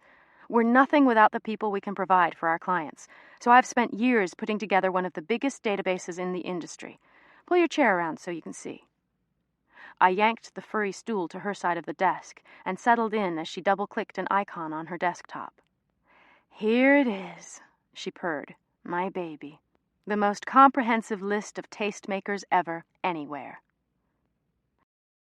The screen resembled a search page you might encounter on a personals or apartment rental website. You simply chose your search requirements, ticked their adjacent boxes, and hit Find. There were 4 main locations you could browse: New York, Los Angeles, Miami, and the Hamptons. But smaller, less complete lists existed for another dozen cities in the United States, and about 24 abroad. The search criteria appeared endless. In a vertical row starting in the upper left-hand corner, they were listed, in no particular order: art, literary, film production, newspapers, fashion, record label, social, young social, media elites, finance, magazines, architecture, retail, miscellaneous. You just key in the types of people you're looking for, and the program provides you with all the information. Here, watch. She quickly checked off literary and young social and showed me the thousands of returns. We know everything about everyone. Full name, home address, work address, all phones, faxes, pagers, emails, country houses, beach houses, international addresses, birthdays, spouse information, and details on both the children and their nannies. There's also a subset, if you need to narrow it down even further, that tells you if a particular person is gay, straight, single, monogamous, or cheating, in addition to whether they party, travel, or get mentioned in gossip columns a great deal. It makes it pretty easy to handpick exactly who will be there when you know everything about their lives, you know? I just nodded, as there seemed no more appropriate response. Here, let's take your uncle, for instance. She typed his name into a search field, and up popped all his relevant info. Central Park West address and phone, office information, his exact title at the paper and the name of the column, the number of years he'd been writing, his nationwide readership, his birthday, and a short sentence about how he traveled frequently to Key West and Europe. Under cross-reference, he was described as gay, literary, newspaper, and media elite. I noticed there was no Christian Coalition reactionary category, but I said nothing. I've never seen anything like this. I was unable to tear my eyes from the screen. It's incredible, isn't it? And that's not all. If you'll notice, there are no regular media people or celebrities in this database. We have separate ones for them, since those are the two most crucial groups. Separate ones? Well, sure, look. She closed down the first program and clicked on an icon that read Press. There are media elites. People like your uncle, Frank Rich, Dan Rather, Barbara Walters, Rupert Murdoch, Mort Zuckerman, Tom Brokaw, Arthur Sulzberger, Thomas Friedman, etc., who of course you want at events because of their high profile, but you can't honestly expect them to cover anything. They're just like celebrities in their own right, which is why we need to have a completely separate database of real working media. All the people at the papers, magazines, TV, and radio who can actually give us the coverage we promise our clients. Of course, there's always overlap. You can have a socialite who happens to work in magazines, or a film exec who writes reviews for a local paper. So we just cross-list everyone. I took the mouse from her and scrolled through the separate fields, noticing that the media database was broken down by demographic, so you could best pitch the specific people covering music, design, travel, lifestyle, fashion, entertainment, gossip, celebrity, sports, or social engagements. This is absolutely incredible. How many are there total? Between all three databases? Probably close to 35,000. You haven't seen the celeb one yet, which is our most important. Another couple clicks, and a list of the world's richest, most famous, and most beautiful people popped to the forefront. This is the industry list. With each celeb, we've also listed their current publicist, agent, manager, assistants, and family information, in addition to birthdays, current and upcoming projects, and preferences. Everything from airlines to flowers, waters, coffees, liquors, hotels, designers, and music. We update this one pretty much hourly. She opened the profile for Charlize Theron, and I saw that she had homes in South Africa, Malibu, and the Hollywood Hills, was dating Stuart Townsend, would only fly American Airlines first class or private jet, was currently shooting a movie in Rome, was signed on for another film in 5 months, and maintained a staff of 4, with her agent temporarily also acting as her publicist. How did they all get updated? I mean, how could you possibly know all this stuff? Kelly threw her head back, clearly delighted by my shock. Eliza introduced you to the list girls, yes? I nodded. It's not the most glamorous job in the world, but they've got the right connections, and we give them lots of perks to read every single publication known to man, in print and online, and take from that whatever they can to fill in the blanks. There are 3 of them, and they're all very socially connected family-wise, and they go out constantly anyway and meet people everywhere. Just this morning, New York Magazine came out with their baby power issue, the 50 kids in New York under the age of 30 who are the most accomplished in their fields. If they weren't in there already, every one of them has now been entered into our database. Amazing. Really, Kel, it's amazing. It sure is. Why don't you put a practice list together? Let's say we're planning a party for Asprey to celebrate the opening of their 2nd store in the United States. It'll be held at the store on 5th, and the company's main concern is that Americans simply aren't as familiar with the brand as the English are, and they're looking for more name recognition. Pull 500 total fits, 400 regular attendees, and 100 mixed of celebs and targeted press. Of course, an actual event like that would only have 100 to 150 max, but this will just be an exercise. It had suddenly occurred to me that I still hadn't dealt with my hangover, which was gearing up again in such a way that it demanded immediate attention. Sure, I'll have that to you on Monday? I asked, as cheerily as possible, standing up carefully to avoid any extra queasiness. Perfect, Kelly nodded. Think about potential party favors, too. Oh, and Bet? Do you have any plans to see Philip this weekend? Philip? Who's Philip? I thought she was still talking about the list, but apparently we'd transitioned seamlessly back to my personal life. Bet? She giggled. That gorgeous super stud whose bed you occupied last night? You will be seeing him, right? Oh, right, Philip.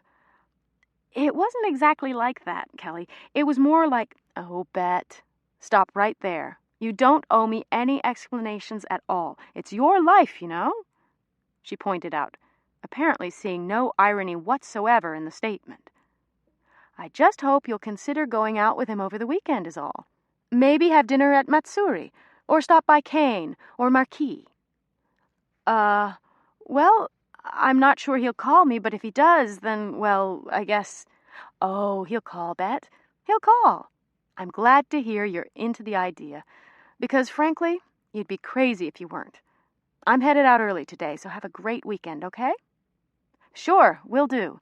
You too, Kelly, I said, inching closer to the door, still not really believing that I had just promised my boss I'd continue sleeping with a guy I hadn't slept with yet. See you Monday.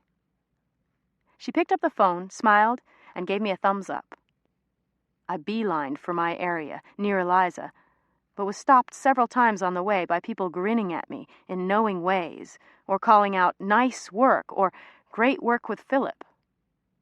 Eliza had gone out to lunch, read a liter of Fiji water, a baggie of baby carrots, and a half-dozen Marlboro Lights, according to a note she left on my computer, so I picked up the phone and called Penelope. "Hey, how are you?" she asked. "I'm fine, and you?"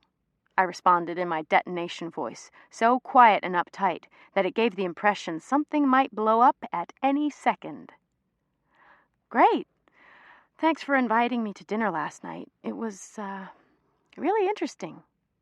"So you hated it?" "No, Bet. I didn't say anything like that. I didn't hate it at all. It was just, different from what we usually do. Hope you don't mind that I bailed early, but I was exhausted. How was the rest of the night?" "Are you just asking to be polite, or have you not seen the news today?" I mentally crossed my fingers that she hadn't heard. "Yeah, I'm just being nice. Avery forwarded it to me first thing this morning. It's taken every last ounce of willpower not to call you. I want the full play-by-play. Start with, when I met him at Bungalow, he was wearing a black ribbed shirt and black pants with a 34-inch inseam, and he bought me a Stoli vanilla and Sprite. Proceed at that detail level, please." "Pen, I can't really get into it here," I said tersely, looking up to notice that half of my coworkers were pretending to stare at their screens while listening to me intently. "Bet! You can't be serious. You go and have sex with one of the hottest guys in the free world. Avery's always talking about how every female in Manhattan worships him. And you can't tell me about it?" "I didn't sleep with him," I all but screamed into the phone. Sky and Leo, in addition to a few assistants, jerked their heads up and grinned at me in unison. "Whatever," I heard someone else whisper. Leo just rolled his eyes as if to say, "Oh, dear God, we're not all that stupid." And for a minute, I was flattered. So what if it was slightly slutty to meet someone and sleep with him that very night? Better everyone considered it a possibility that Philip Weston would deign to have sex with me, I suppose, than just assume he'd taken me in for the night out of pity and a sense of obligation, and spent as little time as possible actually in the bed I occupied. "Whoa," Penelope was saying. "Touchy, touchy. Okay, so you didn't have sex with him. I believe you. The only question I have now is, why the hell not? I'm sure you don't need me to remind you of your recent celibacy. What are you holding out for? He's supposedly incredible." I finally laughed for what I realized was the first time all morning. Seriously, what was the big deal? If I wasn't going to get fired for my rather public indiscretion, and that certainly didn't seem to be an option, then why not just enjoy it? I remember very little about what actually happened last night, I whispered, placing my hand over the receiver. But I'll tell you whatever I can dredge up when I get home tonight. Can't. Avery and I have dinner at his parents' house, and I can't seem to talk him out of it. What about tomorrow night? Can we meet for a drink at the Black Door? I'd love to, but I'm meeting the book club for dinner and drinks. Little Italy, I think. She sighed. Well, we should probably make a plan now for the weekend after next, since I'm in St. Louis for work the next 2 weeks. Are you around? It felt strange to have plans with people other than my book club, Will, or Penelope, but work had already begun to seep into my weekends, too. I checked my rapidly filling calendar. Yeah, totally. I just promised Kelly that I'd go with our group from here to scout out a new location for the Playboy party. It's still 4 months away, but everyone's already panicking. Want to come? Penelope hesitated. I could tell she wasn't into the idea, but she couldn't really say no since she'd already admitted to being free. Sure, that sounds great. We'll figure out the details this week. And of course, if you suddenly remember anything about last night, I'll take that, too. Bitch, I shot back. She just laughed. You have fun with your future in-laws, you hear? Be sure to listen up when they tell you exactly how many grandchildren they want, broken down by gender and eye color. You do, after all, have certain obligations now. It was good to hear her laughing again. Bettina Robinson, I'm not sure you're in a position to offer advice on such things right now, considering your rather tawdry exploits in the last 24 hours. Talk to you later. Bye. I hung up the phone and decided that such a night and morning warranted a second bacon, egg, and cheese on a buttered roll. I still had to do that invitation list for 500 and party favors, but I decided it could wait. My hangover could not.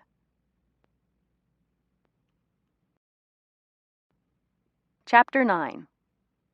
3 weeks later, 3 weeks of list-making, wardrobe-building, party-going, and general immersion in the culture of Kelly and Company, I stood waiting for Penelope to arrive. The line outside Sanctuary looked absolutely unbearable.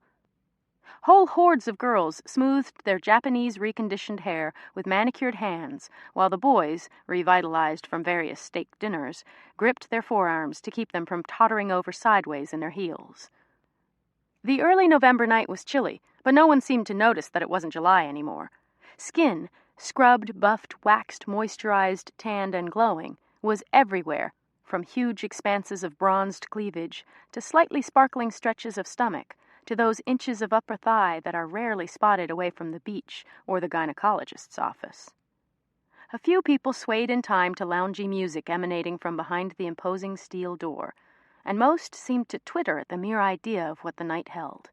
The sensation of that first martini hitting your bloodstream, the feeling of music pulsating through your hips, the cigarette smoke burning but delicious, the chance to press some of that perfect skin against someone else's.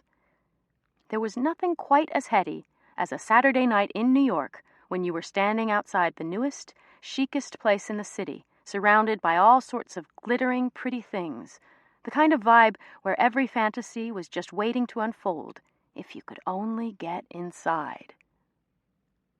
To my surprise, Will had been less than thrilled with the coverage of my non-one-night stand 3 weeks earlier. I'd called after work to say hi, figuring he didn't even read New York Scoop, and there was a good chance he hadn't seen it. But I was very, very wrong. Everybody, it seemed, had begun reading New York Scoop, and worse, they were reading it solely for Ellie Insider's column. "Oh, Bet, your uncle has been champing at the bit just waiting for your call. Hold on a second, I'll get him," Simon said, rather formally, not even bothering to ask how I was, or when I'd next be over for dinner, as he always did. "Bet, is that really you? The celebrity herself deigns to call her old uncle, huh?" "Celebrity? What on earth are you talking about?" "Oh, I don't know. Maybe just that little piece about my mystery niece. Apparently your new boyfriend is rather fashionable, and so his, Conquests are often recorded for posterity within the Scoop's highly journalistic pages. Did you not see it? My boyfriend? You're referring to the illustrious Philip Weston, I'm guessing. Indeed I am, darling, indeed I am. Not exactly what I had in mind when I encouraged you to get out there and meet someone. But what do I know? I'm just an old man living vicariously through his beautiful young niece. If you find that whole British Trustafarian thing appealing, well then, far be it from me to say otherwise. Well, I should think you of all people would understand that you can't necessarily believe everything you read in the papers, you know? It didn't exactly happen like that. Well, darling, since you seem to be a bit late to the game, everyone's been reading Ellie Insider lately. She's surely a conniving little wench, but she does always seem to have the scoop. Are you telling me you didn't go home with him? Or that it was a different new Kelly hire? Because if that's true, then I'd recommend having that corrected as soon as possible. I'm not sure that's the reputation you'd be looking to create for yourself. It's complicated, was all I could manage. I see, he replied quietly. Well, look, it's certainly none of my business. As long as you're enjoying yourself, that's really all that matters. See you at brunch on Sunday. We're in prime pre-holiday wedding season, so I imagine there'll be some real winners in Sunday's announcements. Wear your snarky shoes, darling. I'd agreed, but I felt unsettled. Something had changed, or shifted at least, and I couldn't quite pinpoint it. Hey, Bet, over here, Penelope called a bit too loudly as she settled up with the cab driver and waved to me from the back seat. I waved. Hi, right on time. Eliza and the crew are already here, but I didn't want you to have to come in alone. Wow, you look great, she said, putting a hand on my hip and examining my outfit from head to toe. Where'd you find clothes like that? I laughed, pleased that she'd noticed. I'd only been working at Kelly & Company for a month, but it was long enough for me to get sick of looking like I was always dressed for a funeral. I'd thrown my drab suits in the back of my closet, ripped a couple pages out of Lucky and Glamour, and made a beeline for Barney's. Standing at the register, I'd mentally added up the years it was going to take to pay for all this stuff, and then bravely handed over my credit card. When the salesperson gave it back, I could have sworn it was warm to the touch. In one afternoon, I'd managed to kiss both dorkiness and credit health goodbye. While it wasn't exactly couture, I was pretty happy with my new look. Paige jeans that cost me more than all my monthly bills combined, a silky lace-lined lingerie top in Kelly green, a tweedy fitted blazer that didn't match anything but which the salesman, Jean-Luc, had declared ravishing, and the classic Chanel clutch Will had bought me for my 21st birthday because apparently it's criminal to pass into womanhood without a single designer paving your passage. Welcome to what I hope will be a long life of shallow consumerism and brand worship. I had worked at UBS for 5 years, slaving away for 80 hours a week. Since I'd never had any time to spend money, I'd managed to build a little nest egg without really trying. After 8 weeks of unemployment and one afternoon at Barney's, that nest egg had been seriously compromised. But my ass had never looked better in denim. Standing outside Sanctuary, among the thin and beautiful people, I felt like I belonged. It had been worth it. Hi there, I said, hugging Penelope's tiny frame. Do you like it? It's my I've never been remotely cool, but I'm trying real hard to be so now look. What do you think? I think you look hot, she said, forever the good friend. Is someone planning on seeing a certain English deity this evening? Hardly. I don't think Philip Weston calls girls who don't immediately fall into his bed with their legs spread. Actually, I don't think he calls girls who do, either. Whatever. He's beautiful, but he was unbelievably arrogant and full of himself. And no one likes that, of course, Penelope said with mock seriousness. Of course not, I replied. Come on, everyone else is inside and it's freezing. Let's go in. Have you seen this line? What's going on here tonight? You'd think they were handing out free lap dances or something." "I don't know too much except that it opened last night and it's supposed to be the ultimate exclusive place, sort of a VIP room on steroids. Kelly wanted us to check it out in case it actually does live up to the hype. If it becomes the new place, we'll already have it booked for the Playboy party." Kelly and Company had been commissioned by Playboy over a year ago to put on the Manhattan portion of their never-ending 50th anniversary celebration, which would start in Chicago in January and eventually end in a blowout at the mansion in Los Angeles in March, making stops in Vegas, Miami, and New York along the way. It was going to be a massive undertaking, definitely our biggest project to date, and it pretty much dominated every workday. Kelly had gathered us around the day before to change the number on the countdown board to 164, and then asked for updates. The list girls were already running simultaneous searches on all A and B list celebs, preparing to construct a final winning group. Meanwhile, the rest of us spent half of each day fielding calls from every imaginable person in every sector of the city, looking to wrangle invitations and request invites for themselves, or clients, or both. Combine all the anticipation with Hef's paranoid insistence that all details, including but not limited to location, date, time, and attendees, be kept lockbox quiet, and we had the recipe for total chaos. I looked it up on CitySearch today. They quoted the manager as saying they expected the clientele to be upscale creative, which I sort of thought applied more to menus than people, but what do I know? Penelope sighed. I'd recently begun to understand that the concept of exclusivity was an organizing principle of life in Manhattan. Part of this was undoubtedly due to the sheer concentration of people on such a tiny island. New Yorkers instinctively compete for everything from taxis at rush hour to seats on the subway to Hermes Birkin bags to Knicks season tickets. Impenetrable co-op boards take years to navigate. Icy hostesses at the city's most desirable restaurants haughtily demand reservations 6 months in advance. If they let you in without a hassle, people say, it's probably not worth going. Since the days of Studio 54, and probably long before, if there were even nightclubs before then, clubgoers have made getting into trendy nightclubs a competitive sport. And at the chicest places, like tonight, there are levels of access. Getting in the front door is just the beginning. Any NYU sophomore in a tube top can manage that.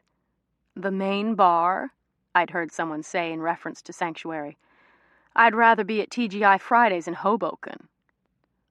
Eliza had provided explicit instructions to make our way directly to the VIP lounge, apparently the only place to find some real action. Jagger and Bowie partied in Studio 54's legendary private rooms. Today, Leo, Colin, and Lindsay hold court, unmolested by prying eyes, and everyone else clamors to get in. I'd grown accustomed to being a non-VIP quite some time ago. It hadn't occurred to me that VIP was even a possibility for me. It had taken the opening of a VIP room outside the confines of the nightclub arena to really stir my righteous indignation. In what I could only interpret as the first sign of the apocalypse, my dentist, Dr. Quinn, had opened a VIP waiting room in his office. So the doctor's high-profile, important clients will have a place where they feel comfortable, the assistant had explained. You can have a seat in our regular lounge. I sat in Dr. Powell's very uncool and very public waiting room, thumbing through a 2-year-old issue of Red Book and silently willing the overweight gentleman next to me to cease cracking his gum.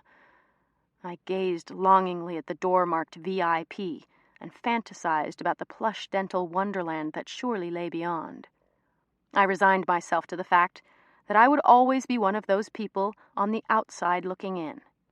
But there I was, a mere few months later, standing outside Sanctuary in my cool new clothes with a gaggle of fabulous friends waiting inside. It felt like my luck was changing. Out of the corner of my eye, I saw a girl who looked exactly like Abby kiss the bouncer and make her way into the lounge. but I couldn't positively identify her from where I stood. "Hey, you never guess who I saw the other night. I can't believe I forgot to tell you. Abby was at Bungalow the night you left after dinner." Penelope's head snapped toward mine. She hated Abby more than I did, if that was possible. She refused to acknowledge her presence, since Abby had cornered her in an empty classroom sophomore year and told her not to take it personally that Penelope's father was sleeping with his secretary, that it was certainly no reflection on his love for her. Penelope had been so shocked, she'd merely asked, "How do you know?" And Abby had smirked in return. "Are you serious?" she'd asked. "Who doesn't know?" "You saw that midget and didn't tell me? What did she have to say for herself?" "Her usual. She's now at the vortex of the media world. You'll be happy to know. Goes by Abigail now, not Abby. So, of course, I said Abby as many times as I possibly could.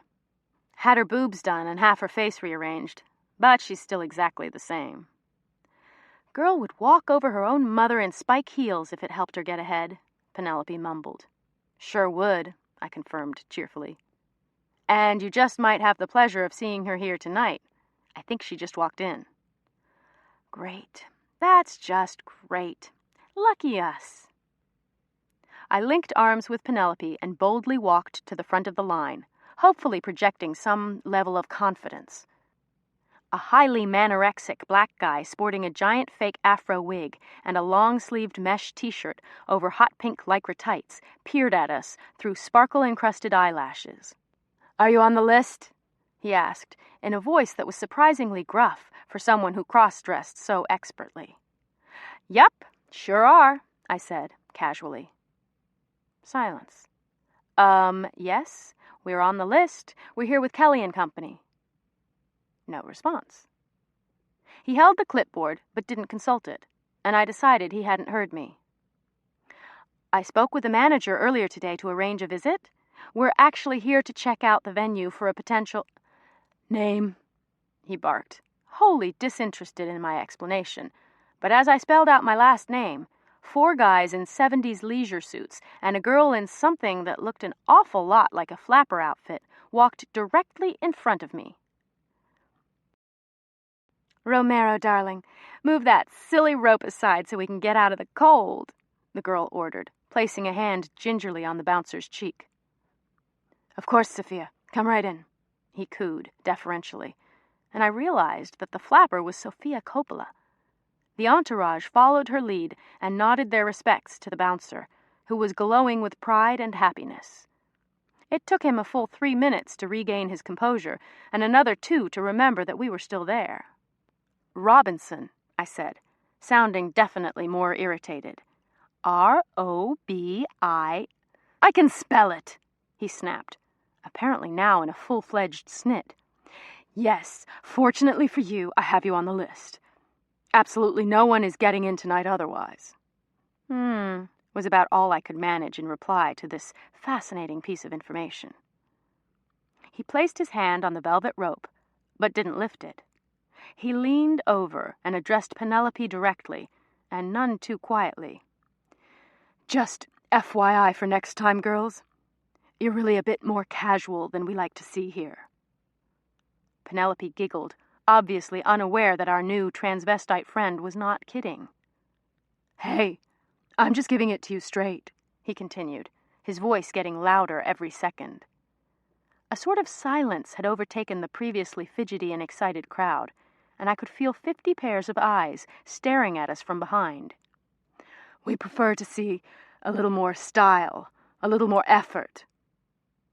My mind began to race in search of a snappy retort, but of course I managed to say nothing. Before I knew what was happening, a girl so young, so tall, and with breasts so enormous they'd only ever work in L.A., came over and volunteered a brief but highly informative lecture on the current fashion situation. "We especially like to see 40s looks lately," she smiled warmly. "Huh?"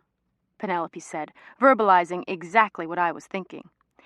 "Well, it's just one option, of course, but it's quite effective. Black and white with bright red lipstick, you know. Perhaps some vintage Prada heels or something even chunkier. It's all about distinguishing yourself." I heard a few people laughing appreciatively in the background. It was at this point that I noticed that she looked like something out of I Want a Famous Face, gone horribly awry. What did I say? What did I do? Absolutely nothing. Instead of maintaining one iota, one tiny shred of self-respect, we proffered our left hands for the obligatory stamp and sort of shuffled shamefully past the velvet rope that had finally been lifted. The final indignity came just as the door was shutting behind us, when the cosmetically enhanced giraffe announced to the circus freak, "It wouldn't be quite so bad if they just minded their labels." "Did that just happen?" Penelope asked, looking as dumbfounded as I felt. "I think so. Just how pathetic were we? I'm almost afraid to ask." There are actually no words for that level of patheticness. It was like watching Jeopardy. I knew the answers, just 10 seconds too late. I was about to suggest that we medicate ourselves with as much undiluted vodka as we could locate, but Eliza found us first. "This place is so hot," she breathed into my ear while waving hello to Penelope. "Check it out. Far right, back corner, Kristen Davis. Far right, just in front of her, Suzanne Summers. Random, I acknowledge, but celeb nonetheless. Far left, not quite in the corner, more like 12 o'clock, Sting and Trudy Styler, making out. At the round leather couch in the middle, Heidi Klum and Seal, and David heard them say that Zach Posen is on his way." "Wow," Penelope said, making an admirable effort to sound impressed. "There are a lot of people here tonight. Bet, what do you say about getting a drink?" "I'm not finished," Eliza hissed, pulling my arm tighter toward hers and continuing to scan the room. "Flirting with the waitress by the side door, Ethan Hawke, made significantly more awkward by the presence of Andre Balazs, Uma's new man, sitting with business associates at the first banquette on the right. And look! That ugly little lesbian troll blogger who can't stop writing about how much blow she does every night is sort of lurking in the back there, watching them all. Tomorrow she'll have everything plastered all over her blog, making it sound like she was partying with everyone rather than spying all night long. Oh, and look, right behind her, an assistant from Russian Malloy. They rotate them constantly, so no one ever knows who they are, but we have a source there who faxes over pictures and bios of the new ones right away. It doesn't look like Philip is here tonight. Shame. I bet you were wanting to see him, no?" "Philip? No, actually not really," I mumbled somewhat truthfully. "Oh, really? Does that mean he still hasn't called? How sad. I know what it's like, Bet. Don't take it personally. He obviously just has very strange tastes." I had spent 3 weeks dodging Eliza's questions, trying to appear nonchalant about Philip Weston. I was about to repeat that I couldn't care less that he hadn't called, that I hadn't even left my number as instructed, but I figured it wasn't worth it. This was clearly a sensitive point and best left alone. Besides, I didn't exactly adore the fact that I hadn't heard from him, number or not. Penelope and I followed Eliza over to a small circle of white suede couches, a phenomenally stupid idea for a place where people do nothing but eat, drink, and hook up, and said hello to Leo, Sky, David, and someone Eliza introduced as the brains behind this entire production. "Hi, I'm Bet, and this is my friend Penelope," I said, extending my hand to the Semitic-looking yet mullet-sporting guy Eliza had referenced. "Yo, Danny." "Without Danny, we wouldn't be here tonight," Eliza sighed, and everyone at the table nodded knowingly. "He came up with the whole concept that is Sanctuary, and put the whole project together. Isn't that right, Danny?" "Word." I was wondering why this short Jewish guy from either Great Neck or Dix Hills was attempting to sound as though he'd grown up on the playgrounds and basketball courts of Cabrini Green. "Oh, so you were the one who hired that charming bouncer, huh?" I asked, and Eliza shot me a warning look.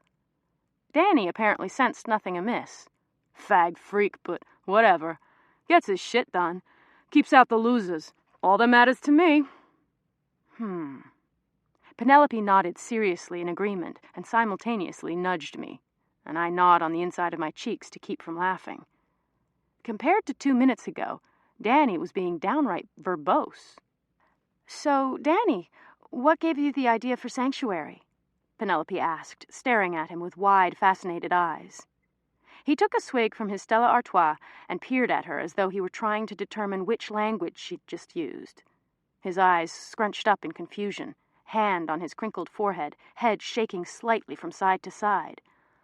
"Dude, everywhere else is so fucking stressful. The line at Bungalow's a nightmare, and I can't stand all those fucking media types at Soho House. Figured we all need a place that could be, like, what's the word? A place to chill." "A sanctuary?" I supplied helpfully. "Right on." He nodded, obviously relieved. The amount of product in his hair was nothing short of astounding. Unfortunately, before this fascinating conversation could see itself to its logical end, most likely the one where Danny eventually remembered the name of his own club, I spotted an exceedingly familiar tan. "Oh my God, it's him," I stage whispered to our motley crew, immediately leaning my head in for both cover and consultation. Heads turned. Philip Weston is here. Just walked in with that model," I spat out, not even remotely aware of how insanely jealous I sounded. And looked. "Bad. Is that jealousy I hear?" Eliza asked, leaning in to whisper in my ear. "And here I thought you were immune to the Weston charms. Good to see you're a red-blooded American girl after all. Of course, just because you're interested doesn't mean he is." "Dude, Philip, over here!" Danny was calling, and before I'd even realized what was happening, Philip was kissing me hello on the mouth. "Hi, love. I was hoping you'd be here. You can run, but you can't hide." "Pardon?" was about all I could manage, since at this point I was fairly certain he'd meant to direct both the kiss and comment elsewhere, like toward the knockout who was patiently waiting about 3 feet behind him, not looking the least bit distressed about anything. "You didn't leave your number with my doorman. What do you call that here? Playing hard to get? Well, I always fancy a good game, so I decided to play along and find you myself." I saw Eliza collapse into the couch behind him, her mouth hanging open quite unattractively, shock flashing across her face. "Play along?" I asked him. "Girls don't exactly flee from me, love, if you know what I'm saying. Hey, mate, may I get a tank and tonic?" he said, addressing Danny as though he were our waiter. "Right on, dude. Coming right up," Danny said, moving as quickly as one might expect, only when the offer of drugs or girls was promised. He turned around when Philip called, "And hey, something for Sonia here, too." He turned not to me, but to the girl with infinite legs. "Sonia, doll baby, what can I get for you? Ginger ale, vegetable juice? Talk to me, honey."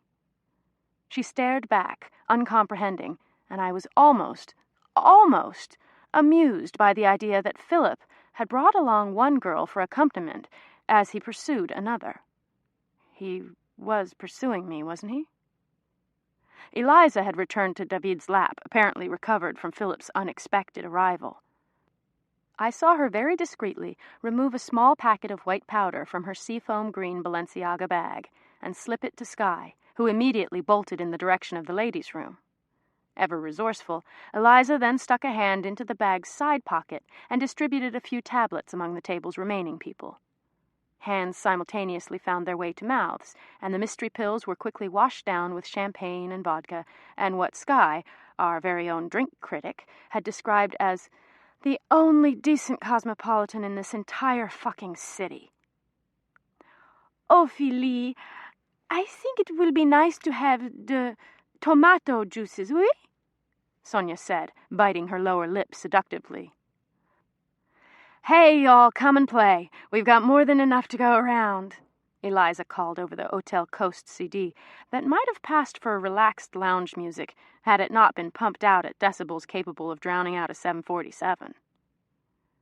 Danny left to fetch drinks for Philip and Sonia, while Penelope tried gamely to make conversation with an ever more wasted Eliza. I just stood there, acutely aware that I looked awkward and dumb, but not really possessing the faculties to move. "So, Philip, introduce me to your friend," I managed, wondering what the protocol was when the guy whose bed you'd recently shared made the effort to track you down with his girlfriend in tow. "Sure thing, love. Sonia, this is the smashing creature I was telling you about. The one who turned me down a few weeks ago, if you can believe it. She was completely blotto, of course, is the only feasible explanation." Sonia nodded, not necessarily comprehending anything. He rapidly switched to French, and the only word I managed to catch was name, which I immediately assumed meant he was informing her that he didn't know what mine was. "Bet," I said, extending my hand to Sonia while ignoring Philip. "Sonia," she giggled, revealing shiny teeth with absolutely no nicotine stains. "Sonia's folks have entrusted her to me for the week while she interviews at all the agencies," he explained in his irritatingly adorable British accent. "Our parents have neighboring villas in Saint-Tropez, so she's always been like a little sister to me. Only 15. Can you believe it?" In all fairness, he was neither leering nor lecherous, but it felt as though he should have been. Once again, I found myself in the rather uncomfortable position of being unable to speak or respond with any sort of consistency, and so I was delighted when Penelope announced that she was ready to go. "I know we just got here," she said quietly in my ear, "but this just isn't my scene. Are you okay here by yourself? Your whole office is here. It should be fine, right?" "Pen, don't be crazy. I'm coming with you," I announced, mostly eager for an excuse to leave, with only a hint of desire to stay and talk to Philip. Danny returned, leading a cocktail waitress over to us. Philip and Sonia received their requested drinks, and I was thoughtfully provided with a mini bottle of Piper and a red-striped sipping straw. Penelope received nothing. "Here, have a drink before we go," I said, and thrust the bottle in her direction. "Bet, I'm just done, okay? I really think you should just stay and—" "Avery!" Eliza shrieked all of a sudden, propelling her emaciated figure off the couch and into the arms of a tall, blonde guy wearing an aggressively preppy pink shirt. Both Penelope and I turned simultaneously to see her fiancé embracing my coworker as though they'd known one another for years. "Come here. Y'all just have to meet my favorite party boy, Avery Wainwright. Avery, this is—" Apparently, the look on both our faces was enough to stop her mid-sentence, a feat I'd never before thought possible. "Hey, honey, I didn't know you were coming here tonight," Avery said, extracting himself from Eliza's signature arm grip and enveloping Penelope in a rather awkward bear hug. "I didn't know you were either," she said quietly, not quite meeting his eyes. "You said you were going to dinner with the boys tonight." I wished I could scoop up Penelope and whisk her off to the black door, where we could drown that yucky feeling. He hadn't done anything technically wrong, but I knew her stomach was sinking anyway. But there was nothing to do but try and divert attention away from their two-person show. "I did go to dinner with the boys. We all went to Sparks, and then most of them wanted to get home, but I decided to check out this place with Rick and Thomas. See, they're right over there," he said quickly, the words tumbling out in a panicky tone of someone who'd just been caught. Rick and Thomas were, in fact, located where he'd indicated. In the 30 seconds since they'd arrived, a group of very young girls had accepted their invitation to join them at their VIP table, and were just beginning to shimmy and dance on the banquette. Penelope looked like she was ready to throw up. I could tell it was coming to her in waves, the realization that if she hadn't been there, Avery would most likely be grinding against one of those girls right now. She murmured, watching as Rick and Thomas sandwiched a girl between them and gyrated. "I see." "Pen, come here, baby. It's not like that. They know those girls from work, and they're just being friendly." "Work." Her voice was steely, and her eyes had turned to ice. Everyone was waiting for a colossal fight, so I began chatting up Eliza, Philip, Danny, and Sonia simultaneously, and nudged Penelope to move a few feet away to spare us a scene. "So, Sonia, what sort of agencies are you interviewing with?"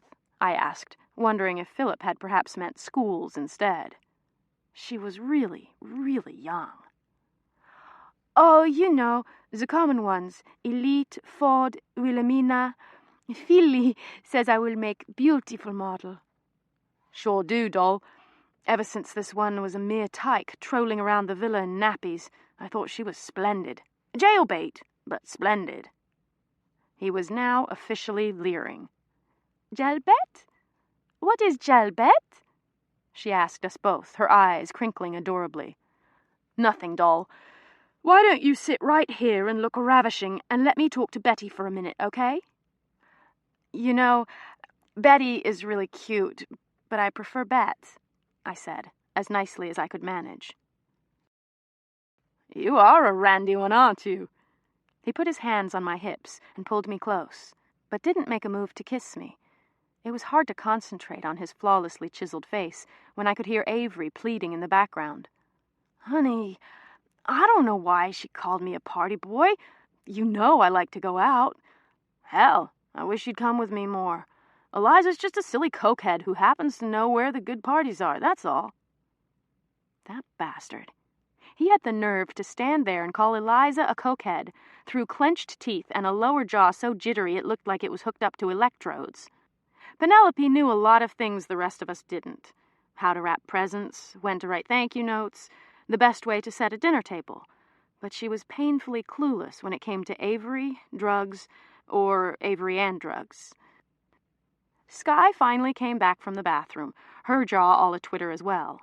The DJ switched from chill lounge music to Outcast, which apparently inspired Eliza to grab David and Skye and begin dancing on the banquettes. She rarely took her eyes off Philip, who had walked across the room, but he didn't seem to notice. Her stilettos began piercing neat, clean holes in the white suede, and I felt better with each little ripping sound. But not for long. The voice behind me was unmistakable, and I immediately felt my stomach sink. "Bet! So funny seeing you here."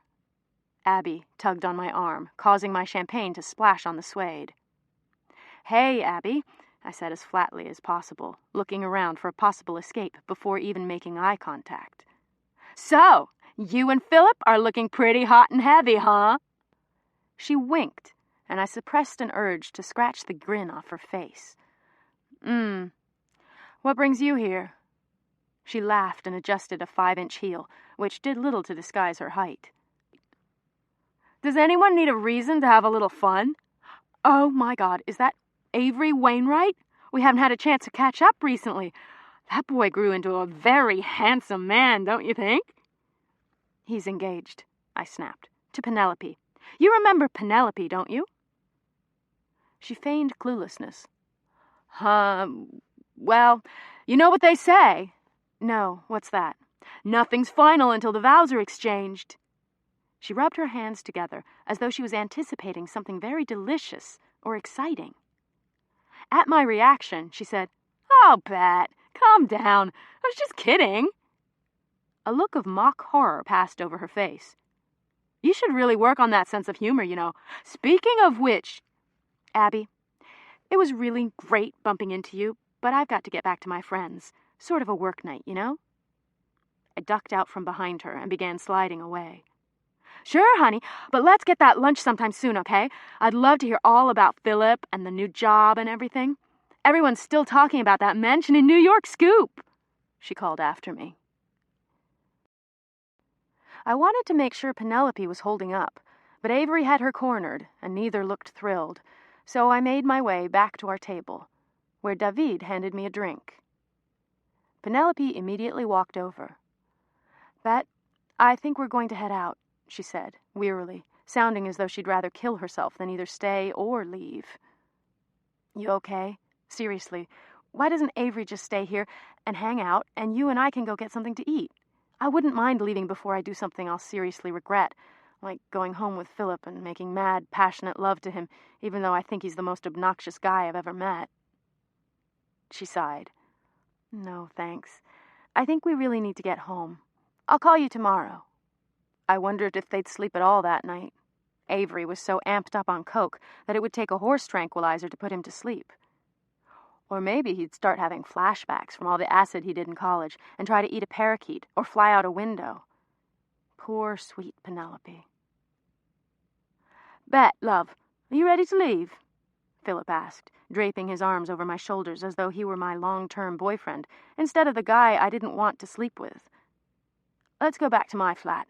Maybe you won't be too drunk tonight to... Oh, yeah. Why don't you, me, and Sonia, I said a bit more snottily than I intended, have a slumber party? Wouldn't that be fun? He slid his hand up the back of my lingerie top. What's with all the attitude? Seriously, love, you've got to relax. Come on, I'll put Sonia in a suite upstairs, and then you and I can spend a little quiet time together, okay? Before I could respond, Philip was whispering to Sonia in French. She did little except nod enthusiastically, raise her perfect eyebrows, and giggle when he was finished. Oh, oui, oui. Of course it is okay to spend the time alone together, she said, providing us with her blessing to engage in slightly drunk, somewhat random sex. You know what, Philip? I said, not knowing how to explain that I wasn't really up for tonight, when I wasn't even sure myself. It's not right to put her in a hotel when she's just with you for a week. I mean, she's only 15. Don't you think you should keep an eye on her? She can't walk 3 feet without guys hitting on her, you know. He looked thoughtful, as though he was actually buying my whole concern for Sonia thing. He nodded. Quite right, love. I'll take her home and tuck her in, and then we'll head to a hotel somewhere. Good call. Cheers, he announced in the direction of the others, who merely glanced once in our direction and nodded in acknowledgement. Eliza stopped gawking long enough to give me a none too subtle thumbs up. I figured it'd be easier to drop them both off at the archives and then redirect the cab to Murray Hill than argue about it, so I waved to Eliza and followed Sonia and Philip to the front door, feeling like the chubby, uncoordinated child of 2 Olympic athletes. Hey, Guy, call us a cab, will you? Philip called to the doorman, snapping his fingers in that general direction. It was undeniably obnoxious, but considering what an asshole the guy had been to us, it seemed perfectly acceptable to me. That was, until a closer look revealed that it wasn't the malnourished, wig-sporting Romero, but the cute, and rude, bouncer from Bungalow 8, Sammy. He turned to look at Philip with a venomous expression and noticed me trying to hide off to the side. His eyes bore into mine with just a moment's recognition before he turned his attention back to the street and silently hailed a cab from the dozens that were flying past. Sonia scooted in first, and Philip dove in next to her, leaving me standing 4 inches from Sammy as he held the cab door open. I don't know why I got in with them, but I did. It was like my body was following some invisible script. Thanks, I managed to say quietly, just as Philip said, Mate, I've got 2 gorgeous girls coming home with me, if you know what I mean. You mind being quick about this? Sonia giggled and rested her delicate head on Philip's shoulder. Sammy looked at me one last time, expressionless, and slammed the door. Just as the cab pulled away, I looked at the restless line outside the club, the camera-ready paparazzi waiting for celebrities to exit, the crush to be inside like its own form of addiction.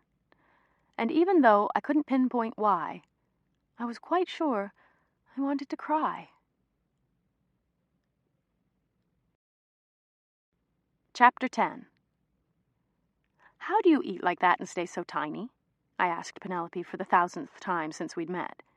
We'd just settled into the booth at EJ's after an hour-long wait. I was famished enough to order one of everything on the menu, but I was enjoying my still thin figure too much to jeopardize it now. I'd managed to cut out all trips to Dillon's, and even most of my morning bacon, egg, and cheeses, with the occasional Slim Jim acting as my only real indulgence. And it was almost starting to feel normal to police myself with food, which only made it all the weirder when Penelope ordered the way we always had. 3 egg cheese omelet with bacon and hash browns, accompanied by a short stack of chocolate chip pancakes and a baby fistful of oozing melted butter. She raised her eyebrows, when I ordered an egg white omelet with spinach and tomatoes and 2 slices of dry whole wheat toast. But she kindly refrained from commenting, with the single exception of a murmur, "Eliza influence much?" I ignored her wan smile and changed the subject. "Is everything okay with you and Avery?" I asked, as sympathetically as I could, wanting very much to draw her out and not sound critical. I'd helplessly watched them leave Sanctuary, knowing how upset she was, but feeling powerless to do anything but watch. When she'd called early this morning, I immediately ducked out of my standing Sunday brunch plans with Will and Simon and jumped in a cab downtown. She avoided my eyes and instead concentrated on slicing her pancakes into small, even pieces. Slice, spear, mouth, repeat. I watched this cycle 3 times before she spoke. "Everything's just fine," she said tonelessly. Once he explained everything to me, I could see that last night was just a big misunderstanding. "I'm sure. It must have been surprising to see him there when you weren't expecting it," I prompted, hoping to elicit some sort of acknowledgement from her. She laughed, without pleasure. "Well, you know Avery. Likely to crop up just about anywhere, any time of the night. It's good one of us is social, I suppose, or we'd drive each other crazy sitting in the apartment all the time." I didn't know where to go with that, so I just nodded. "What about you? Looked like you were having fun when I left, talking to Eliza and Philip. Was it a good night?" I stared at her, thinking about how awkward I'd felt with Eliza and Philip, as if I were a trespasser in a members-only world, a feeling that had become pretty familiar to me since I'd joined Kelly and Company. I thought about how I'd gotten in the cab and argued to be dropped off alone, and how, much to my surprise, Philip hadn't argued back. Not one bit. I thought about how empty my apartment had seemed when I got home, and how even Millington, curled up beside me in bed, didn't make me feel much better. And I looked at Penelope and wondered just when exactly we had grown so far apart. "It was all right, I guess. I was hoping to hang out with you more." I stopped short when I realized it sounded accusatory. She lifted her gaze and looked at me sharply. "I'm sorry. I wasn't expecting the situation with Avery. Also, I would have loved for it to be us going out like we used to, but you were the one who had us meet up with all your work friends to scout the location. It seems like they're omnipresent these days." "Pen, I'm sorry. I didn't mean for it to sound like that. I was just saying that I'd rather hang out with you any day. After you left, it just got worse. Philip was babysitting some girl from home, and I shared a cab home with them because I didn't want to start a big scene at the club. But then people saw me getting in the back seat, and I felt like shit. Oh, and Abby, too. It was just a giant mess, and I wish I'd left when you did." "So, did you go home with him? Where did the girl sleep?" "No, I just got in the cab because it seemed easier than listening to him throw a fit. I made them drop me off first. But people watching would never know that." "Why didn't you go home with him? And whose people?" I could tell she was trying to keep everyone straight, but she hadn't even met all the players. "Well," I lied, "I'm not sure I'm ready to get involved in Philip's world. He's tied into just about everyone and everything at work, which makes it all even weirder." "I wouldn't know. You didn't introduce me," she said lightly. I felt the reprimand and knew she was right, but I didn't want to turn it into a big discussion. "No? Last night was a little hectic. Trust me, you're not missing much. He's gorgeous. That much you saw. But otherwise, he's your basic, spoiled party kid, just with a fantastic accent." "Damn shame he's so cute, though," I sighed audibly. "Well, that little speech sounds all well and good, my dear, but you should have seen your face when he walked in with that model. I thought you'd die. You like him, don't you? Admit it." I didn't know how to say that of course something attracted me to him, but something simultaneously repelled me. I didn't want to say aloud how flattered I was that someone like Philip could want someone like me, even if he didn't seem to be all that great of a guy. I didn't want to explain the entire situation at work. How I suspected Eliza might be jealous that Philip was interested in me, or how Kelly had seemed ready and willing to whore me out to Philip because it meant good things for the business. I just shrugged and salted my omelet, making sure to fix my coffee cup to my lips so I wouldn't have to say anything just yet. Penelope understood that I wasn't going to get into it then. It was the first and only time in the nearly 9 years we'd been friends that I could remember both of us sitting at a table and willingly withholding information from each other. She'd refused to tell me her real feelings about her relationship with Avery. I'd taken a pass on commenting on Philip. We sat in a comfortable enough but foreign-feeling silence until she said, "I know I don't know the entire situation, and of course I know you're more than capable of handling everything yourself. But please, for me, just be careful. I'm sure Philip is a perfectly nice guy, but I've seen enough with Avery's friends, and now your work friends, to know that the whole scene just freaks me out. Nothing concrete, but I worry about you, you know?" She placed her hand over mine, and I knew we'd get back to our old selves at some point. In the meantime, we'd have to settle for thinking about each other from afar. Chapter 11.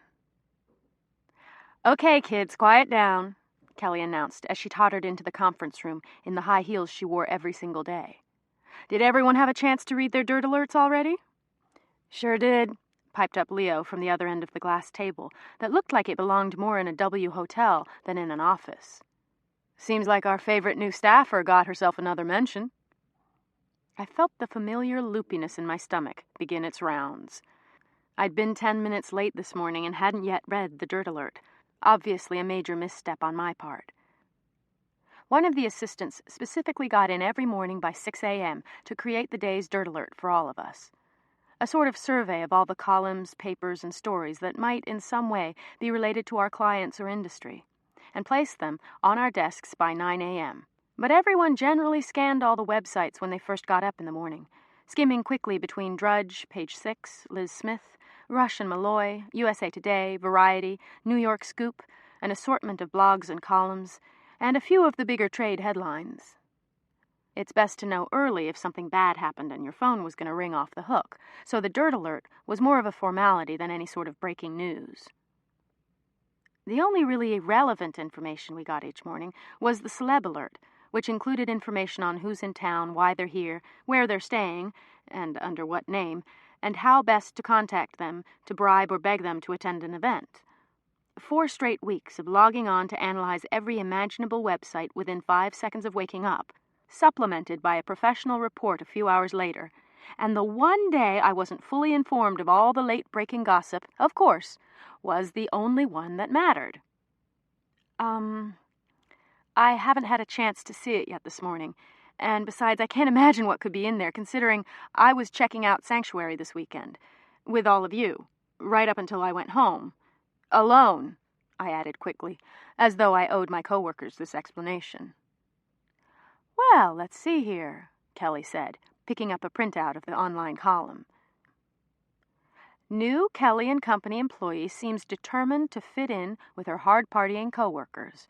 Sources say the event planner's unnamed new girl, supposedly scoping out Sanctuary on Saturday night as a potential venue for the ultra-hush-hush Playboy party, mixed business and pleasure when she left with Philip Weston and an unidentified model. Their final destination?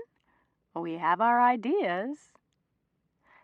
Kelly let the last words trail off and turned to grin at me. I felt myself turn crimson. "What exactly is it implying? Because so far I haven't heard one remotely true statement. And who the hell wrote that?" "Ellie Insider, of course. There's a picture of you climbing into the cab with Philip and this absolutely gorgeous girl. So I guess it's not hard to figure out what she's suggesting." Kelly continued smiling. She looked like she couldn't be any happier. Was it utterly bizarre to be discussing this in our weekly staff meeting, called today supposedly to discuss work events? "Kelly, I'm really sorry for any impact any of this stuff has had on you or the company. Honestly, I don't know why anyone would care, but in all seriousness, it's just not happening like..." the newest it girl, an associate at Kelly & Company. Do you realize how huge that is? Hopefully next time they'll use your name. They probably just couldn't confirm it in time since you're not on the industry roster yet. I noticed Eliza was having trouble smiling. Not only that, but it says the rest of us are hard partying, Leo chimed in proudly. And it plugs the Playboy party, Sky added. I just don't know who would give them that information, I muttered. It's not even true. Bet, honey. I don't care if it's true. I just care that it's being covered. You've done wonderful things for the team in the short amount of time you've been with us. Plus, Danny will be thrilled about the plug for the club. Keep up the good work. And with that, we moved on to one of Kelly's specialty brainstorming sessions. Okay, everyone, start talking. We've got the premiere for Shrek 3 next month. Invites need to be out within 2 weeks. Sky's in charge of this one. What's the enticement? I still don't understand why we agreed to do a premiere of a kids' movie, Sky whined, which I noticed she did a lot at meetings. Why can't the studio handle their own premiere for that one? That was a rhetorical question, right? We do premieres because they're easy and pay well. You know DreamWorks has their own internal PR, but as you also know, they're tied up with all the awards shows and bigger pictures publicity. And besides, virtually all of the important press is in New York. We have relationships with people they don't. I know. Sky sighed in a very unteam-like way. I saw Eliza shoot her a look, and she sat up a little bit straighter. It's just that kids' movies are so boring. Well, Sky, if you're not interested in overseeing this, I'm sure Eliza, or Leo, or Bet, or even Brandon wouldn't mind stepping in. I don't think I need to point out just how many celebs are having kids these days. Liv, Courtney, Gwyneth, Sarah Jessica, just to name a few. I hope you're not saying that their children are boring. No, of course not. You can count on me. I'm up for it. We've done a dozen of these things. Okay. Does anyone have the report on the Harry Potter premiere we did over the summer? Yep, right here, Leo said, pulling a stapled packet from a folder. Sunday afternoon in August at Christy Brinkley's estate in Bridgehampton. Party started at 11 a.m., with the screening from 12 to 1:30 to allow everyone enough time to get back to the city. Children's entertainment included wading pools filled with ice and juice packs, horseback riding, a small petting zoo, a cotton candy machine, a snow cone maker, a few roving clowns. Adults were kept amused by highly attentive and attractive cocktail waitresses serving socially acceptable day drinks from a hidden bar inside, mostly mimosas, Bloody Marys, screwdrivers, champagne, margaritas, sangria, and the occasional frozen daiquiri or pina colada, if requested. Matt Lauer, Susan Sarandon, Katie Couric, Aaron Lauder, Kate Hudson, Russell Simmons, and Courtney Cox all had children in attendance, in addition to hundreds of others who were slightly less recognizable, but just as photogenic. Pics appeared in People, US Weekly, Star, Sunday Styles, Gotham, W, and a dozen online social pages, including but not limited to the New York Social Diary and Patrick McMullen's website. Warner Brothers was thrilled. Okay, kids, so we've got the template, and we obviously know what works. Clearly we won't be in the Hamptons, but we should stick with the same format. I like the Clear View in Chelsea because they're pretty relaxed about having lots of action in their lobby, Kelly said, efficiently checking things off a list. What else? Well, for food, the usual kid favorites, Eliza said. Pigs in blankets, quarter-sized burgers, candy hunts. Make your own sundae, Leo added without pause. Balloons, magicians, design your own cupcake, bubble machines, Sky said without the least bit of enthusiasm. Guy in a monster Shrek outfit. Face painting the kids green. Parents hate face painting. Plenty of other stuff you can do. Maybe those mini trampolines? Are you kidding? Total liability. Might as well just have sue me and lights. Speaking of which, how about Shrek spelled out in a massive wall of green light bulbs? Everyone nodded. I started to get slightly self-conscious about not having contributed anything, but I'd never been to a movie premiere and didn't know anything about them besides stars walking down the red carpet. What if we have a green carpet instead of a red one? I offered, before considering how stupid it sounded. I braced myself, but the faces at the table looked fairly happy. Fab idea, Bet. We'll have a green carpet and a giant green walk and repeat at the end where everyone can get photographed. Green carpet should definitely mean more pictures. Things sound like they're really going smoothly there. So let's move on to what really matters. Where are we with the Playboy party? The color had returned to Eliza's face, and she appeared more composed. She stood with perfect posture in her Diane von Furstenberg wrap dress and pointed to the bulletin board with her Mason Pearson brush. As you can all see, we are just a few months away. After much scouting and debating, we have selected Sanctuary as our location. Leo, can you update us on the logistics? Leo looked at Eliza as if to say, "Since when am I answering to you?" But then cleared his throat and told the room he was interviewing production companies who would handle everything from furniture to lighting, and should have the shortlist by the end of the week. "I'm sure we'll end up with Bureau Batek," he said. "We always do." The meeting continued for another hour and a half. We covered gift bags, potential sponsors, and invitations, before we were released for lunch with the encouragement to go somewhere we'd see or be seen. I begged out of going to Pastis with the group and roamed a few blocks east to a divey pizza joint where I surely wouldn't run into anyone from the office. As soon as I had wedged my body into a tiny booth near the restroom, I called Will at work and was surprised to find him at his desk. "Why are you there?" I asked.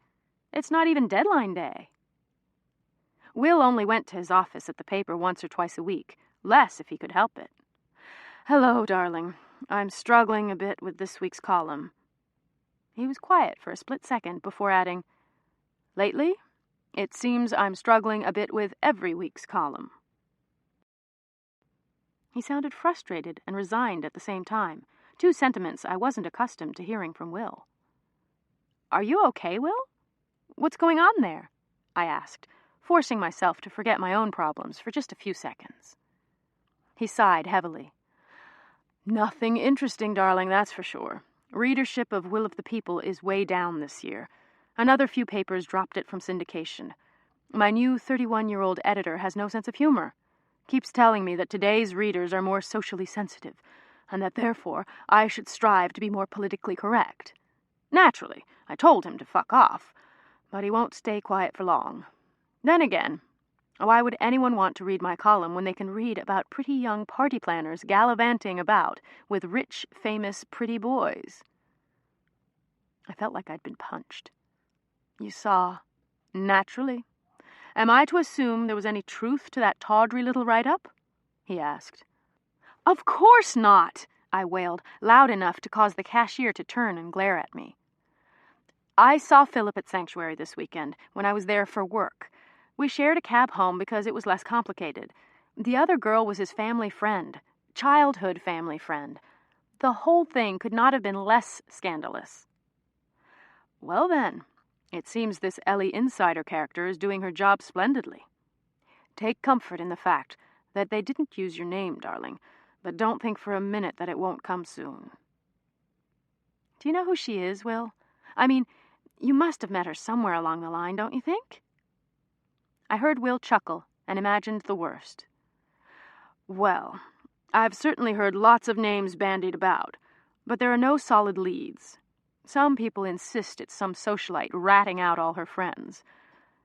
Others seem to think it's an unknown with a few well-placed sources. For all we know, it could be that ex-fashion editor, what was her name? The one who keeps busy penning nasty book reviews. I could see her writing trash like this. It's just creepy. I'm about ready for whomever it is to start focusing on someone else, you know? Someone a little more interesting who might actually be living a scandalous life. I definitely don't qualify."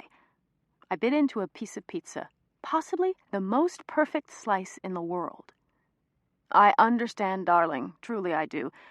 But Philip qualifies, don't forget. I hate to go rushing off, but my column doesn't seem to want to write itself this week. Talk soon? Will we see you at dinner this Thursday?" "Of course," I said automatically, before realizing that I was expected to attend the launch of a new Gucci fragrance that night. I knew I'd have to call back and cancel, but I just couldn't bring myself to do it now. Wouldn't miss it for the world. Talk to you later. I finished my little slice of heaven and ordered a second, which I also knocked off in record time. I was listlessly staring at a tattered copy of the Post someone had left on the table when my phone rang. Home flashed on the caller ID. Hello? I answered, wondering whether it was my mother or father or both, since they often enjoyed the tag team calling of first one, then the other, then all three of us talking from different extensions. Bet? Is that you? My mother practically shouted. Can you hear me? Her voice was, as usual, louder than necessary. She was convinced that cell phones required above-average volume from all involved parties, and therefore screamed whenever she called mine. I can hear you, Mom, perfectly. How are you?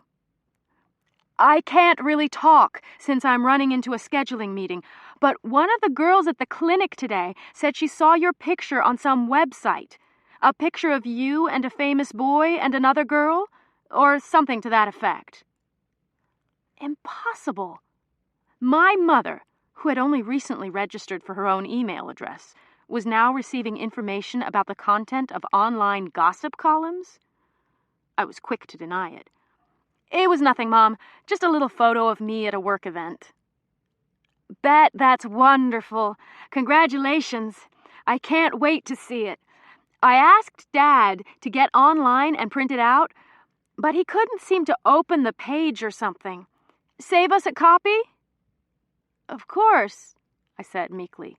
Will do, but seriously, it's nothing important, just work stuff. I have to get back to the office, so can I call you later? Sure, dear. Congrats again. Not at the job long, and already you're making headlines. If only she knew, I thought, as I clicked off the phone. Thankfully, there was no chance my father would ever figure out how to register for the free account that New York Scoop offered to readers. As long as no one actually printed it out and showed it to them, I was safe. At least for now. Chapter 12. I'd like to open tonight's meeting with a toast to Bet, Courtney said, raising her mojito above her head. I'd been reading a text message from Kelly, politely requesting, ordering, that I put in an appearance at the Mr. and Mrs. Smith premiere that was being overseen by Sky and Leo. The movie would end at exactly 11 o'clock, which meant I could stop by the after-party at Duvet and still be home by 12:30 and asleep by 1 a.m., which would be the earliest night in weeks. I had just concluded my calculations when the sound of my name made me snap to attention. Me? What have I done to deserve a toast? I asked distractedly. The group stared at me, as though unable to comprehend my stupidity. Janie spoke first. Excuse me, do you think we live in a vacuum? That our lives cease to exist outside this book club? I just stared, having a fairly good idea where this was headed, but still trying to prevent it from happening. Jill mashed some limes with sugar in a bowl before spooning more of the muddled mixture into my drink. Bet, we all read New York Scoop, you know. Hell, everyone reads it, and you appear to be the featured story every day. When on earth were you planning to mention that your boyfriend just happens to be Philip Weston? She said his name with a slow deliberateness, and everyone laughed. Whoa, girls, let's hold on a second here. He is not my boyfriend. Well, that's not what Ellie Insider seems to think, Alex chirped in. Her hair was an unsavory shade of puke green tonight, and I marveled at the thought that even the East Village punk crowd was reading that horrific column. Yeah, that's true, Vika added thoughtfully. You do seem to be with him quite frequently. And why not? He's wildly, undeniably, fabulously gorgeous. I thought about that for a moment. He was indeed gorgeous, and every woman between the ages of 15 and 50 seemed to want him desperately. So what was wrong with letting everyone think we were dating? Unless I told them, no one would really know that I hadn't been back to Philip's apartment since the first time I accidentally woke up there. In fact, They probably wouldn't even believe it if I explained that we only saw one another, and were subsequently seen together, because I was expected to stop by every Kelly and Company event, whether I'd worked on it or not. I'd run into Philip, accidentally, almost every other night for weeks. After all, it was my job to throw the best parties, and it was Philip's self-designated responsibility to attend each and every one. Why explain that even though we only chatted briefly at these events, he always seemed to throw his arm around my shoulders, or put his hand on my ass, or his drink in front of my chest, or his mouth on my neck, precisely when a photographer happened to stroll by? It appeared to anyone who was watching that we were inseparable, but what got labeled as lots of hot and heavy canoodling was about as sexual as my nightly cuddles with Millington. Why, I wondered, would anyone possibly want to hear all of that? I knew the answer, because he was the it boy du jour, and I was making out with him.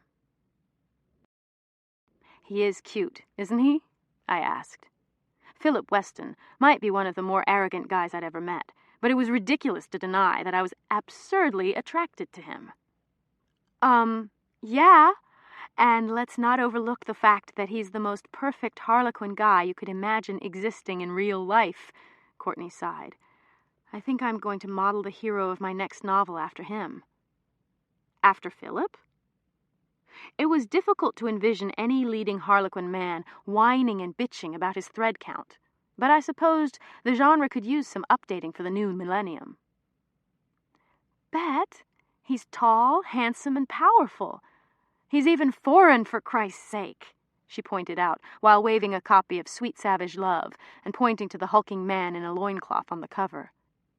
"And better looking than Dominic, which is remarkable when you consider that Dominic is drawn to look as gorgeous as humanly possible." The girl had a point. Philip fit the ideal of the romantic hero more closely than any guy I'd met before, except for that small, nagging little problem of his personality. I spent the rest of book club distracted, dreamily wondering if I'd see Philip later at the after-party and what might happen. I ducked out of the meeting early and changed before heading to Duvet, where, of course, the first person I saw upon walking inside was Mr. Weston himself. "Bet, love, come say hello to a few mates visiting from England," he said, planting a brief but admittedly delicious kiss directly on my lips. I couldn't help it. I looked over my shoulder. I had promised myself I'd be more aware of the photographers, but I saw nothing unusual, just the regular, beautiful, writhing masses.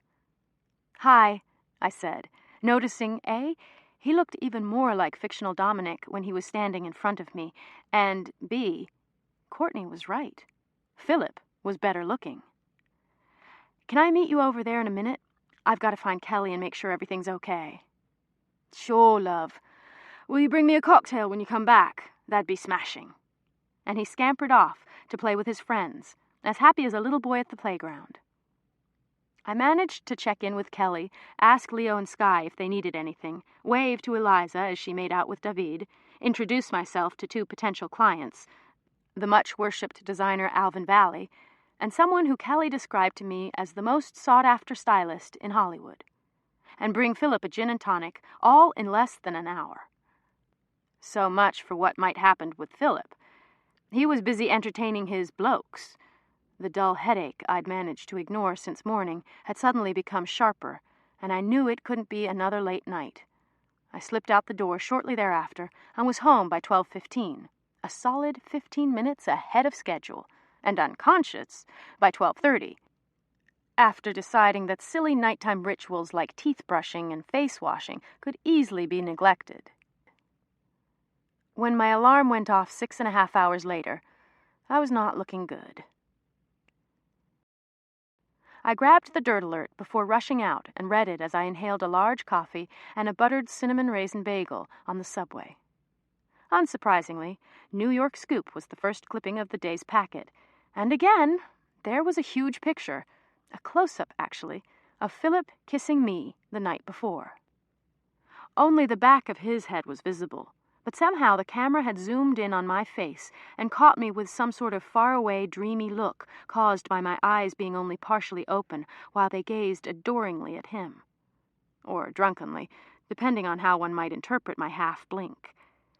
I probably should have expected it, but since I'd never even spotted a camera, the full-page photo made me physically recoil. That day's scoop was extra memorable. As predicted, I'd graduated from being Philip's gal pal and the new girl and party girl and PR maven in training to warranting my own identity. Right there, under the picture, just in case there was anyone left in New York State who didn't know my whereabouts at all times, was my name, spelled in big, bold letters, and a caption that read, "Apparently she's here to stay. Bettina Robinson knows how to party." The feeling was a weird mixture of embarrassment at having anyone see me in such a state, indignation at the misrepresentation of it all, and a faint but persistent misery at the realization that I no longer had anything remotely resembling privacy. The walk from the subway to the office felt 6 miles longer than the actual 3 blocks it was, and it was made incrementally worse when I overheard 2 perfect strangers talking about Philip's new girlfriend what's-her-name. By the time I'd dropped my laptop bag on the circular table, the entire staff surrounded me. "I suppose you've all seen it already?" I asked, no one in particular, flopping into the leather work chair. "It's really nothing we don't already know," Kelly pointed out, sounding disappointed. "It just says here that one Mr. Philip Weston has been seen so frequently in the company of one Ms. Bettina Robinson that it would only be fair to consider them an item." "An item?" I asked, incredulous. In my horror at seeing the picture and the caption, I'd simply forgotten to read the accompanying text. "Oh, yes. It says here that an unnamed source claims that the 2 of you spend nearly every night together, after partying at all the hot spots like Bungalow and Marquee." "We are not dating," I insisted. "The pictures are right here, Bet, and it very much appears that you are, thank God." Kelly turned her 20-inch flat-screen Mac monitor toward the group so we could all enjoy the photos of Philip and me. My personal and professional lives had become not only intertwined, but completely dependent on one another. Any idiot could see that my connection with Philip had made me an accepted part of the team with a swiftness that made my head hurt. "Well, it's just that dating is kind of a strong word," I said awkwardly. Why did no one understand? "Well, whatever you're doing, Bet, just keep on doing it. Do you know we've been hired to represent BlackBerry solely because you're dating Mr. Weston?" "Solely?" I thought. "Surprise, Bet. We got a call from their internal PR company just this morning.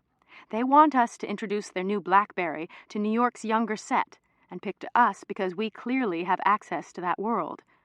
BlackBerry's already huge, of course, with the Wall Street crowd, and everyone who's anyone, and most people who aren't, in Hollywood already has one. But they haven't hit as big with the younger crowd. We will do our best to change that, of course, and I'm happy to report that I'm putting you in charge of all the logistics, reporting to me only for approval." "In charge?" I stammered. "Their account rep told us how much she'd love to have you planning and Philip hosting the event, so I think it works out perfectly," she sang out, not the least bit aware that Philip most likely still didn't even know my full name. "Sky will help you with whatever you need." A quick glance at Sky informed me that she wasn't thrilled with this pronouncement. "And we'll all be here to support you. The party is scheduled for November 22nd, which is the Tuesday before Thanksgiving, so you'd better get started immediately." I did a few mental calculations and realized that it was less than 3 weeks away. I said as much. "Oh, Bet, stop stressing," Eliza said, with an exasperated eye roll. "It's nothing. Find a venue, get sponsors, order invites, work the list, and save all your press work until that week. Anything that Philip hosts will be automatically covered, so this is not exactly going to be a lot of work." When the meeting finally ended, I ducked out with my laptop and headed to Starbucks in a panicky effort to figure out exactly what needed to happen for the BlackBerry event. I almost hoped Philip would make it some sort of quid pro quo, that he'd host the event if I'd sleep with him, and then immediately felt pathetic.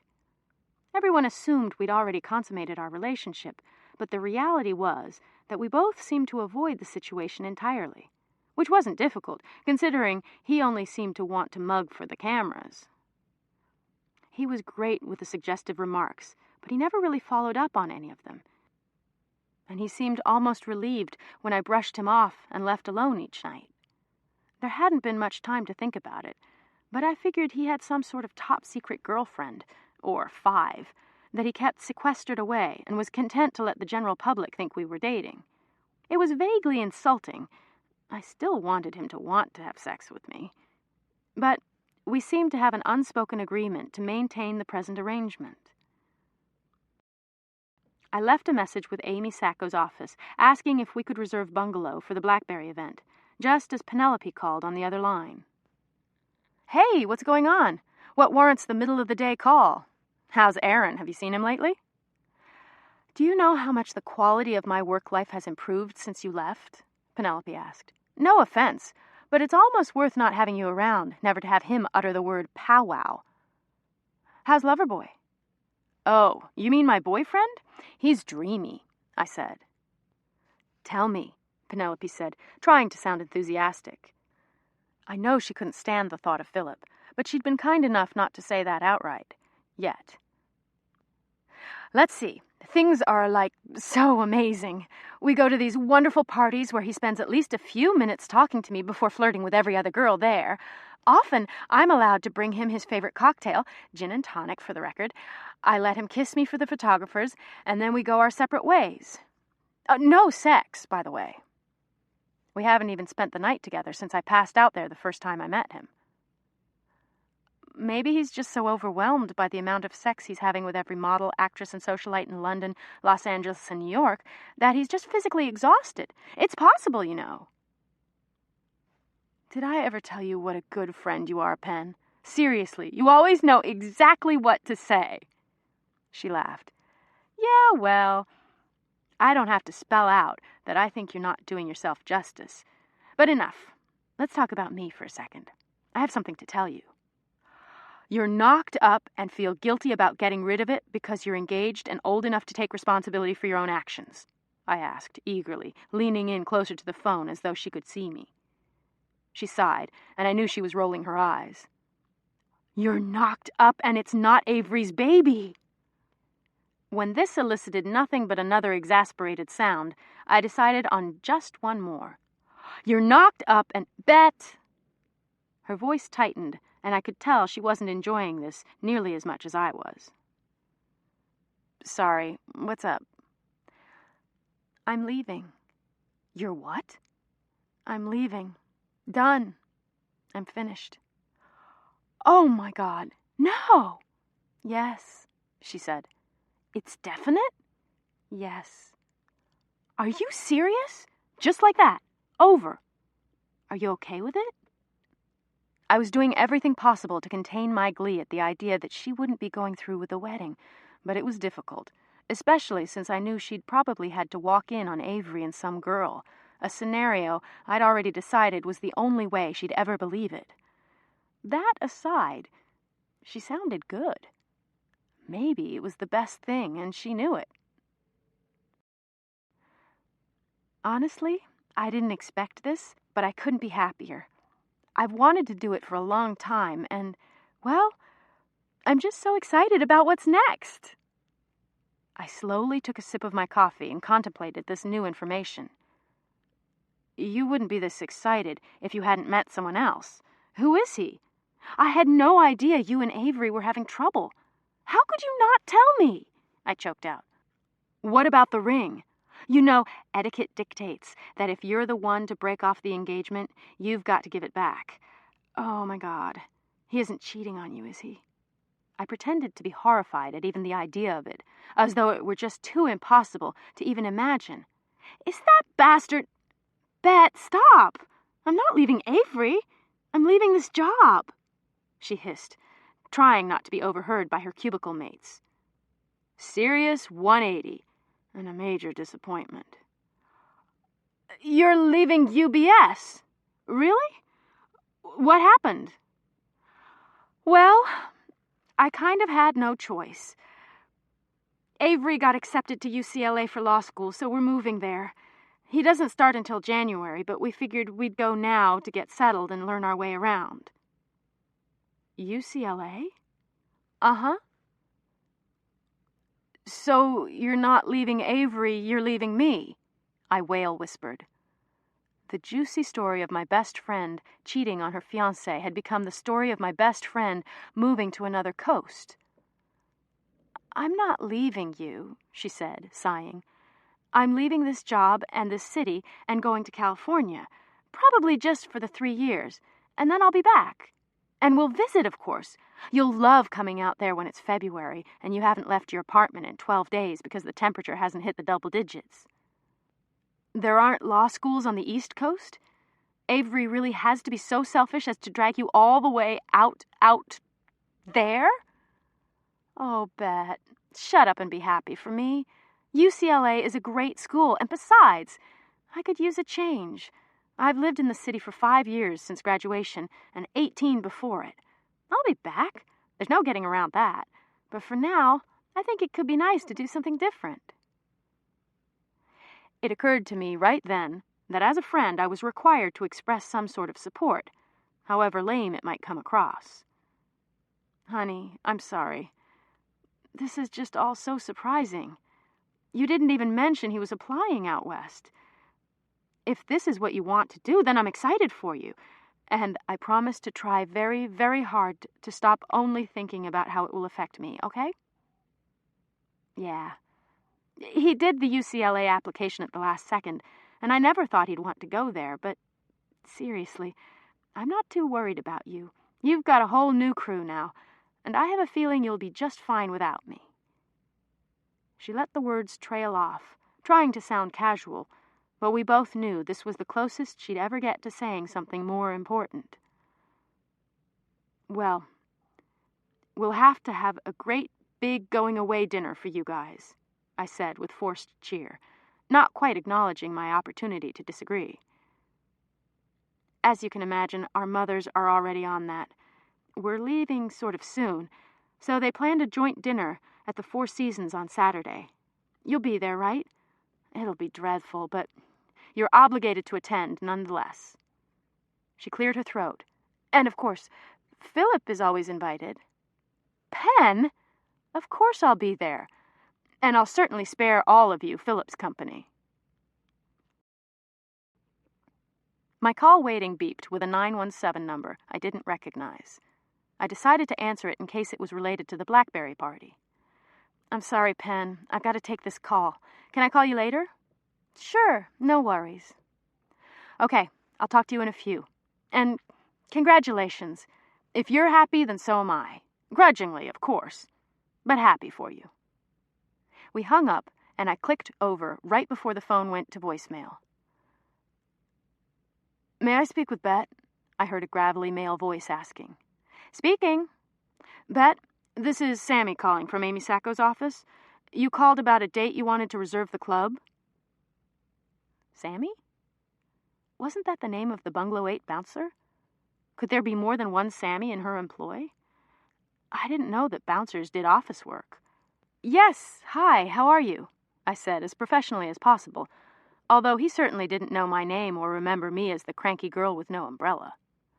Great. We got your message, and Amy asked me to call you back because she's tied up all afternoon. The rest was drowned out by the screech of sirens. Sorry, I missed that. It's just the loudest siren I've ever heard. It must be 8 fire trucks or something, I screamed, trying to be heard over the wails. I hear it too, only not just through the phone. Where are you now? I'm at the Starbucks near 8th and Broadway. Why? That's weird. I'm literally across the street.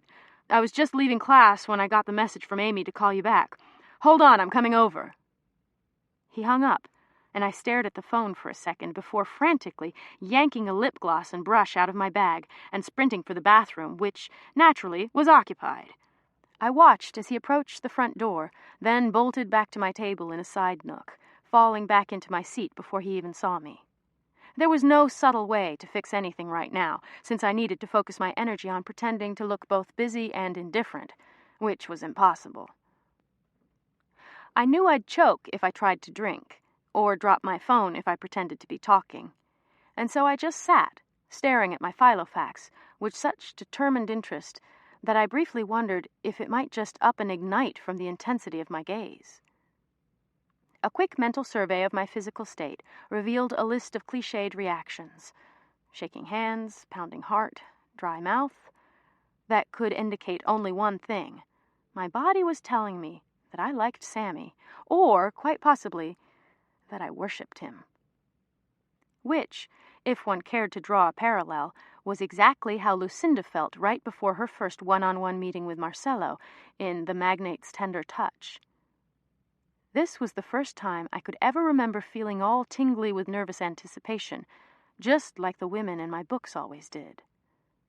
I felt him standing over me before I saw him, a sort of amorphous figure in all black. And he smelled good, like freshly baked bread, or sugar cookies, or something equally as wholesome. He probably stood there for 30 seconds, staring at me stare at my filofax, before I finally mustered the nerve to look up, just as he cleared his throat. "Hey," I said. "Hey," he said right back. He was unconsciously rubbing at what appeared to be a flour stain on his black pants, but he stopped when he noticed me watching. Would you like to sit down?"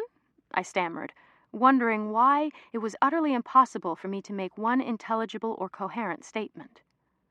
"Sure, I just thought it might be easier to do this in person since I was, right across the street, you know?" It was comforting that he didn't sound much better. "Yeah, definitely. It makes perfect sense. Did you say you were just coming from class? Are you taking a bartending course? I've always wanted to do that." I was rambling now, but I couldn't help it. It just seems like it'd be the most useful thing, whether or not you actually work in a bar. I don't know. It'd be nice to know how to mix a decent drink or something, you know? He smiled for the first time, a megawatt, ear-to-ear shiner, and I thought I might just cease living if he ever stopped. "No, it's not for bartending. It's for pastry making," he said. It didn't make much sense that the bouncer was into pastries, but I thought it was nice that he had outside interests. After all, aside from the nightly ego rush of rejecting people based on appearance alone, I imagined it got pretty boring. "Oh, really? Interesting. Do you cook a lot in your free time?" I was only asking to be polite, which unfortunately came across loud and clear in my voice. I rushed on. "I mean, is that a particular passion of yours?" "Passion?" He grinned again. "I'm not sure I would call it a passion, but yeah, I like to cook. And I sort of have to for work." Oh my God. I couldn't believe he'd called me out for using that ridiculous word. Passion. "You have to?" It came out sounding downright snotty. "I'm sorry, I didn't mean it like that. Where do you cook?" "I'm studying to be a chef, actually," he said, diverting his eyes from mine. This was a new and interesting development. A chef? Really? Where? "Well, nowhere yet, really. I already graduated from CIA, and I'm taking a few classes at night, like pastry making." He laughed. "How'd you get into that?" "I'm not particularly into it, but it's good to know. Aside from making omelet dinners growing up when it was my turn, I didn't really ever cook. I lived in Ithaca for a summer in high school with a buddy and worked as a waiter at the Statler Hotel on Cornell's campus. One day the general manager saw me refilling a guest's coffee by holding the carafe almost 4 feet above the cup and freaked out. He loved it. He convinced me to apply to the hotel school there. He got me a few scholarships, and I worked the whole time. Busboy, waiter, night manager, bartender, you name it. And when I graduated, he hooked me up with a year-long apprenticeship at a Michelin-starred restaurant in France. It was entirely his doing." I was vaguely aware that my mouth was quite unattractively hanging open in shock at this information, but Sammy graciously saved me from myself by continuing. You're probably wondering why I'm working as a bouncer at Bungalow, huh? He grinned. No, not at all. Whatever works for you. It's just a different side of the hospitality industry, right? I'm paying my dues now. I've worked in what feels like every imaginable restaurant in this city, he laughed. But it'll be worth it when I finally open my own place. Hopefully it'll be sooner rather than later. I must have still looked confused, because he just laughed. Well, clearly, the first and foremost reason is the money. You can actually make a decent living piecing together a few security and bartending gigs, and I have a bunch of that stuff going on. It keeps me from going out at night and spending, so I stick it out. Everyone says there's nothing like opening a restaurant in this city. I've been told it's really important to know all the social politics, from who's sleeping with whom to who's really important and who's just pretending they're a player. It doesn't really interest me, but I don't exactly run with that crowd, so there's no better way than to watch them in their native environments. He clamped a hand over his mouth and peered at me. Look, I probably shouldn't have said all that. I don't mean any offense to you and your friends, it's just that... Love. All-consuming and overwhelming love. It was all I could do not to grab his face and kiss him full on the mouth. He looked so horrified. Seriously, don't say another word, I said. I moved my hand to touch his reassuringly, but I lost my nerve at the last minute, and my fingers ended up awkwardly suspended above the table. Lucinda from Magnate would have been cool enough to pull off that move, but I, apparently, was not. I think it's really great what you're doing. I can't imagine some of the things you must see every night. Ridiculous stuff, right? It was all he needed to hear. Christ, it's incredible. All those people, they have so much money and so much time and don't seem to want to do anything but beg me to let them into these clubs every night, he said. His eyes met mine. It's got to be kind of fun, though, isn't it? I mean, people fall all over themselves trying to be nice to you. I managed, too distracted by his gaze, to think straight. Oh, come on, Bet. We both know it's hardly like that. They kiss my ass because they need me, not because they know anything about me or like me as a person. I have a very short shelf life for respect and likability, namely the few minutes between the time they arrive and the time they walk inside. They wouldn't remember my name if they saw me anywhere away from that velvet rope. The look of distress returned to his face, and I noticed how his forehead wrinkled when he frowned, and it only made him cuter. He sighed, and I had a bizarre desire to hug him. I have such a big mouth. Forget everything I just said. I really don't take the job all that seriously, so I shouldn't make it sound like it's a bigger deal than it really is. It's just a means to an end, and I can put up with anything if it'll get me closer to my restaurant one day. I was desperate for him to keep talking, saying anything about anyone, just so I could continue to watch his perfect face and examine the way his mouth moved and his hands gestured. But he was finished. When I opened my mouth to tell him that I understood exactly what he meant and had never really thought of it from that perspective, he gently cut me off. I guess you're just easy to talk to, he said, and smiled so sweetly that I had to remind myself to breathe. I'd appreciate if you didn't mention any of this stuff to anyone at your office. It's just easier for me to do what I need to do without everyone, you know. I sure did know. Without everyone knowing where you came from and where you were going, trying to decide at every moment if you fell into their own personal worth knowing or safe not to acknowledge categories. Without everyone angling for position or trying to manipulate the situation to their own benefit, or slowly but surely chipping away at your confidence because it made them feel better about themselves. Uncle Will was joking when he always said, "If you can't have discredit." But most of this crowd weren't. Yes, I got it, loud and clear. Of course, totally. I understand completely. I think it's really cool what you're doing, I said. Another blinding smile. Ah.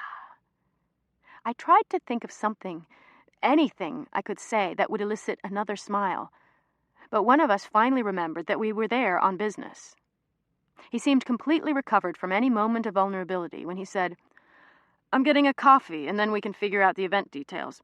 Can I get you something?" I shook my head and pointed to my coffee cup. "No grande, sugar-free vanilla, extra hot, no-whip skim latte?" I laughed and shook my head again. "What, you think I'm kidding? I actually order that fucking drink every time I come here." "You do not." "I do, I swear I do.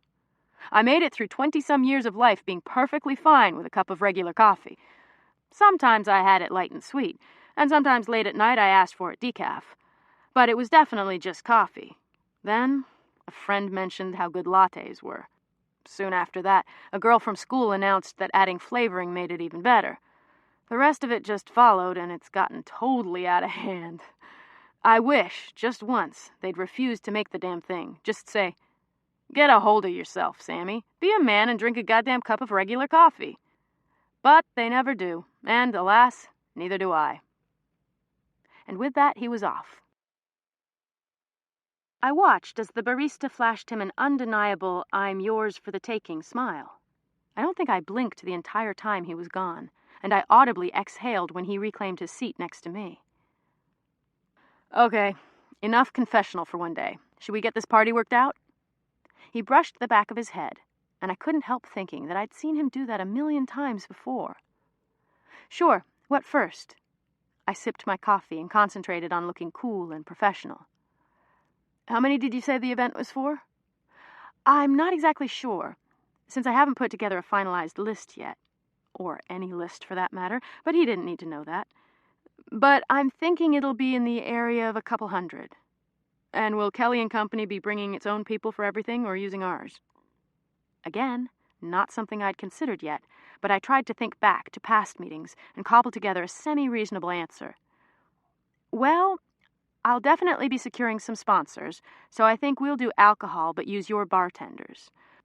I'm assuming we'll be using your security?" he provided helpfully, somehow sensing my discomfort at using the word bouncers. "Yes, exactly, although I'll have to check on that." "Sounds good to me. As of now, only Lot 61 is free that night, but Amy may want to consider rearranging the schedule. Who will be hosting?" "Oh, a guy named Philip Weston. He's... I know who he is. Your boyfriend, right? I've seen you guys together a lot lately. Yeah, I'm sure Amy will be thrilled to hear that, so I wouldn't worry about Bungalow being free that night." No, he's certainly not my boyfriend," I said as quickly as possible. "It's not like that at all. Actually, he's just this weird guy I sort of know who..." "None of my business, that's for sure. Guy always seemed like kind of an asshole to me, but what do I know, right?" Was that bitterness I detected? Or wanted to detect? "Yes, I suppose it's not any of your business, is it?" I said, with such prissiness that he actually physically recoiled. We stared at each other briefly before he looked away. He took another sip of his coffee and began to gather his stuff. "Well then, this has been fun. I'll check with Amy and get back to you about the venue. Assume it's fine. Like I said, who wouldn't jump at the chance to have Mr. British royalty himself throw a party, right? He's going to have to start tanning now if he has any hope of being dark enough in time." "Thanks for your concern. I'll be sure to pass that along. In the meantime, you enjoy making your little puff pastries. I'll work out the details of the event on my own or directly with Amy, since as much as I enjoy being verbally attacked by you, I don't really have the time right now." I stood up with as much steadiness as I could manage and began to lurch toward the door, already wondering how things had managed to go so terribly wrong in so little time. "Bet," he called, just as I was about to pull open the door. "He's so sorry. He just had a really long day and is under a lot of stress lately and hasn't been getting enough sleep, and he didn't mean to take it out on me." Either that, or he's so wildly, insanely jealous of the fact that Philip and I are dating that he simply couldn't refrain from saying something nasty. Or perhaps a combination of the two, I thought. Either way, I would of course forgive him when he begged for me to understand and apologized profusely. I turned around, hoping all the time that he would rush toward me with a plea for forgiveness. But instead he was holding up something and waving it. My cell phone, which naturally began ringing before I'd reached the table. He glanced down, and I spotted the tightness in his face before he forced a smile. "What a coincidence. It's the man of the hour. Shall I take a message for you?" "Don't worry. I promised to tell him we're on a jet on our way back from Cannes, and not sitting at a downtown Starbucks." "Give that to me," I snapped, wanting to kick myself for programming Philip's number into my phone while yanking it from Sammy's fingers and noticing only briefly how nice it was to touch his skin. I silenced the ringer and tossed it in my bag. "Don't not answer on my account." "I'm not doing anything on your account," I announced. I looked back only once as I stormed out, only to see him watching me and shaking his head. Not exactly how the same scene would have played out in the magnate's tender touch, I thought, with not a little remorse. But I cheered myself up slightly with the realization that all new relationships, even the fictional ones, have obstacles to overcome in the beginning. I would not give up hope on this one. Not yet. Chapter 13. The rest of the day after the Starbucks encounter passed in a blur as I alternately obsessed over my bizarre fight with Sammy and Penelope's news that she was moving. Both of these, combined with the reality that I was entirely responsible for planning an event that was to take place in 2.5 weeks, made me want to curl up with Millington and watch back-to-back showings of When Harry Met Sally on TNT. By the time I arrived at home, my small talk quotient was rapidly approaching 0, and I still had to traverse the entire lobby to reach the elevator, where I would surely be accosted by Seamus. I'd managed to press the button and was silently rejoicing in my victory when he materialized, as always, out of nowhere. "Good day?" he asked with a huge smile. Yeah, it was fine, I guess. And you?" "Fine sounds very different from good, bet." He was practically singing. What sort of vibe did I give off that said, "Talk to me"? I suppose it is different, but I think good would be an overstatement. It was definitively fine, I explained, wondering if it'd be worth it to climb the 13 flights of stairs rather than wait for the elevator and endure the interim conversation. "Well, let's just say I have a really good feeling it's going to get better," he replied, with what was unmistakably a wink. Really?" I said, desperately staring at the elevator doors and willing them to open. "That'd be nice." "Yep, you heard it here first. I officially predict that your day is going to improve significantly within the next couple of minutes." He said this with such certainty, and in that particularly rankling I know something you don't know tone, that I actually looked up at him. "Is there something I should know? Is someone here?" I asked, both horrified and curious as to who might be staking out my apartment, waiting for me to get home. "Okay, well, I've said enough, that much is for sure," he sang. "It's none of my business, of course. Time for me to get back to the door." He tipped his hat and turned on his heels. And I wondered if there was any possible way to ask him nicely never to speak to me again. I knew exactly what he'd meant when I stepped off the elevator and rounded the corner to lucky number 1313. Resting against the door were the most gorgeous flowers I'd ever seen.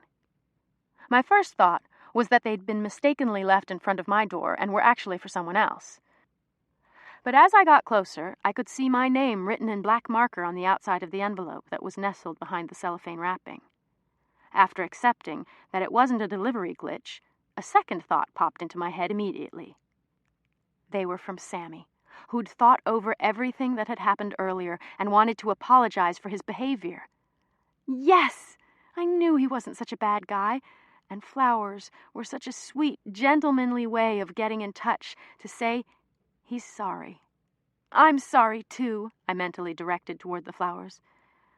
I don't know why I was so bitchy and nasty, especially since I haven't stopped thinking about you for 1 second since then. Yes, I'd love to meet you for dinner and put that whole stupid conversation behind us. And if you must know, I'm already beginning to envision you as the father of my future children, so we'd best be getting to know each other. How much our kids will love hearing that our lifelong love affair began with a fight and makeup flowers. It's almost so romantic I can't bear it. Yes, darling, yes. I forgive you, and I apologize 100 times myself, and I know this will make us stronger. I heaved the arrangement upward and unlocked the door, so delighted with this surprise, I barely even noticed Millington wrapping herself around my leg. Flowers always featured prominently in romance novels, which made receiving such a first-rate bouquet even more wonderful. There were actually 3 dozen roses in shades of bright purple and hot pink and white, all clustered tightly together in a short round bowl that appeared to be filled with some sort of sparkling glass marbles. Completely absent was any sort of adornment. No ribbons, bows, filler, greenery, or ugly baby's breath. It screamed simple and elegant and very, very expensive. The card wasn't the ordinary sort either. It was a heavy cream vellum, and I couldn't tear it from the purple-lined envelope fast enough. But it took only a split second for my eyes to find the signature, and when they did, I thought I might pass out. Doll, I'll abso-bloody-lutely host the Blackberry event. We'll make it the poshest party of the year. You're brilliant. Big kiss, Philip. What? I reread it a few dozen times to make sure my brain was correctly processing the words. And then I read it again because I still couldn't believe it. How did he know where I lived? How on earth did he know anything about the event when I hadn't even mentioned it yet? But more to the point, where was Sammy with his declaration of undying love? I flung the card across the room, left the flowers on the kitchen counter, and flopped quite dramatically onto the couch. Within seconds, my cell phone and landline began ringing simultaneously, and a cursory check of each yielded even more disappointing results. Eliza on the cell, and Uncle Will on the home phone. No Sammy.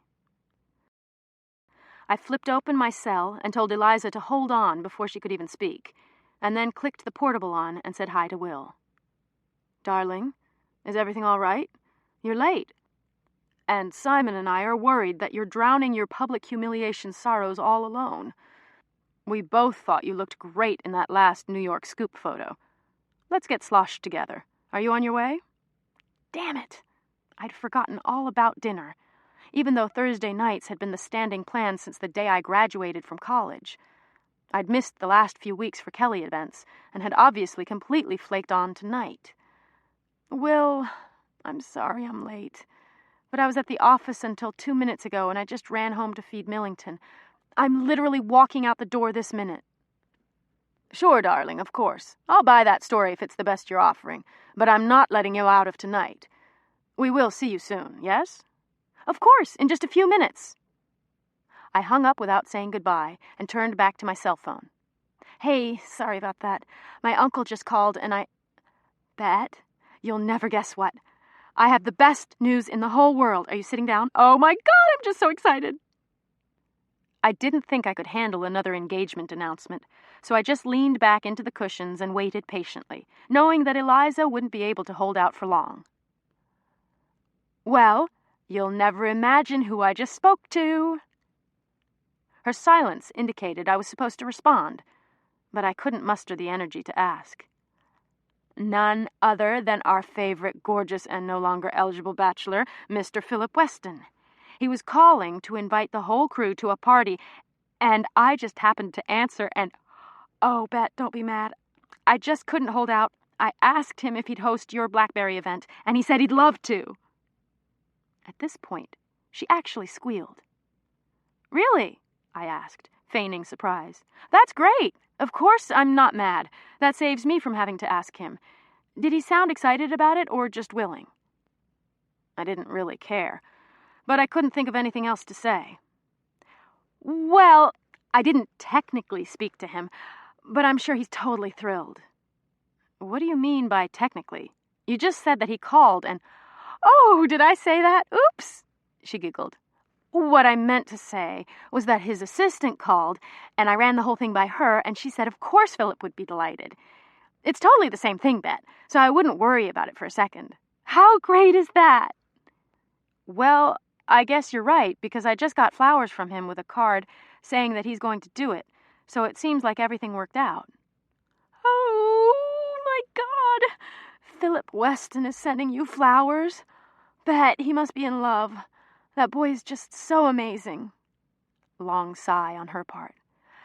Yes, well, I've got to run, Eliza. Seriously, thanks for figuring it out with him. I really appreciate it. Where are you off to? You guys have a hot date tonight? No. I'm just headed to my uncle's for dinner and then straight to bed. I haven't been home before 2 a.m. since I started this job, and I'm just ready to... I know! Isn't it great? I mean, what other job would actually require that you stay out and party all night? We're so lucky. Another sigh, followed by a moment for both of us to reflect on this truth. We are, yeah. Thanks again, Eliza. Have fun tonight, okay? Always do, she sang. And Bet, for all it's worth, you may have gotten this job because of your uncle, but I think you're doing great so far. Ouch! It was classic Eliza, a backhanded compliment meant to sound entirely sincere and positive. I didn't have the energy to start, so I said, You do? Thanks, Eliza. That means a lot to me. Yeah, well, you're dating Philip Weston and, totally planning a whole event yourself. It took me almost a year to do that once I started. Which one? I asked. Both, she said. We laughed together and said goodbye, and I hung up before she could insist that I attend another party. For that very brief moment, she actually felt like a friend. After a quick scratch for Millington and an even quicker change into jeans and a blazer, I shot one last bitter glance at the flowers and bolted downstairs to get a cab. Simon and Will were bickering as I let myself into the apartment and waited quietly in the ultra-modern foyer, perched on a granite bench underneath a bright Warhol that I knew we'd covered in art history, but about which I could recall not a single detail. I just don't understand how you could invite him into our home, Simon was saying in the study. And I'm not sure what you don't understand about it. He's my friend, and he's in town, and it would be rude not to see him, Will replied, sounding nonplussed. Will, he hates gays. He makes a living hating gays. Gets paid to hate gays. We're gay. What's so hard to understand? Oh, details, darling, details. We all say things we don't quite mean in the public arena to generate a little controversy. It's good for the career. It doesn't mean we actually mean it. Hell, just in last week's column, I had a moment of weakness, or perhaps hallucination, and wrote that pandering line about how rap music is its own art form, or something inane to that effect. Seriously, Simon, no one actually thinks I believe that. It's very much the same situation with Rush. His Jew-gay black hating is strictly for ratings. It's certainly not reflective of his personal opinions. You are so naive, Will. So naive. I can no longer have this conversation. I heard a door slam, a long sigh, and ice cubes being dropped into a glass. It was time. Bet, darling, I didn't even hear you come in. Were you lucky enough to witness our latest tiff? I kissed him on his clean-shaven cheek and assumed my usual perch on the lime-green chaise. I sure did. Are you actually inviting Rush Limbaugh here? I asked, slightly incredulous, but not really surprised. I am. I've been to his home a half-dozen times over the years, and he's a perfectly nice fellow. Of course, I was never quite aware of how heavily medicated he was during those evenings, but it somehow makes him even more endearing. He took a deep breath. Enough. Tell me what's new in your fabulous life. It always amazed me how he could be so cool and casual about everything. I remember my mother explaining to me as a child that Uncle Will was gay, and that Simon was his boyfriend, and that as long as two people are happy together, things like gender or race or religion didn't mean anything at all. Not applicable, of course, to me marrying a non-Jew, but that went without saying. My parents were liberal and open-minded as two people could get when they were talking about anyone besides their own kid.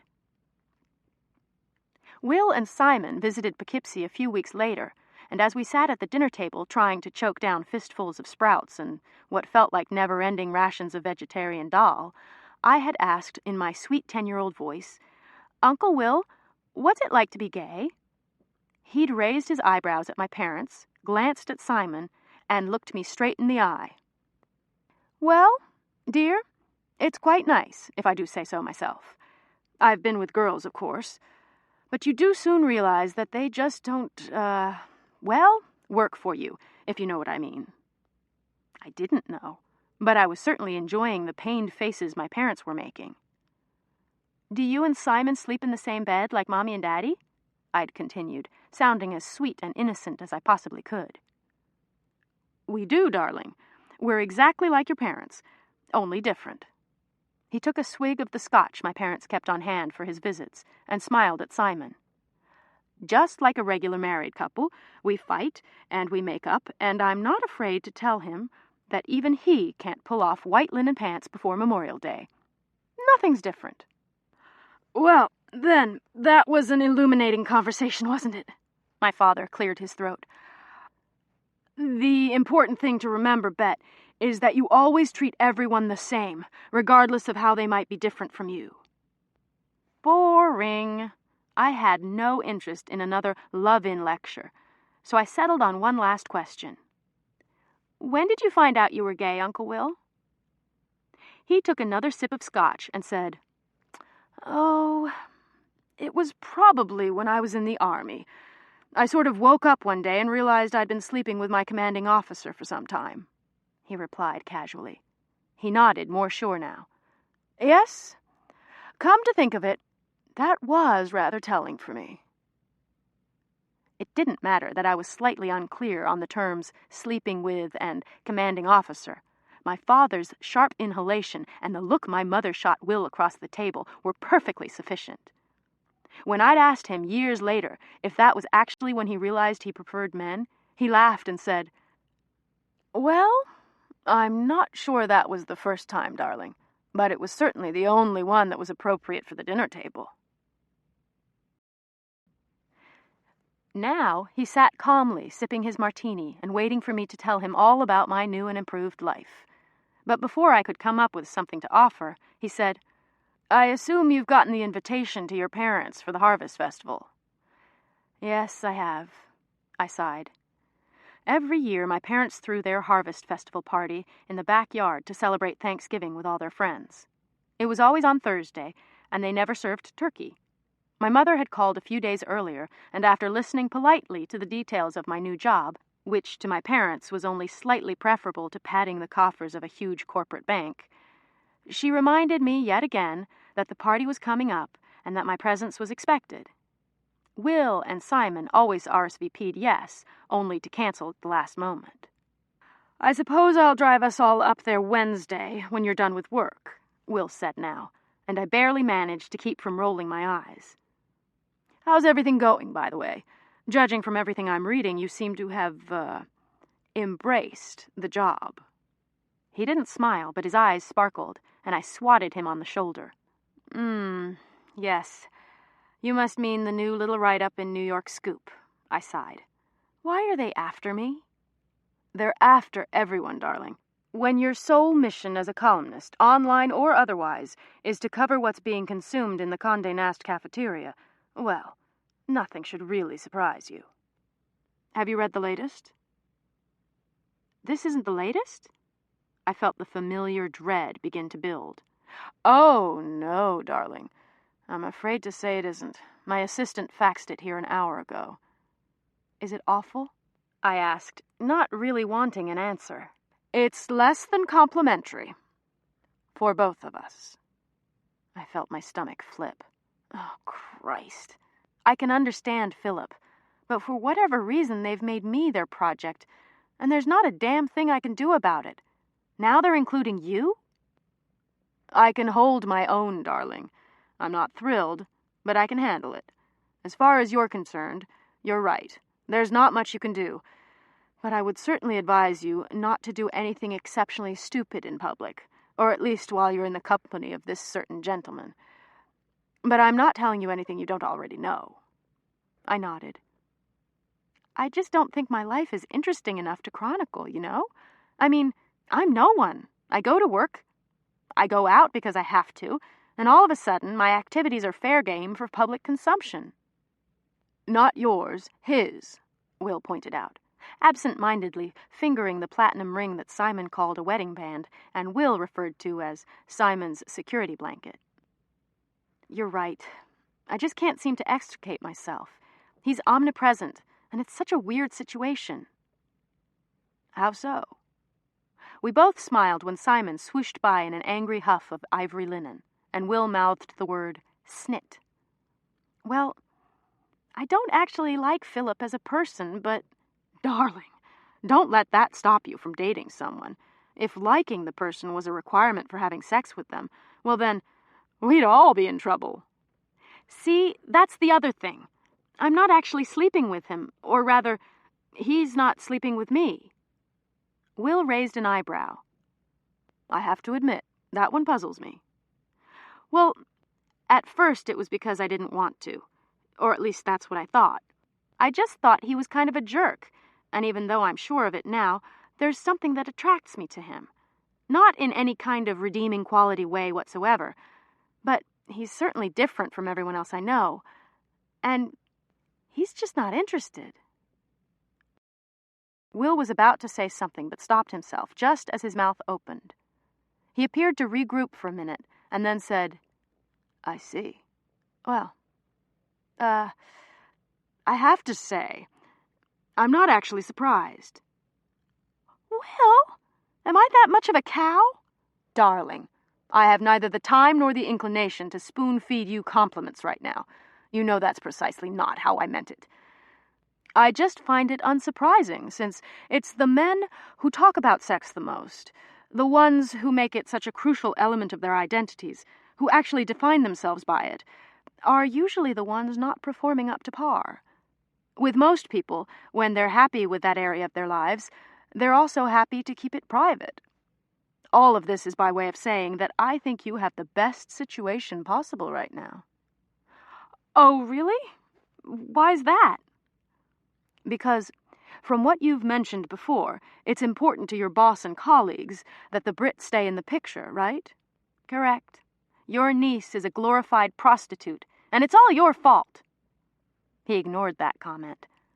Well, it seems that it's an easy out, no? You can continue spending time with him as you or your company see fit, but you don't actually have to, participate in anything unsavory. You're getting credit for minimal work, darling. That was an interesting way of looking at it.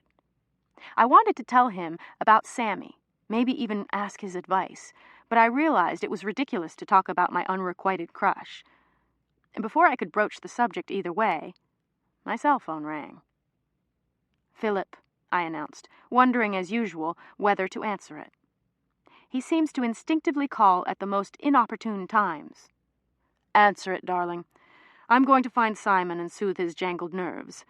That man is a walking basket case, and I'm afraid it's due in no small part to yours truly.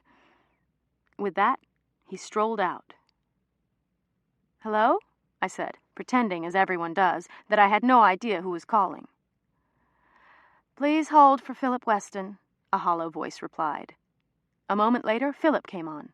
Bet, where are you? The driver said you're not home, and I can't imagine where else you'd be. There were a few things to process here, not the least of which was how I'd just been blatantly accused of having no life outside of him. I'm sorry, who's speaking? I asked formally. Oh, stop banging on like that, Bet. It's Philip. I sent a car to your flat, but you're not there. Bungalow is blowing up tonight, and I want to see you. Get over here, he commanded. While I appreciate the sentiment, I have plans tonight, Philip. I can't make it, I said for emphasis. I could hear Eminem in the background, then muffled words from another male voice. Hey, some guy wants me to say hello for him. The fucking bouncer! Jesus, Bet, you must patronize this establishment more than I originally thought. Man, what's your name? If I'd been given the choice at that moment, I would have chosen death over talking to Sammy through Philip. But before I could change the subject or ask him to move away so I could hear him better, Philip said, Are you listening to my conversation? Sod off, man! I cringed. Philip, thank you so much for the gorgeous flowers. I blurted out, trying desperately to divert his attention. "They were the most beautiful I've ever seen, and I'm so happy you'll be doing the blackberry party." "What?" Moore mumbled, talking. "The bouncer's called Sammy, and he says he's working with you on a party or something. What's he talking about, Bet?" "Yes, that's what I was just saying, the blackberry party." I was screaming into the phone now, trying to be heard over the background noise. "The one you agreed to do. The flowers. The note. Any recollection?" "Flowers?" He sounded genuinely confused. "The ones you sent me just earlier today? Remember?" "Oh, right on, love. I suppose Marta sent them. She's quite attentive to the details, sending shit at all the right times. She's my best girl." It was my turn to be confused. "Marta?" "My assistant. She runs my life, makes me look good. Works well, doesn't it?" I could almost hear him grinning through the phone. "So, did she tell you that she agreed on your behalf to host this party?" I kept my voice as steady and measured as was humanly possible. "Not for a second, love, but that's all right. If she's keen on it, then so am I. She'll just tell me where to be and when." "What?" he asked, sounding distracted. "What?" I asked back. "Hold on a moment. The bouncer wants to talk to you. He said it's about work." This was unacceptable. I'd almost forgotten that Sammy had been standing there listening to this entire exchange. He'd heard the bit about the flowers, and certainly how patronizing Philip had been during his charming pronouncement that the bouncer wanted to talk to me. "Wait, Philip, don't just go and—" "Hello, Bet?" It was Sammy. I couldn't even speak. "You still there?" "I'm here," I said meekly. The flutter feeling described so vividly in all my books began immediately and with great forcefulness. "Hey, listen, I just wanted to—" I cut him off without thinking and blurted, "I'm so sorry he sounds like such an asshole right now, but he really can't help it since that's exactly what he is." There was a momentary silence and then a deep, appreciative laugh. "Well, you said it, not me, although I won't disagree with you." Again, I heard some sort of muffled exchange, and then heard Sammy call out, "I'll keep it right here for you, man." "What's going on?" I asked. Your friend spotted another, friend and went inside to say hello. He just left me with his phone. Hope he's not too upset if it gets accidentally run over by a cab. Listen, I really wanted to apologize for this afternoon. I don't know what got into me, but I had no right to say that stuff to you. We don't even know each other, and I was totally out of line. Here it was. My big apology. And he couldn't have sounded more sincere had he showed up outside my apartment and serenaded me in the adorable Calvin Klein boxer briefs I just knew he wore. I wanted to crawl through the phone and into his lap, but I managed to maintain some semblance of cool. "Not at all. I'm sorry I snapped at you like that, too. It was just as much my fault, so please don't worry about a thing." "Great. So this won't get in the way of our professional relationship, right? Amy told me today that I'm going to be the primary liaison for your party, and I didn't want this to affect how well either of us does our job." Right. Our jobs, of course. Yes, no problem at all." I tried to hide my disappointment, and obviously didn't do well because he stammered right back. Yeah, well, our jobs, and of course our friendship, you know." I could almost feel him blushing and wanted nothing more than to stroke his face with my palm, right before wrapping my entire body around his. "Right, our friendship." This was getting worse with every passing second, and I decided that no matter how nice it was to hear his voice, nothing good could come from continuing the conversation. "Oh, Bet, I almost forgot to tell you. I spoke to Amy, and she okayed you having bungalow that night. It's in the books, and there's no problem whatsoever. She just has a few requests for some of her people that she'd like included on the list. But otherwise, you'll control the guest list entirely. She almost never agrees to that. Perfect, right? Wow, I said, with forced enthusiasm. That's really great news. Thanks so much. Some girls started giggling in the background, one of them saying his name a few times, obviously trying to get his attention. Well, duty calls. I better get back to work. Good talking to you, Bet, and thanks for being so understanding about today. Can I call you tomorrow to, discuss the other details? Sure, that'd be great, I said, quickly, eager to hang up, since Will had just walked back in, and he had ominously placed a sheet of paper in his lap. I'll talk to you then, bye. Was that your boyfriend? Will asked, picking up his drink again and settling back into the chair. No, I sighed, reaching for my own martini. It most definitely was not. Well, not to rain on this little party here, but you'll have to read it at some point. He cleared his throat and picked up the sheet. By Ellie Insider. She writes a paragraph about her trip to Los Angeles last week, and all the movie stars with whom she partied. That's followed by a short ditty concerning her immense popularity with designers, to the point where they all clamor to dress her for events. We're up next. It's short, but not sweet. Since any friend of Philip Weston's is a friend of ours, we realized we didn't know much about his new girlfriend, Bet Robinson. We do know that she's a graduate of Emory University, an ex-employee of UBS Warburg, and the new darling of Kelly & Company PR.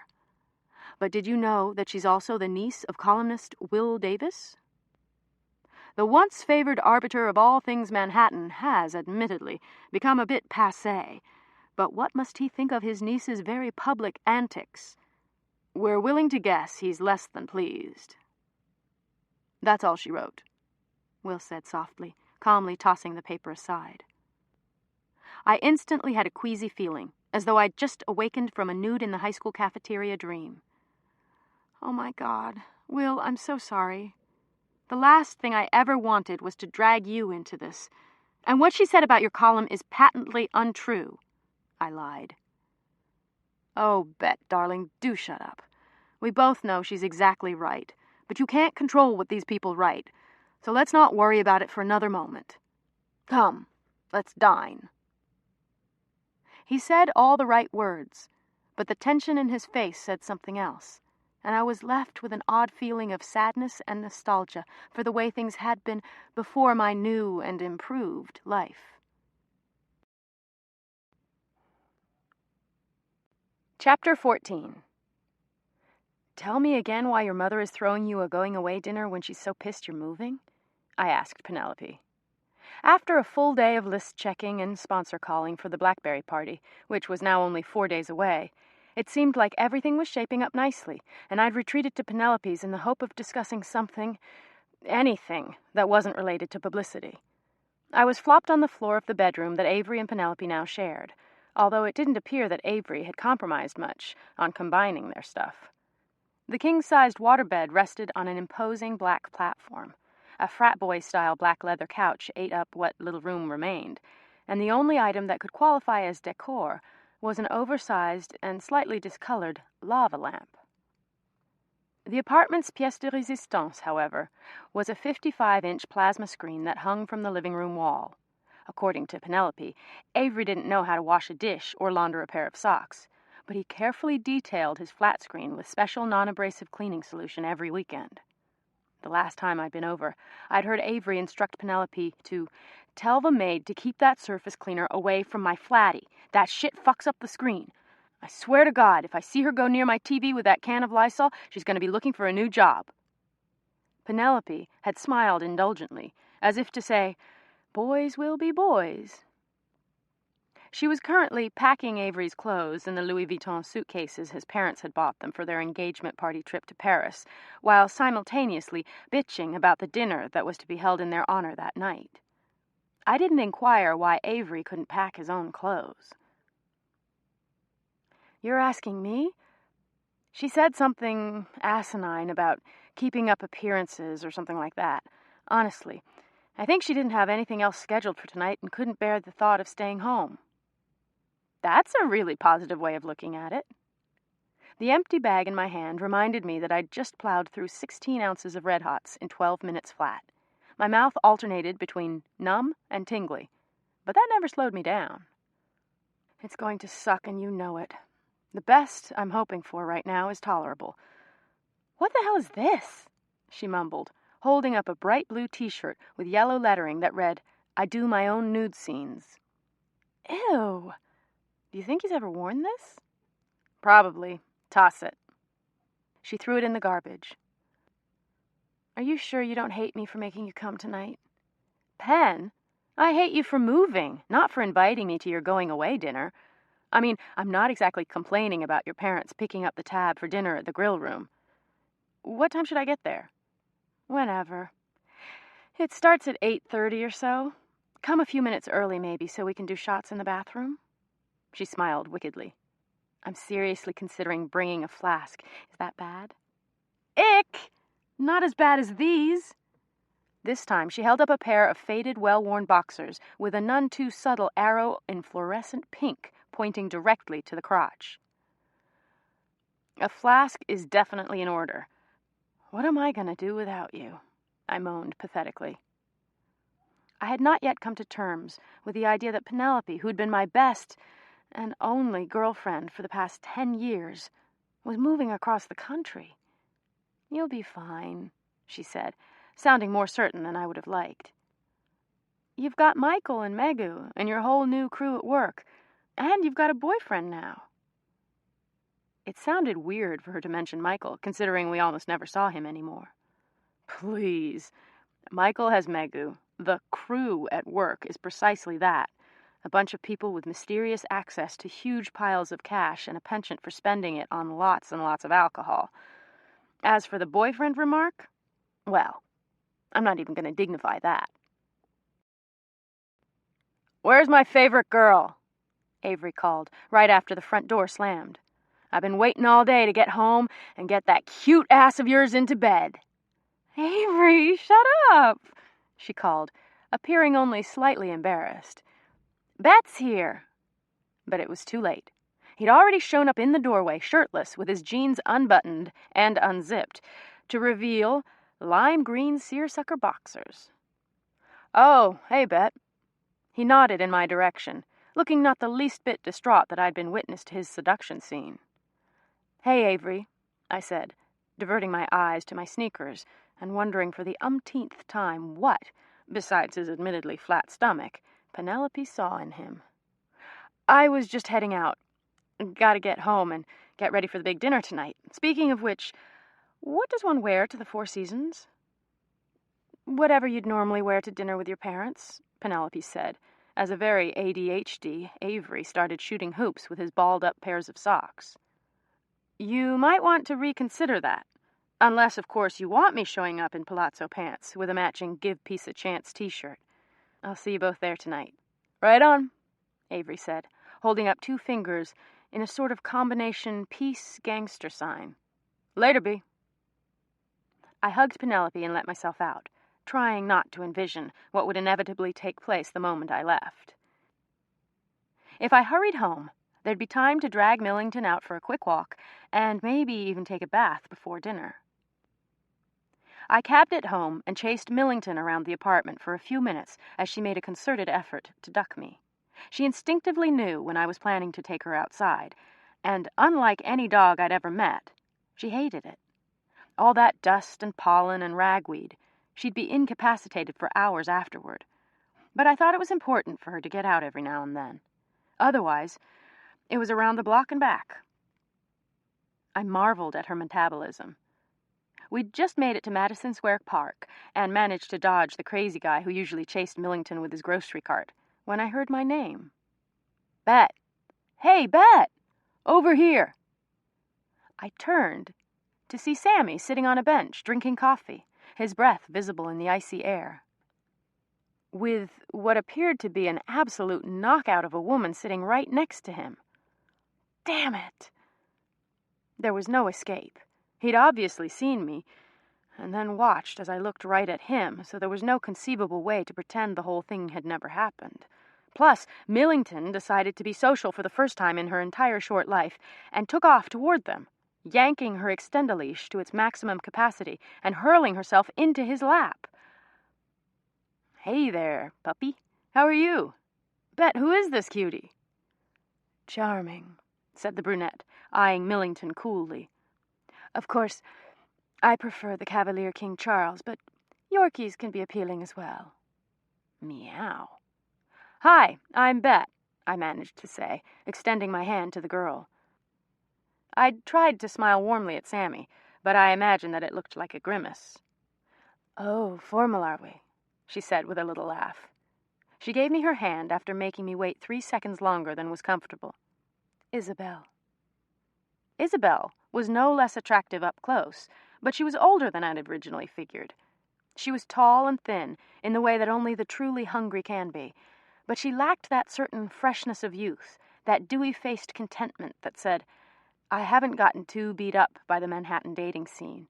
I still even hold out hope that I'll meet a good guy one day." Isabel had clearly given up the dream long ago, although I imagined that her size 2 Joseph pants, combined with her gorgeous chocolate brown Chloe bag and obscenely pert breasts, provided some sort of comfort. So what brings you here?" Sammy asked, clearing his throat with such awkwardness that it was obvious these two were not friends or siblings or co-workers, and more to the point, he wasn't volunteering any explanations. "Walking the dog, getting some fresh air, you know, the usual," I said, realizing that I sounded more than a little defensive. For some reason, my polite conversation skills had just evaporated. "Yeah, same here," he said, sounding sheepish and slightly embarrassed. When it was clear that neither of us could think of anything else to say, I scooped Millington from Sammy's lap, where she was obviously enjoying being stroked. How I could understand. Mumbled a goodbye, and tore off in the direction of my apartment with a speed that bordered on humiliating. I could hear Isabel laughing and asking Sammy who his little friend was, and it took every ounce of willpower not to whip around and suggest that next time she have her doctor adjust her Botox injection so she wouldn't have that telltale deer-caught-in-the-headlights expression. So, it was official, I thought, as I stood under the shower's scalding hot water. Sammy had a girlfriend. Or rather, I suppose it was more appropriate to call her a woman friend, since the female in question couldn't conceivably be a day under 40. Of course he hadn't been jealous that day in Starbucks when he'd made fun of Philip. Feeling more ridiculous with every passing moment, I quickly dressed in one of the old navy bank pantsuits that had been relegated to the back of my closet, and spent not 1 second longer than necessary drying my hair and applying the faintest traces of concealer. By the time I'd arrived at the Four Seasons, I'd almost managed to convince myself that I didn't care. After all, if Sammy really wanted to date someone with better clothes, more money, and a chest 3 times the size of mine, well, that was certainly his prerogative. Who needed someone that shallow anyway? I was just working myself up to start a list of his many, many flaws, none of which were immediately apparent, but which certainly must exist somewhere, when my cell phone rang. It was Eliza, probably calling, as usual, to ask obsessively detailed questions about when, where, why, and with whom I'd last seen Philip, so I screened it and approached the maitre d'. The phone rang again mere seconds later, and even though I'd switched it to vibrate, she sent a text message that read, 911, call immediately. "Bet, have you found them yet?" Michael asked, walking toward me, looking haggard and slightly miserable. Penelope had told me he was on yet another huge M&A deal. All-nighters, 4 days and running. "No. Are we the first ones here?" I kissed him on the cheek and thought about how long it had been since I'd seen him. Weeks and weeks. So long I couldn't remember. "Where's Megu?" "She's at the hospital. I think Penn said they might all have a private table in the back, so let's go there." "Perfect." I took the arm he offered and had an odd feeling of homecoming. You know, it's been forever since we've all hung out. What are you doing afterward? Why don't we talk Penn into going to the Black Door for a drink or 6? He smiled, even though it looked like it took all his energy, and nodded. Definitely. We're all already in the same place, and when the hell does that ever happen? Let's do it. The table looked to seat about 18 or 20, but just as I was saying my hellos to Penelope's father, my phone began to vibrate again. "I'm so sorry. Please excuse me," I said to Penelope's dad, and bolted toward the door again to turn it off. Eliza again. Christ! What could be so important that she needed to take the full stalk approach? I waited for it to stop buzzing, and then flipped it open to turn it off. But she must have dialed again, because I heard her voice emanating from my palm. "Bet? Is that you, Bet? It's crucial!"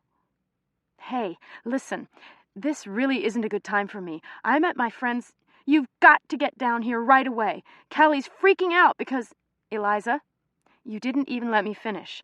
It's 8:30 on a Saturday night, and I'm just about to start dinner at the Four Seasons with my friend and her entire family, and it's really important. So I'm sure you can handle whatever Kelly's freaking out about." I congratulated myself on being firm and setting boundaries, something my mother had been trying to teach me from age 6. She was breathing heavily at this point, and I heard the faint clinking of glasses in the background. "Sorry, hun, but Kelly's not taking no tonight. She's at dinner with the Blackberry people right now at Vento, and she needs us to meet them at Soho House by 9:30 latest." "Impossible. You know I'd be there if I could. It's mandatory that I stay here for at least the next couple hours," I said, hearing a waver in my voice. "I mean, 9:30 is ridiculously early, and I don't understand why, if she expected us to meet them, it has to be on a Saturday night, or why she couldn't have mentioned it beforehand." "Look, I hear you, but there's no way out. You're in charge of the party, Bet. They came into town early, and Kelly thought a dinner meeting would appease them, but apparently they want to meet you and Philip tonight, since the party is so close and apparently they're nervous." "Philip? You can't be serious." "You are dating him, Bet, and he did agree to host this event for us," she said, sounding like a bossy older sister. I saw Penelope approaching me out of the corner of my eye and knew I was being horrifically rude. "Eliza, I really—" "Bet, honey, I don't want to pull rank here, but your job's on the line. I'll help as much as possible, but you've got to be here. I'll send a car to the Four Seasons in 30 minutes. Get in it." As the call cut off, Penelope threw her arms around my neck. "I love your plan," she said, grabbing my hand and walking me toward the table. I overheard Mr. Wainwright talking loudly about a lawsuit he was overseeing to a rather subdued, dignified-looking woman, and I wondered if Penelope might not want to save her grandmother from her future father-in-law. "Plan?" "Yes. Michael told me about the reunion at the Black Door tonight. Such a good call! It's been forever since we've done that, and—" she looked around. "I'll need to drink heavily after this. You have no idea what Avery's mother did tonight. Took my mom and me aside and presented me, quite proudly, with a copy of Fait Accompli, The Ultimate Guide to Creative Entertaining, and the entire Barefoot Contessa cookbook series. Oh, but it gets better. Not only did she highlight all of her suggestions for dinner party themes, she also made notes by all of Avery's favorite dishes, so I may properly instruct the cook. She made a special point of letting me know that, as a general rule, he doesn't like any food that should be consumed with sticks, in her words." "Sticks?" "Chopsticks. She said they confuse him." "That's fantastic. She sounds like a real treat." "Yep." My mother just stood there nodding. She did manage to comfort Avery's mom by pointing out how easy it would be for us to find household help in California, what with the hordes of Mexican immigrants. The promised land of cheap labor, I think, were her exact words. "Let's just remember never to allow our parents in the same room again, okay?" I said. "They'd have a field day with this one. You remember what a disaster it was last time?" "Are you kidding?" she said. "How could I not?" We'd cleverly kept our two sets of parents from being in the same place through 4 years of college, but during graduation it had proved impossible. Each was curious about the other, and after much prodding from both mothers, Penelope and I had grudgingly scheduled a dinner for everyone on Saturday night. The stress began with the restaurant selection. My parents were rallying to try the all-organic raw food bar that had published a number of famous cookbooks, while Penelope's parents insisted on going to their usual place when they visited, Ruth's Chris Steakhouse. We compromised on some high-end Pan-Asian chain that displeased everyone, and things only spiraled downward from there. The restaurant didn't serve my mother's type of tea, or Penelope's father's favorite Cabernet. As far as conversation topics went, politics, careers, and future plans for the graduates were out, since there were no shared opinions or ideas whatsoever. My father ended up talking to Avery for most of the meal, and then making fun of him later. I spoke to my mother, Penelope talked only to hers, and her father and brother exchanged the occasional sentence or two in between gulps from the 3 bottles of red wine they killed together. It had ended as awkwardly as it started, with everyone eyeing each other suspiciously and wondering what their daughters saw in one another. Penelope and I had dropped them all at their respective hotels, hit the bars immediately, and proceeded to drunkenly imitate each one, all while swearing to never repeat that evening. "Come here. Talk to my father for me, will you? It's been a few decades since he's socialized outside of the office, and he doesn't seem to know what to do." She seemed in reasonably high spirits, and I wondered how to tell her that I could only stay through drinks because I had to go to a party with the gorgeous bad boy I was supposedly dating. "Pen, I'm so sorry to do this, and I acknowledge that it's the shittiest, most selfish thing in the whole world, but I just got a call from work, and I have absolutely, positively no choice but to go, because I'm in charge of this particular project, and there are people in from out of town that my boss is currently with, and she's insisting that I meet them, and even though I told her I was at something really, really important, she basically threatened my job, through a third party, of course, if I'm not downtown in under an hour, and I argued and argued, but she was adamant, so I'm planning to get down there and back as quickly as possible, and of course, I'm still up for the black door if you guys don't mind waiting for me." Stop. Deep breath. Ignore death look on Penelope's face. "I'm sorry," I wailed, loud enough to cause a few of the waiters to glance in our direction. I somehow managed to ignore the sinking feeling in my stomach, Michael's surprised look from a few feet away, and the reproachful stare from Penelope's mother for making the commotion. "When do you have to leave?" Penelope asked calmly, her expression revealing nothing. "In a half hour. They're sending a car." She unconsciously twisted the small diamond stud in her right ear and gazed at me. "Do what you need to do, Bet. I understand." "You do?" I asked, not quite believing her, but hearing no anger in her voice. "Of course. I know you want to be here, and sure, I'm disappointed, but I know you wouldn't go unless it was really important." "I'm so sorry, Pen. I promise to make it up to you." "Don't worry about it. Go on, take that seat over there next to Avery's cute single friend, and at least enjoy the time you have." She was saying all the right things, but the tightness of her mouth made her words seem forced. Avery's decidedly uncute single friend immediately started reminiscing about his wild and crazy frat days at Michigan, while I quickly worked my way through drinks 2 and 3. One of Penelope's friends from the bank, a girl I didn't know when I was there, but who seemed to be with Pen all the time now, made an impromptu toast that was adorably funny and charming. I tried to suppress my bitterness when Penelope threw her arms around the girl, and I insisted to myself that it was my paranoia speaking, and that no one was staring at me, thinking me an awful friend. The half hour passed in a split second.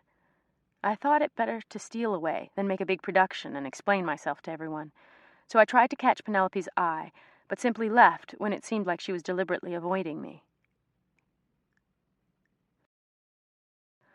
On the sidewalk, I offered $1 to a well-dressed man for a cigarette, but he refused and tossed me one for free, adding a pitiful headshake. There was no car in sight, and I thought about going back in for a few minutes. But just then a very familiar-looking lime green Vespa pulled alongside the curb. "Hey, love, let's do this," Philip said, flipping up the screen on his helmet and plucking the cigarette from my fingers for a drag. He kissed me roughly on the mouth, which, incidentally, hung open from shock, and dismounted to get the second helmet from underneath his seat. "What are you doing here?" I asked, inhaling sharply on my cigarette when he handed it back. "What does it look like I'm doing here? It seems we are obliged to attend, so let's hurry this along, okay? Nice suit." He looked me up and down and snickered. His cell phone rang to the tune of "Like a Virgin." It was my turn to snicker, and I heard him tell someone we'd be there in 10 minutes. "I'm actually waiting for a car that Eliza's sending," I said. "Afraid not, love. Eliza sent me. We're going to pay a visit to my dear friend Caleb, and Eliza's going to bring the business blokes to us." This was not making any sense, but he did seem to be working on direct orders from Eliza. "Why are we going to your friend's apartment?" I asked. "He's having a little birthday gathering at his place. Costume party, actually. Let's go." It was only then that I noticed he was in full 70s disco gear, from brown polyester bell-bottoms to a skin-tight white-collared shirt, and some sort of bandana tied around his head. "Philip, you just said we had to meet Kelly and the Blackberry people. We can't be going to a costume party right now. I don't understand." "Hop on, love, and stop stressing. I'm handling it." He revved the Vespa, if such a thing is possible, and tapped the seat behind him. I hopped on as gracefully as my pantsuit would allow and wrapped my arms around his waist. His rock-hard abs pushed back. I still don't know why I turned around. I don't remember thinking anything was out of the ordinary, if you discount the fact that I was being kidnapped by a raging metrosexual celebrity on a Vespa. And yet I looked over my shoulder before we flew off, only to see Penelope standing on the curb. She was holding out her hand, my scarf draped limply over it, her mouth open, staring at my back. My eyes met hers for just the briefest moment before Philip revved the scooter and it shot forward, away from Penelope, leaving no time to explain anything at all. Chapter 15. "Will you just relax, love? I told you, I'm handling it." Philip parked the Vespa on the sidewalk carpet outside the beautiful West Village apartment building and slipped the doorman some cash, which was met with a discreet nod. I was struck by the sudden realization that this was the first time Philip and I had been alone together since the morning I woke up in his apartment.